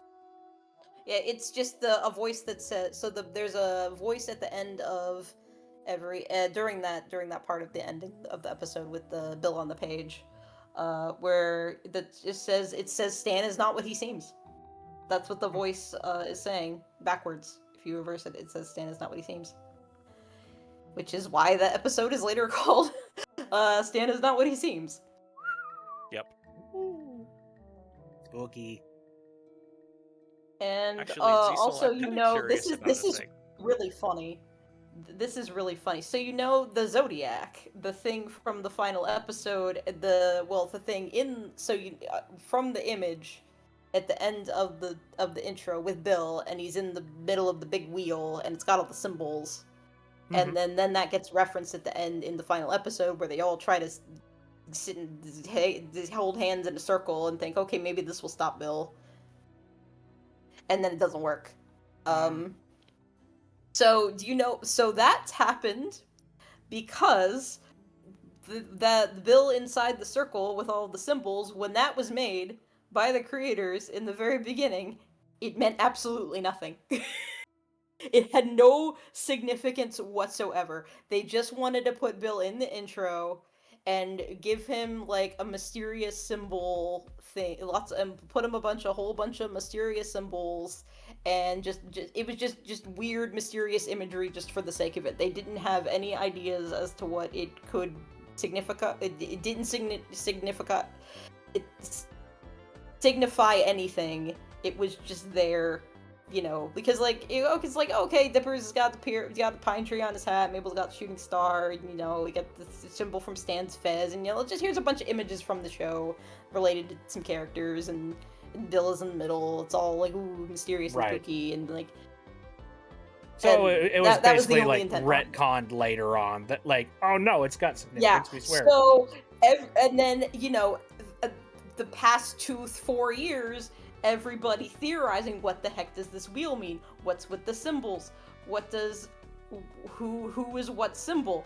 What is this? What is the significance of this? How does it connect to Bill? There was a bazillion different theories and ideas about it. And so by the time they got to the finale, they're like, well, shit, we kind of just can't not mention it now. Everybody thinks it's really important, even though it's not. If we don't mention it and we just never address it, people are gonna be like, well, what the heck was up with the wheel then? So You know, we they have could to- just say, not everything is significant, guys. Come on. They really didn't want to. Well, that's kind of what they ended up doing. Is they acknowledged it, but it was like they just turned it into a red herring. Because Yeah. never was meant to have any significance anyway. They worked it in as a total red herring because it wasn't meant to do anything to begin with anyway. Mhm. Which at first I kind of hated. At first I kind of wish they just never, like, acknowledged it at all. Because if it wasn't meant to do anything. But the more I thought about it, the more I'm like, you know, that was the perfect way to deal with it. If it was never meant to do anything, you bring it in as a red herring. That's actually suppose. perfect. Yeah. Phoenix is talking about the animation that they're doing for the Snatcher Plays thing, and it's the one where he plays Viscera This- cleanup detail. That was the very first one. Oh yeah, my gosh. you're really going back in That's- time on that one. That's so nostalgic. That was That how didn't I even found have any Bit visuals. Me. That was how I found you, Bit. I found your first Snatcher Plays video on YouTube, and I'm like, why Yay. does this only have like a couple hundred views? Because it only did at the time. 'Cause His the voice acting's algorithm is amazing. shit. He sounds just like Snatcher, and this is super funny. I'm gonna go check out his streams. And As then they here say, we the are. rest is history. And here we are. Oh, man. I've seen a couple of people that have taken some of my Snatcher lines and just, like, you know, noodled and done weird stuff with it. and I appreciate it a heck of a lot. I don't do a lot of like, Snatcher individual recordings anymore. Or I don't do it like a significant long periods of time. But like, it's interesting whenever I do see people doing like funny things with the voice that I do. Figured you'd start from the beginning. Hey, nope. Good place to start. At the beginning. Let's see. Let me. I'm looking at some more canceled stuff on this list here. Actually, I have a question for Liesel. Yeah. So there's this fan-made Gravity Falls episode called "Return to the Bunker." Have you seen sounds slash heard of familiar. that? It sounds familiar. I think it was it Deep Woods that did that? I see that it was posted by a YouTube channel called Key and Carlisle. Okay, so that's not who I'm thinking of. Okay, yeah, because there was this other group called called Deep Woods. They were a group that made that also made a fan-made Gravity Falls episode called Quest for Northwest. So I wasn't sure if that was another one that they did, or if that was, because I don't know if that was the only one they ever made. I think they made one other. I couldn't remember what it was though. But yeah, no, I've heard of that, and I don't remember if I watched it. Okay. I remember thinking it was pretty good. Yeah, Quest for Northwest was really good. The one made by the Deep Woods group. Yeah, the Return to the Bunker episode, it actually, in the series, it actually just basically replaces the road trip episode in season 2. Like, No, in terms that's of very timeline placement, clever. that's where it goes. And it's about them going So back that's like, into the so it's bunker. what Ford was doing during that episode, yeah. right? Well, no, it has the kids actually go with them into the bunker again. And okay. Ford is having to realize, oh wait, they actually know how to get through this place. That's odd. And it deals with Ford having to reconfront the shapeshifter and also McGucket. Well, then that wouldn't have made a yeah, heck of a lot of sense with them. I've seen this thumbnail. I don't think I've ever watched the whole thing, all the way through. I kept meaning like, I'll watch this at some point. This looks pretty neat, especially because Deep Woods was also doing like fan episode animatic things, and they were doing pretty good. And then I just never got around to it. So I should finally give this a watch. I think Nice. it's pretty solid. It's obviously not canon, but it's good. Yeah, it's fun. I mean, that's basically what I did. This is the kind of thing that I didn't make it as episode. I didn't make it as an animatic. I made it as a game. But yeah, that was kind of the idea behind Times Quest 2. So. Well, like it can't I'll really post be it in the canon chat considering for you like later, too. there's that segment in Weird Mageddon when like Ford and McGucket meet up and they have their whole McGucket, I haven't seen you in years. That kind of thing. So like that would have thrown things off significantly. Yeah, it's obviously not compatible with that, but it's still really, really good. I think they did a really solid job, like sounding like the characters and having writing that sounds like them. Nice. It's not like fully animated. It's animatics, but it's I think animatic. they did a great job. Yeah. Who's got the budget that's how and the time? That's how Quest for Northwest was with the Deep Woods group. Yeah. Also, Virgil says, the way that you tell a story is by starting at the end and jumping back and forth while also stopping in the middle. I see you've read Homestuck too. Yes. Because that story, what even the hell? Literally, it's a story about paradoxes. People are like, ask, what is Homestuck about? And people said, oh, it's about a crazy adventure with a kid and his friends playing a game and they meet some aliens. And other people were like, oh, it's a big... and then I'm like, no, it's a story about time travel and time paradoxes. Right. I think I remember I heard somebody on Tumblr that talked about like what the heck Homestuck's about, and like they described it as 4 almost teenagers play a game of interstellar chess and they learn how to cheat. That's actually not a bad comparison and I'm like, either. Yeah, it's about right. That's not bad. But it is like it was basically I feel like it exists because I think Hussey just has a hard on for time loops. I mean, it seems that way. I mean, like, I like a non-linear story here and there, but Homestuck is like... Homestuck does everything possible to, like, hopscotch the story. Yeah. Toby not real. Toby not as much. I feel like Toby's pretty linear, let's be real. Like, Toby's pretty linear, yeah, no. Yeah. especially in comparison. He's clever in other ways. Yeah. What was I gonna say? Oh yeah. So the into the bunker thing isn't like canon compliant, but the thing one thing I was proud of was up until Book of Bill, Pine's Quest 2D was canon compliant. I tried to make it as canon compliant as I could. But then Book of Bill happened, and it's like, oh, whoops, I knew this. Oh, would no. happen. Yep. So that's one of the other So, reasons. all right. Remake.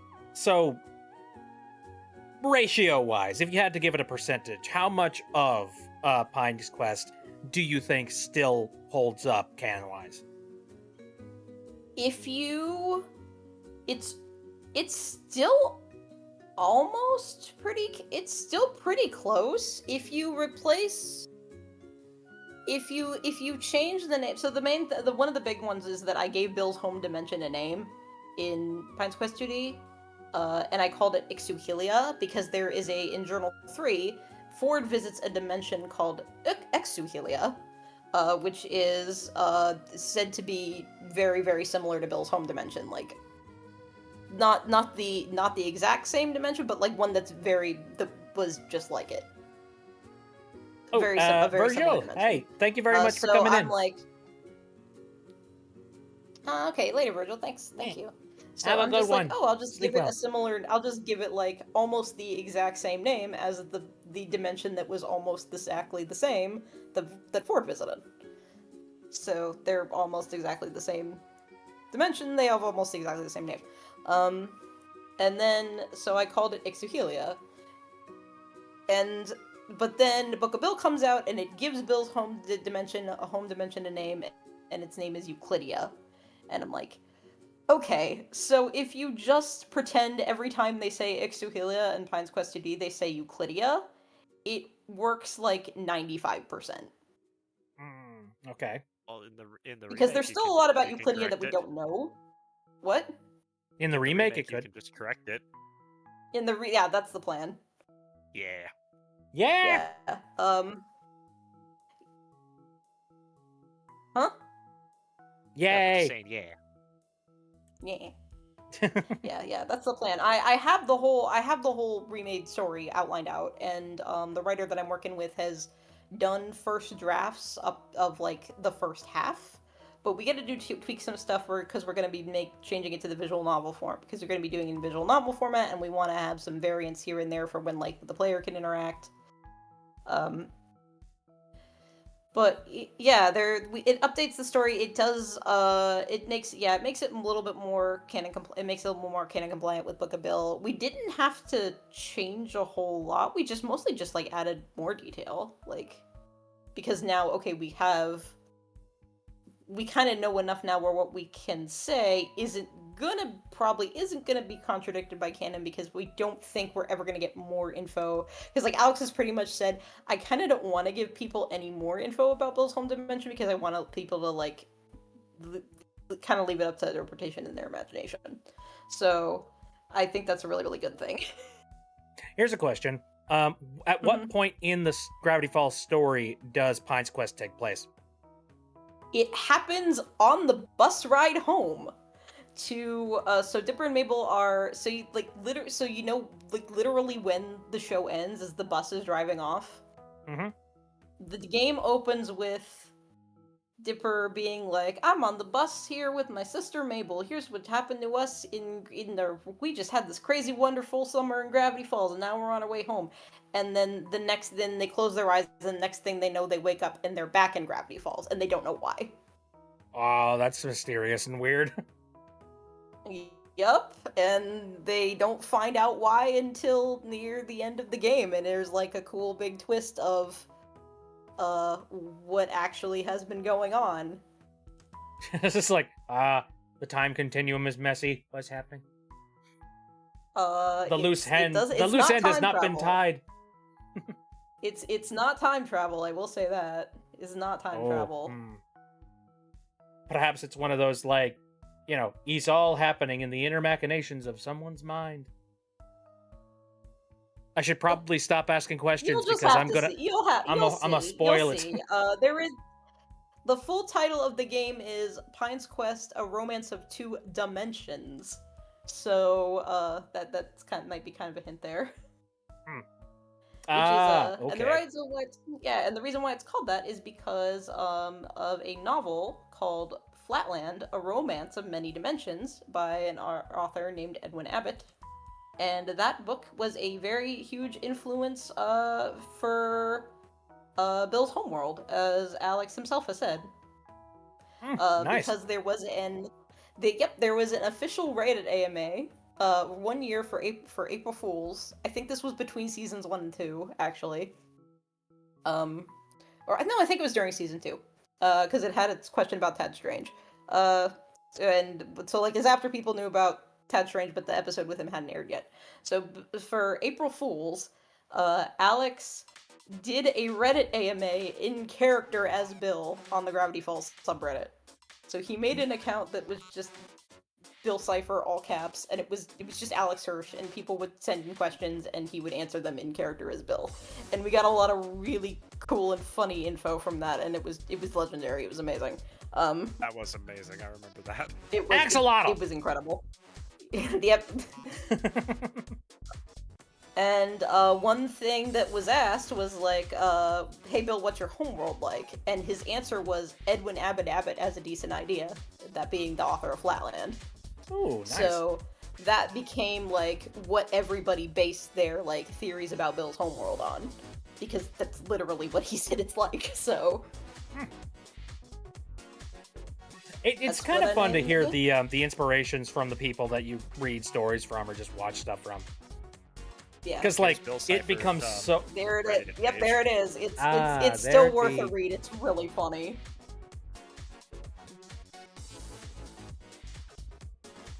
Hey, I know a guy with a much more slender physique than me. If you think my fans are crazy, you should see his. Between you and me, I knew him before he was so slender. I think he has body issues. Body image issues, yeah. That's great. I love that. I like how he talks in all caps. The full main page, it's great. I do like that he talks in all caps, and then somebody asks him why. He's like, and he says, and he responds, "I think in all caps." That's fair. Who was it? Was it one of you guys that said this, or like it was somebody else who was just like, it's fun that Bill Cipher basically talks like he's constantly screaming. Yeah, he does. I never really thought of it as screaming. I thought of him just talking very loudly and exuberantly. He's just like he projects a lot. Yeah. Yeah, because what it is it's Alex Hirsch's impression of David Lynch as what was David Lynch's character's name in Twin Peaks? So in Twin Peaks, which is David Lynch's show, he actually does play a minor character who is an FBI agent, and this FBI agent has like hard of hearing, so he wears a hearing aid. And because he's hard of hearing and wears a hearing aid, he talks very loudly.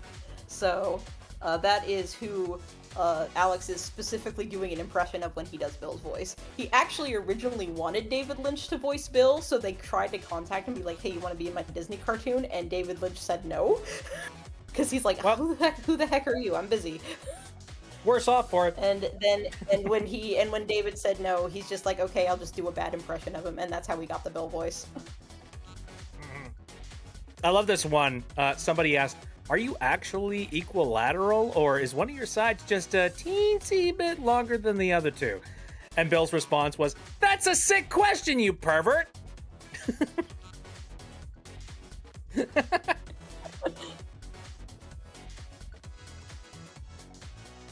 That's why hey, there it is. Edwin Abbott has a decent idea. Thinking of bringing back MK Ultra. What's this one? Can you draw us a self-portrait? I already drew one in your geometry textbook.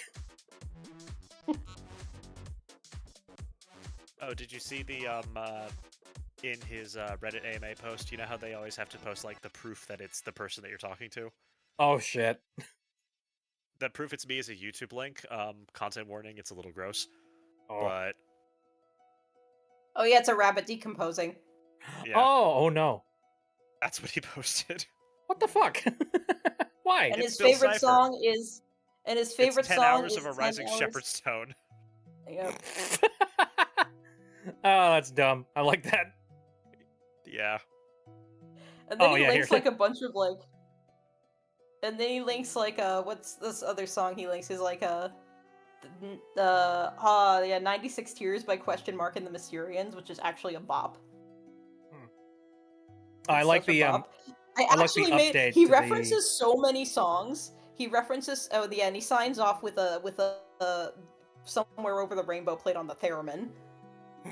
So he references so Amazing. many songs and like makes little like musical things like that I made a playlist based on this AMA, and it was on I'm so mad because it was on 8 Tracks, a site called 8 Tracks, which doesn't exist anymore. But then somebody ported it over to Spotify, and I was very happy that somebody did that. They did it for me. But now apparently the person who ported it over to Spotify, their account no longer exists. So the version they ported over to Spotify, like even I can't access it anymore. I hate So this ever-burning I may fire on have the to internet. Just repost it on I may have to just repost it onto Spotify myself. But yeah, it was called Offerings in the Form of Recorded Screams. This is why and, I will I never fault anybody for downloading anything on the internet. Like, Mhm. Jesus Let me Christ, see if I man. can find the cover I made for it, because the cover was pretty good. It was just It was just a bunch of images that put together to reference stuff for the AMA. Let's see if I can find it. Nice. Uh, Oh, so I love the update that, the sign off for the entire thing. Looks like the kid's REM cycle's about to end, so I should make like a pine tree and burn to the ground. Big things are coming. You want to be on the right side of history when all it goes down. Draw an image of me in a public place and I'll repay you on the other side. I can always use more minions. Remember, reality is an illusion. The universe is a hologram. Bye, gold, bye! It's Bill knows great. what the people want. Yeah, here is Yeah. I'll put it Agreed. in the I'll put it in the image here. Here was my cover for Offerings in the Form of the Recorded Screams, which is a playlist based on this AMA. Alright, let me take a gander at that one. Wah.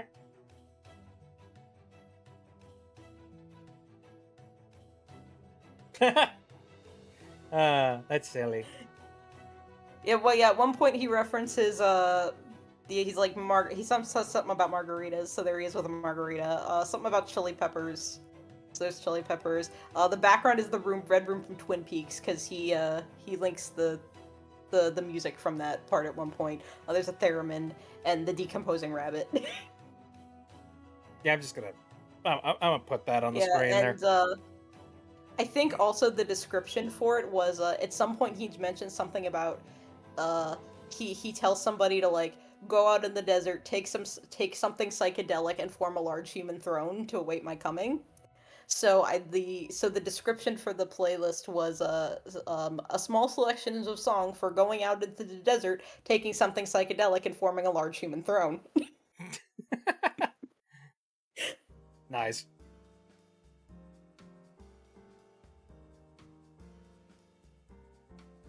Also, someone said, "Can I hug you?" And his response was, "Only if you can find me." And then he posted some coordinates, and the coordinates lead to the Bermuda Triangle. Of course it does. Here's one. Which of the 7 deadly sins is your favorite? Don't make me choose between my babies!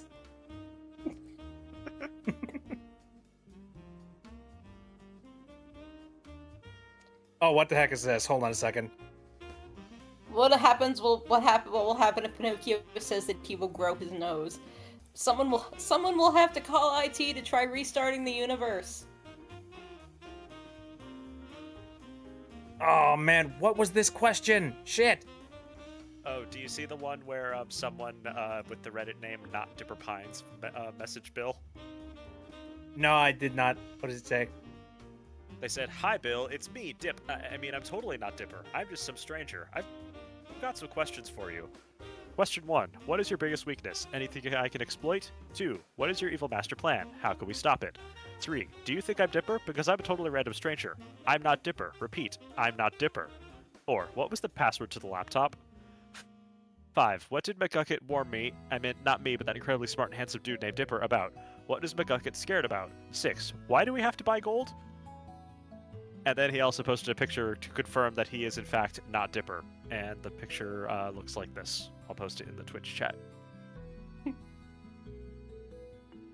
Let me see this. Not different finds. That's clever. I like that.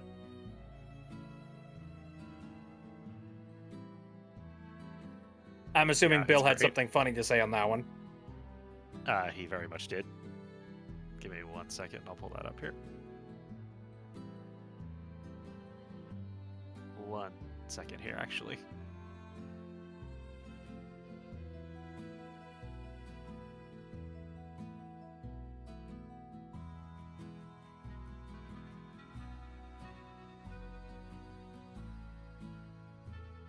One thing that's sad, somebody asked about genders or something. I don't know. I think their message is gone. Oh, I But love the that res- one. Oh, what? Yeah, he's like, he asked if his response is my dimension has like 12 billion genders or something like that. Oh, yeah, The yeah. question was, what is your sexuality? Oh, okay.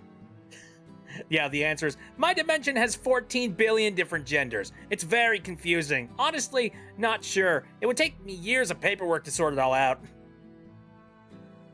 Hi, sorry about that. I had to take care of a family thing real quick. No worries. Oh, no problem. I also like this one. What's with the hat? I like it. Where can I get one? And Bill responds, just do what John Milk's boot did. He got to keep the hat. Ooh. What the fuck? That's terrible. Did we read what Bill Cipher's response to Not Dipper was? No. Oh, wait a minute. Okay. Is this it? Hold up. Oh, okay. I'm assuming this is probably it because I found the thing.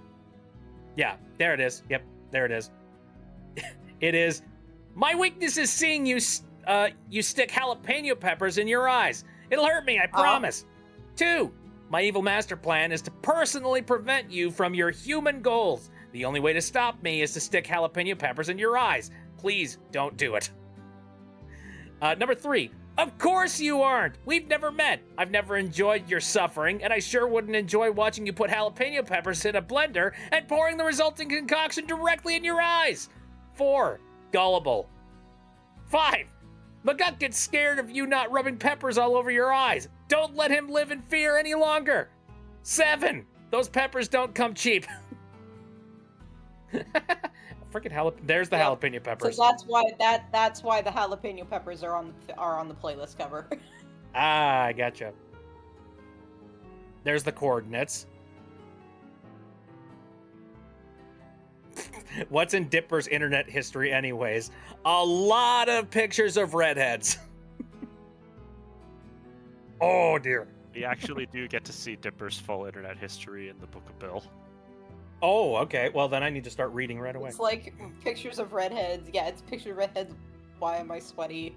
It's things you would think Dipper would Google. Oh, jeez. Pacifica Northwest beauty pageant. Yep.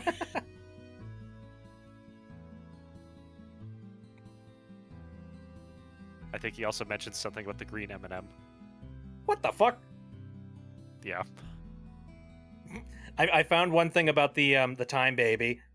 Ugh, don't remind me of that obese, bombastic, diaper-wearing tyrant. Thinks he's so great just because he's the last son of an extinct race of time giants. What's the point of ruling the entire future if you don't have object permanence and get distracted by jingling keys? I'd disassemble his molecules to salt if my margarita... Wait, to salt my margarita if I could, but it's not that easy. Let me ask you, have you ever tried to punch a 9 trillion ton toddler? Your fist gets stuck in his cheek fat for like a week. If I had a physical form... Yep. Foreshadowing. Oh. And also, yeah, that's why the playlist cover has a margarita. Oh boy. Yep. what do you know about the magical mailbox in the woods in Gravity Falls from the one short?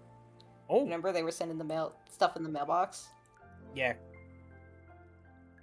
I know the guy on the other side is a real blabbermouth.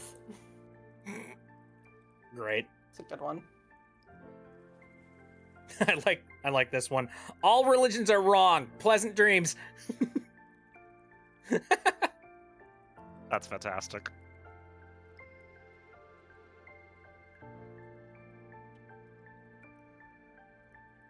What's something you wish you hadn't seen? You naked! But unfortunately it happened! Curse my omnipotent sight!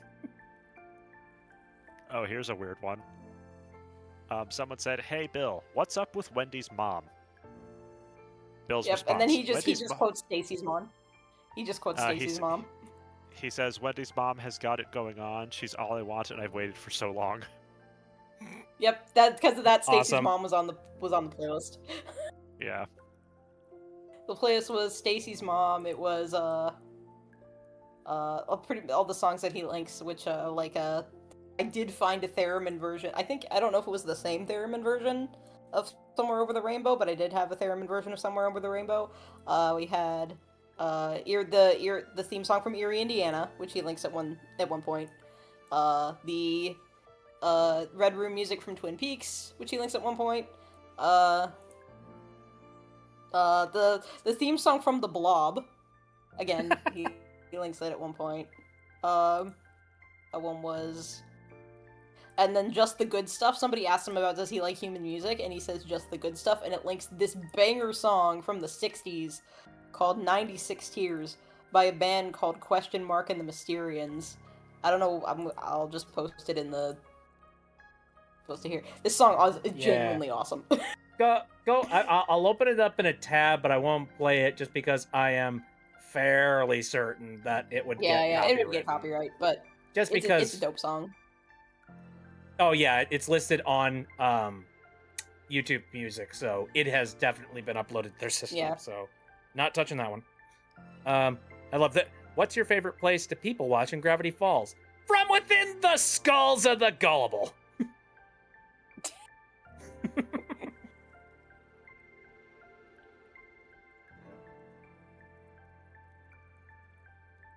Dear Mr. Cipher, if you are an all-powerful being with no weakness, why did you need to make a deal with Dipper to possess his body?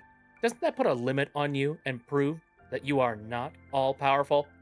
All right, you got me. I might have overstepped my resume. Hey, they say dress for the job you want, not for the one you have. But just because my power has a few blind spots now doesn't mean I'm not angling for a promotion, you dig? Better start stockpiling the essential smart guy. The essential smart guy, rather. My intonation on that last part was completely wrong. Dry reading sucks. Anyway. Oh, this one I directly referenced in Pine's Quest 2D. You called Dipper Pine Tree. Is it because you don't know his real name? You bet I know his true name. If I had a name that stupid, I'd use a nickname too. Oh yeah, because Dipper is not Dipper's real name. You'll find out what it is in Journal 3. Speaking of names, Bill Cipher is basically a dimensional username, a primitive grunt designed for your analog ears. If you heard my true name, you'd evaporate to dust with an expression of horror or ecstasy on your face, which would be fun, but probably ruin the rug. Oh, I love that one. Yeah. And that is actually why, in Pine's Quest 2D, you don't know the name of the main antagonist for a good chunk of the game, because their name, we don't know what their dimensional username, quote unquote, is. Right, gotcha. Bill has a nickname for them, but we don't know what their name is until the next to last level. Mm-hmm. I am gonna there is gonna be a slight update to that though in the remake where after Bill says that it says oh, I can't Bill Cipher isn't my real name. My true name would make your skulls evaporate. The merchant, who is from Bill's home dimension, also from Bill's home dimension originally, is that's a bit of an exaggeration. you just really just wouldn't be able to process it. The name isn't meant for three-dimensional tongues. Yeah. So Bill's exaggerating a little bit. But there is parts of the game where it's like you find stuff that's written in Bill's native language and nobody can read it. It just looks like nonsense and them trying to read it, and it kind of gives them a headache looking at it. It's like staring into TV static and expecting to see an image. Yeah. I'll read one more here. Hey, Bill, longtime fan. I was pondering the other night, are you a being outside the human known concepts of time and space? Or are you an entity brought upon by a feasible, possibly earthly concept that is unknown to most mortal men? Also, side note, I applied for an animation program tonight, and I'm really hoping to get in. Any way we could make a deal to make this a sure thing? And his response is, I exist in a state of quantum uncertainty. That means that everything I am, I'm also not. It also means that your cat is dead. Blame Schrodinger. He's a lousy pet sitter. Anyway, absolutely. Draw me on your hand and then shake hands with yourself. You'll crush your enemies, but you'll owe me a favor down the road. And then So he responded, then they responded, it is when done. Redeem your favor when you see fit. And then the next person said, please update if successful. And unfortunately, I don't believe it goes. Well, hold on a second. Comment removed by the moderator. We need more information. God damn it. Oh well. What are we gonna do? This one's great. This one's great. You see That a lot was of 11 things, years someone ago, asked, so I hope that they got in. Hey Bill, I'm not sure if meeting demons is a good thing or not, but I'm going to ignore that and ask them questions. 1, you see lots of things, but can you see why the kids love the taste of Cinnamon Toast Crunch? Also, do you plan on killing anyone soon? That's not cool, man. The first one is, what? There's delicious cinnamon sugar swirls in every bite. How is that even? Various symbols. Possible. Hey, and second is, if you want to make an omelet, you have to break a few skulls. I'm talking about a brain omelet here, mama. A brain omelet. I mean, that is accurate to the drug commercials. As someone asked, Puma shirt or Panther shirt, because there's a part of the guy who eventually becomes mayor. The first time we see him is he's trying to decide between a Puma shirt or a Panther shirt in the Mystery Shack gift shop. So someone asked that to Bill, and his answer is the eradication of all oxygen on the planet, leading to global asphyxiation.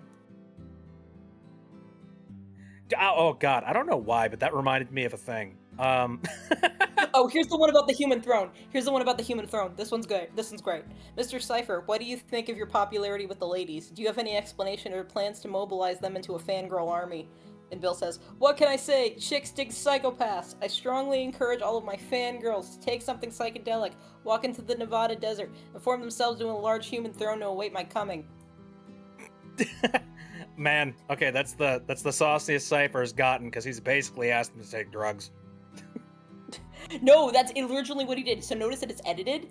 I saw this before. This was edited. This is the censored version. I guess Alex decided to change it because he maybe was a little afraid of Bill actually telling people to take drugs. Because the originals did say, I'll encourage all my fangirls to take psychedelic drugs, walk into the Nevada desert, and form themselves in a large human throne.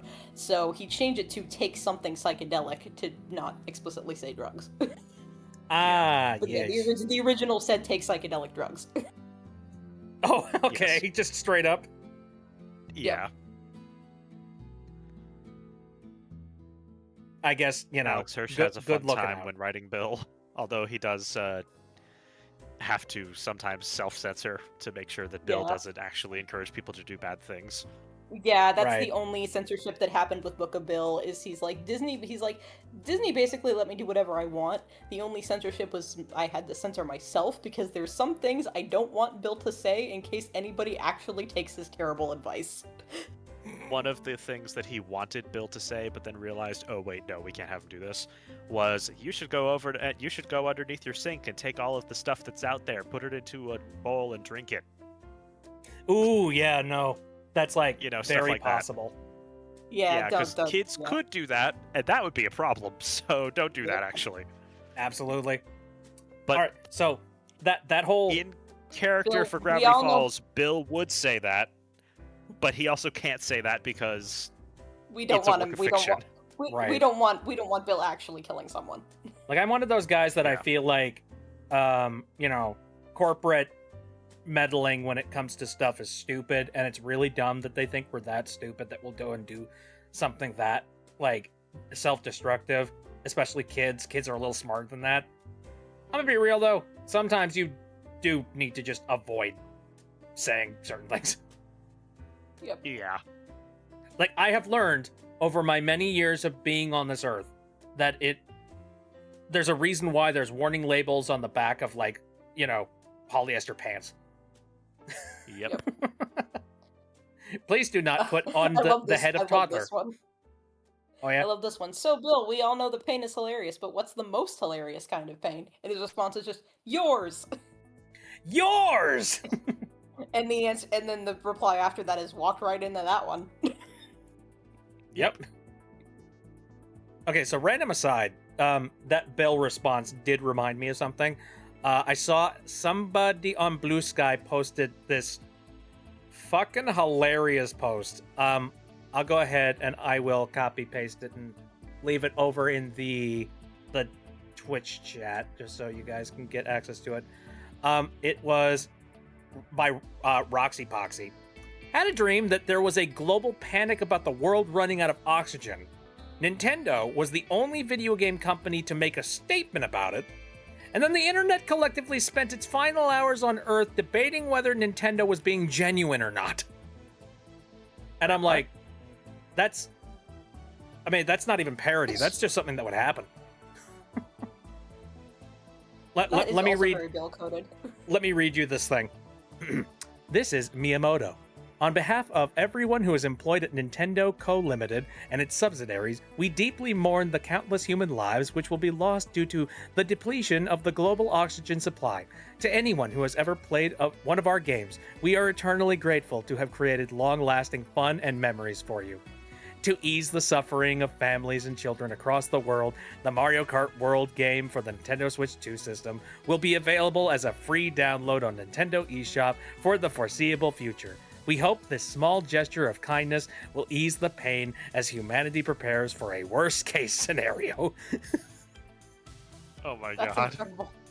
And That then, does sound like Nintendo corporate speak. and then the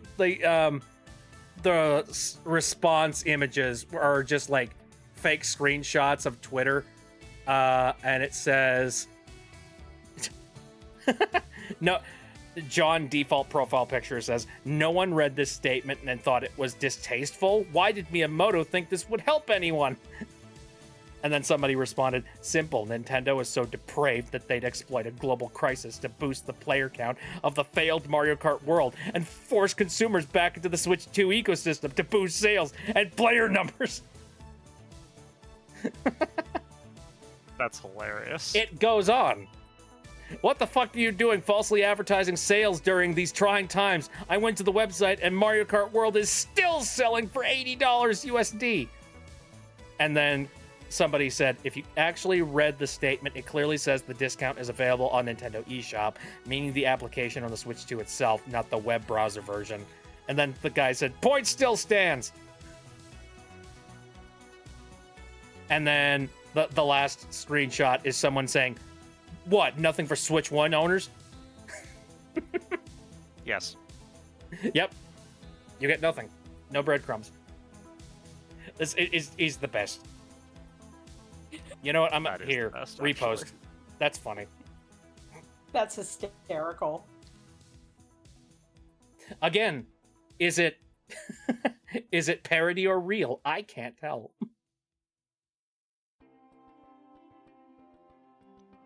Anyway, it's 11:30 where I'm at, and I think it might be a good time to start. One last Bill answer, because this one's great. He answers 3 questions. First one: approximately how many ounces of gold should we buy before the apocalypse dawns upon us? He says, no amount of gold on Earth can buy originality. Second question: is it true you were once a human being? Bill says, yes. I poured soda on my eyes and threw myself down the stairs. and third is tell us a joke, and his joke, free will is real. There we go. That is quite the joke. I love Bill so much. Bill is amazing. You're a puppet and a half. Buy I've heavy never metals, seen bastard. a character be so terrible and so charming at the same time. It's miraculous. It's beautiful. Yeah. Phoenix says, I'm burning sage to help me sleep. I don't do aromatherapy stuff, but like I've considered the idea of doing it, possibly. I don't know. I just don't like. I don't feel like. What's a good way to put it? It's like I've always thought of candles and incense and stuff like that as something that just covers up smells, and maybe I need to change my perspective on it. You know, maybe I need to start thinking about it as like, no, I'm putting a pleasant smell in the air because I want to smell it.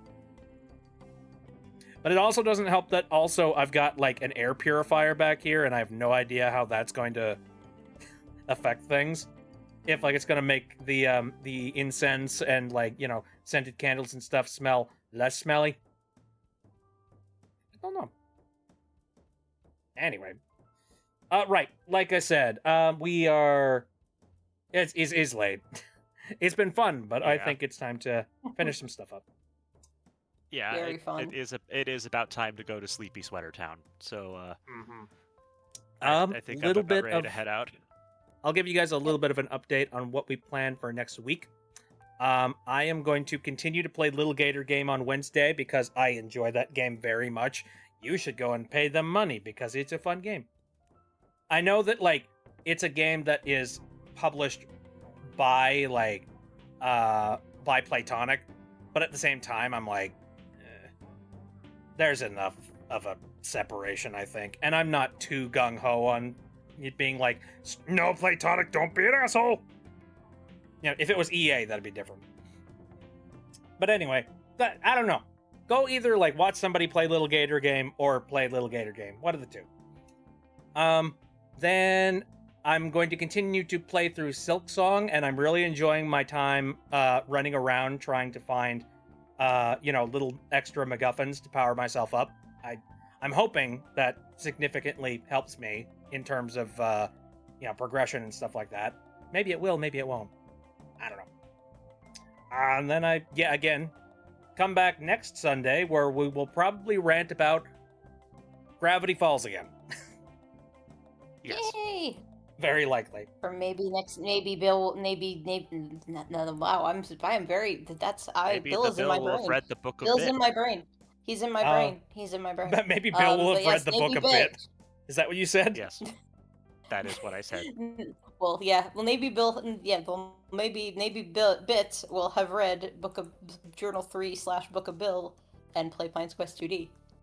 That's a heck of a lot of stuff to do all in 1 week, and I've got a lot of crap I'm doing behind the scenes here. That's so true. That's true. Take probably your time. not. I'll be like, you know, slowly enjoying myself with Journal 3 though, for sure. Yeah. Have you considered time travel? I wish that existed. Then I'd go back in time and stop a whole lot of stupid stuff from happening.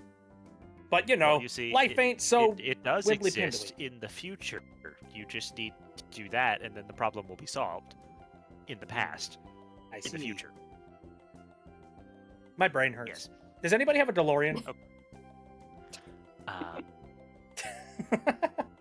do you have Anyway. me for details? I'm gonna take off here. And any last things you want to say, guys? Thank you for Reality is coming an out, illusion. The everybody. universe is a hologram. Buy gold. Buy. What she said. Also, Fair. thank you for coming, everyone. Okay, catch you later, everybody. I'm a they. Pierce. Yeah, there are they them, by the way. I just Oh, sorry. don't want to put you on the spot or No, anything, you're but good. there are they. You're good. Sorry. But You yeah, know what they said. now, and that is what's important. Knowing is half Okay. the battle. See you later, everybody. Bye-bye. Bye. Bye. Bye-bye.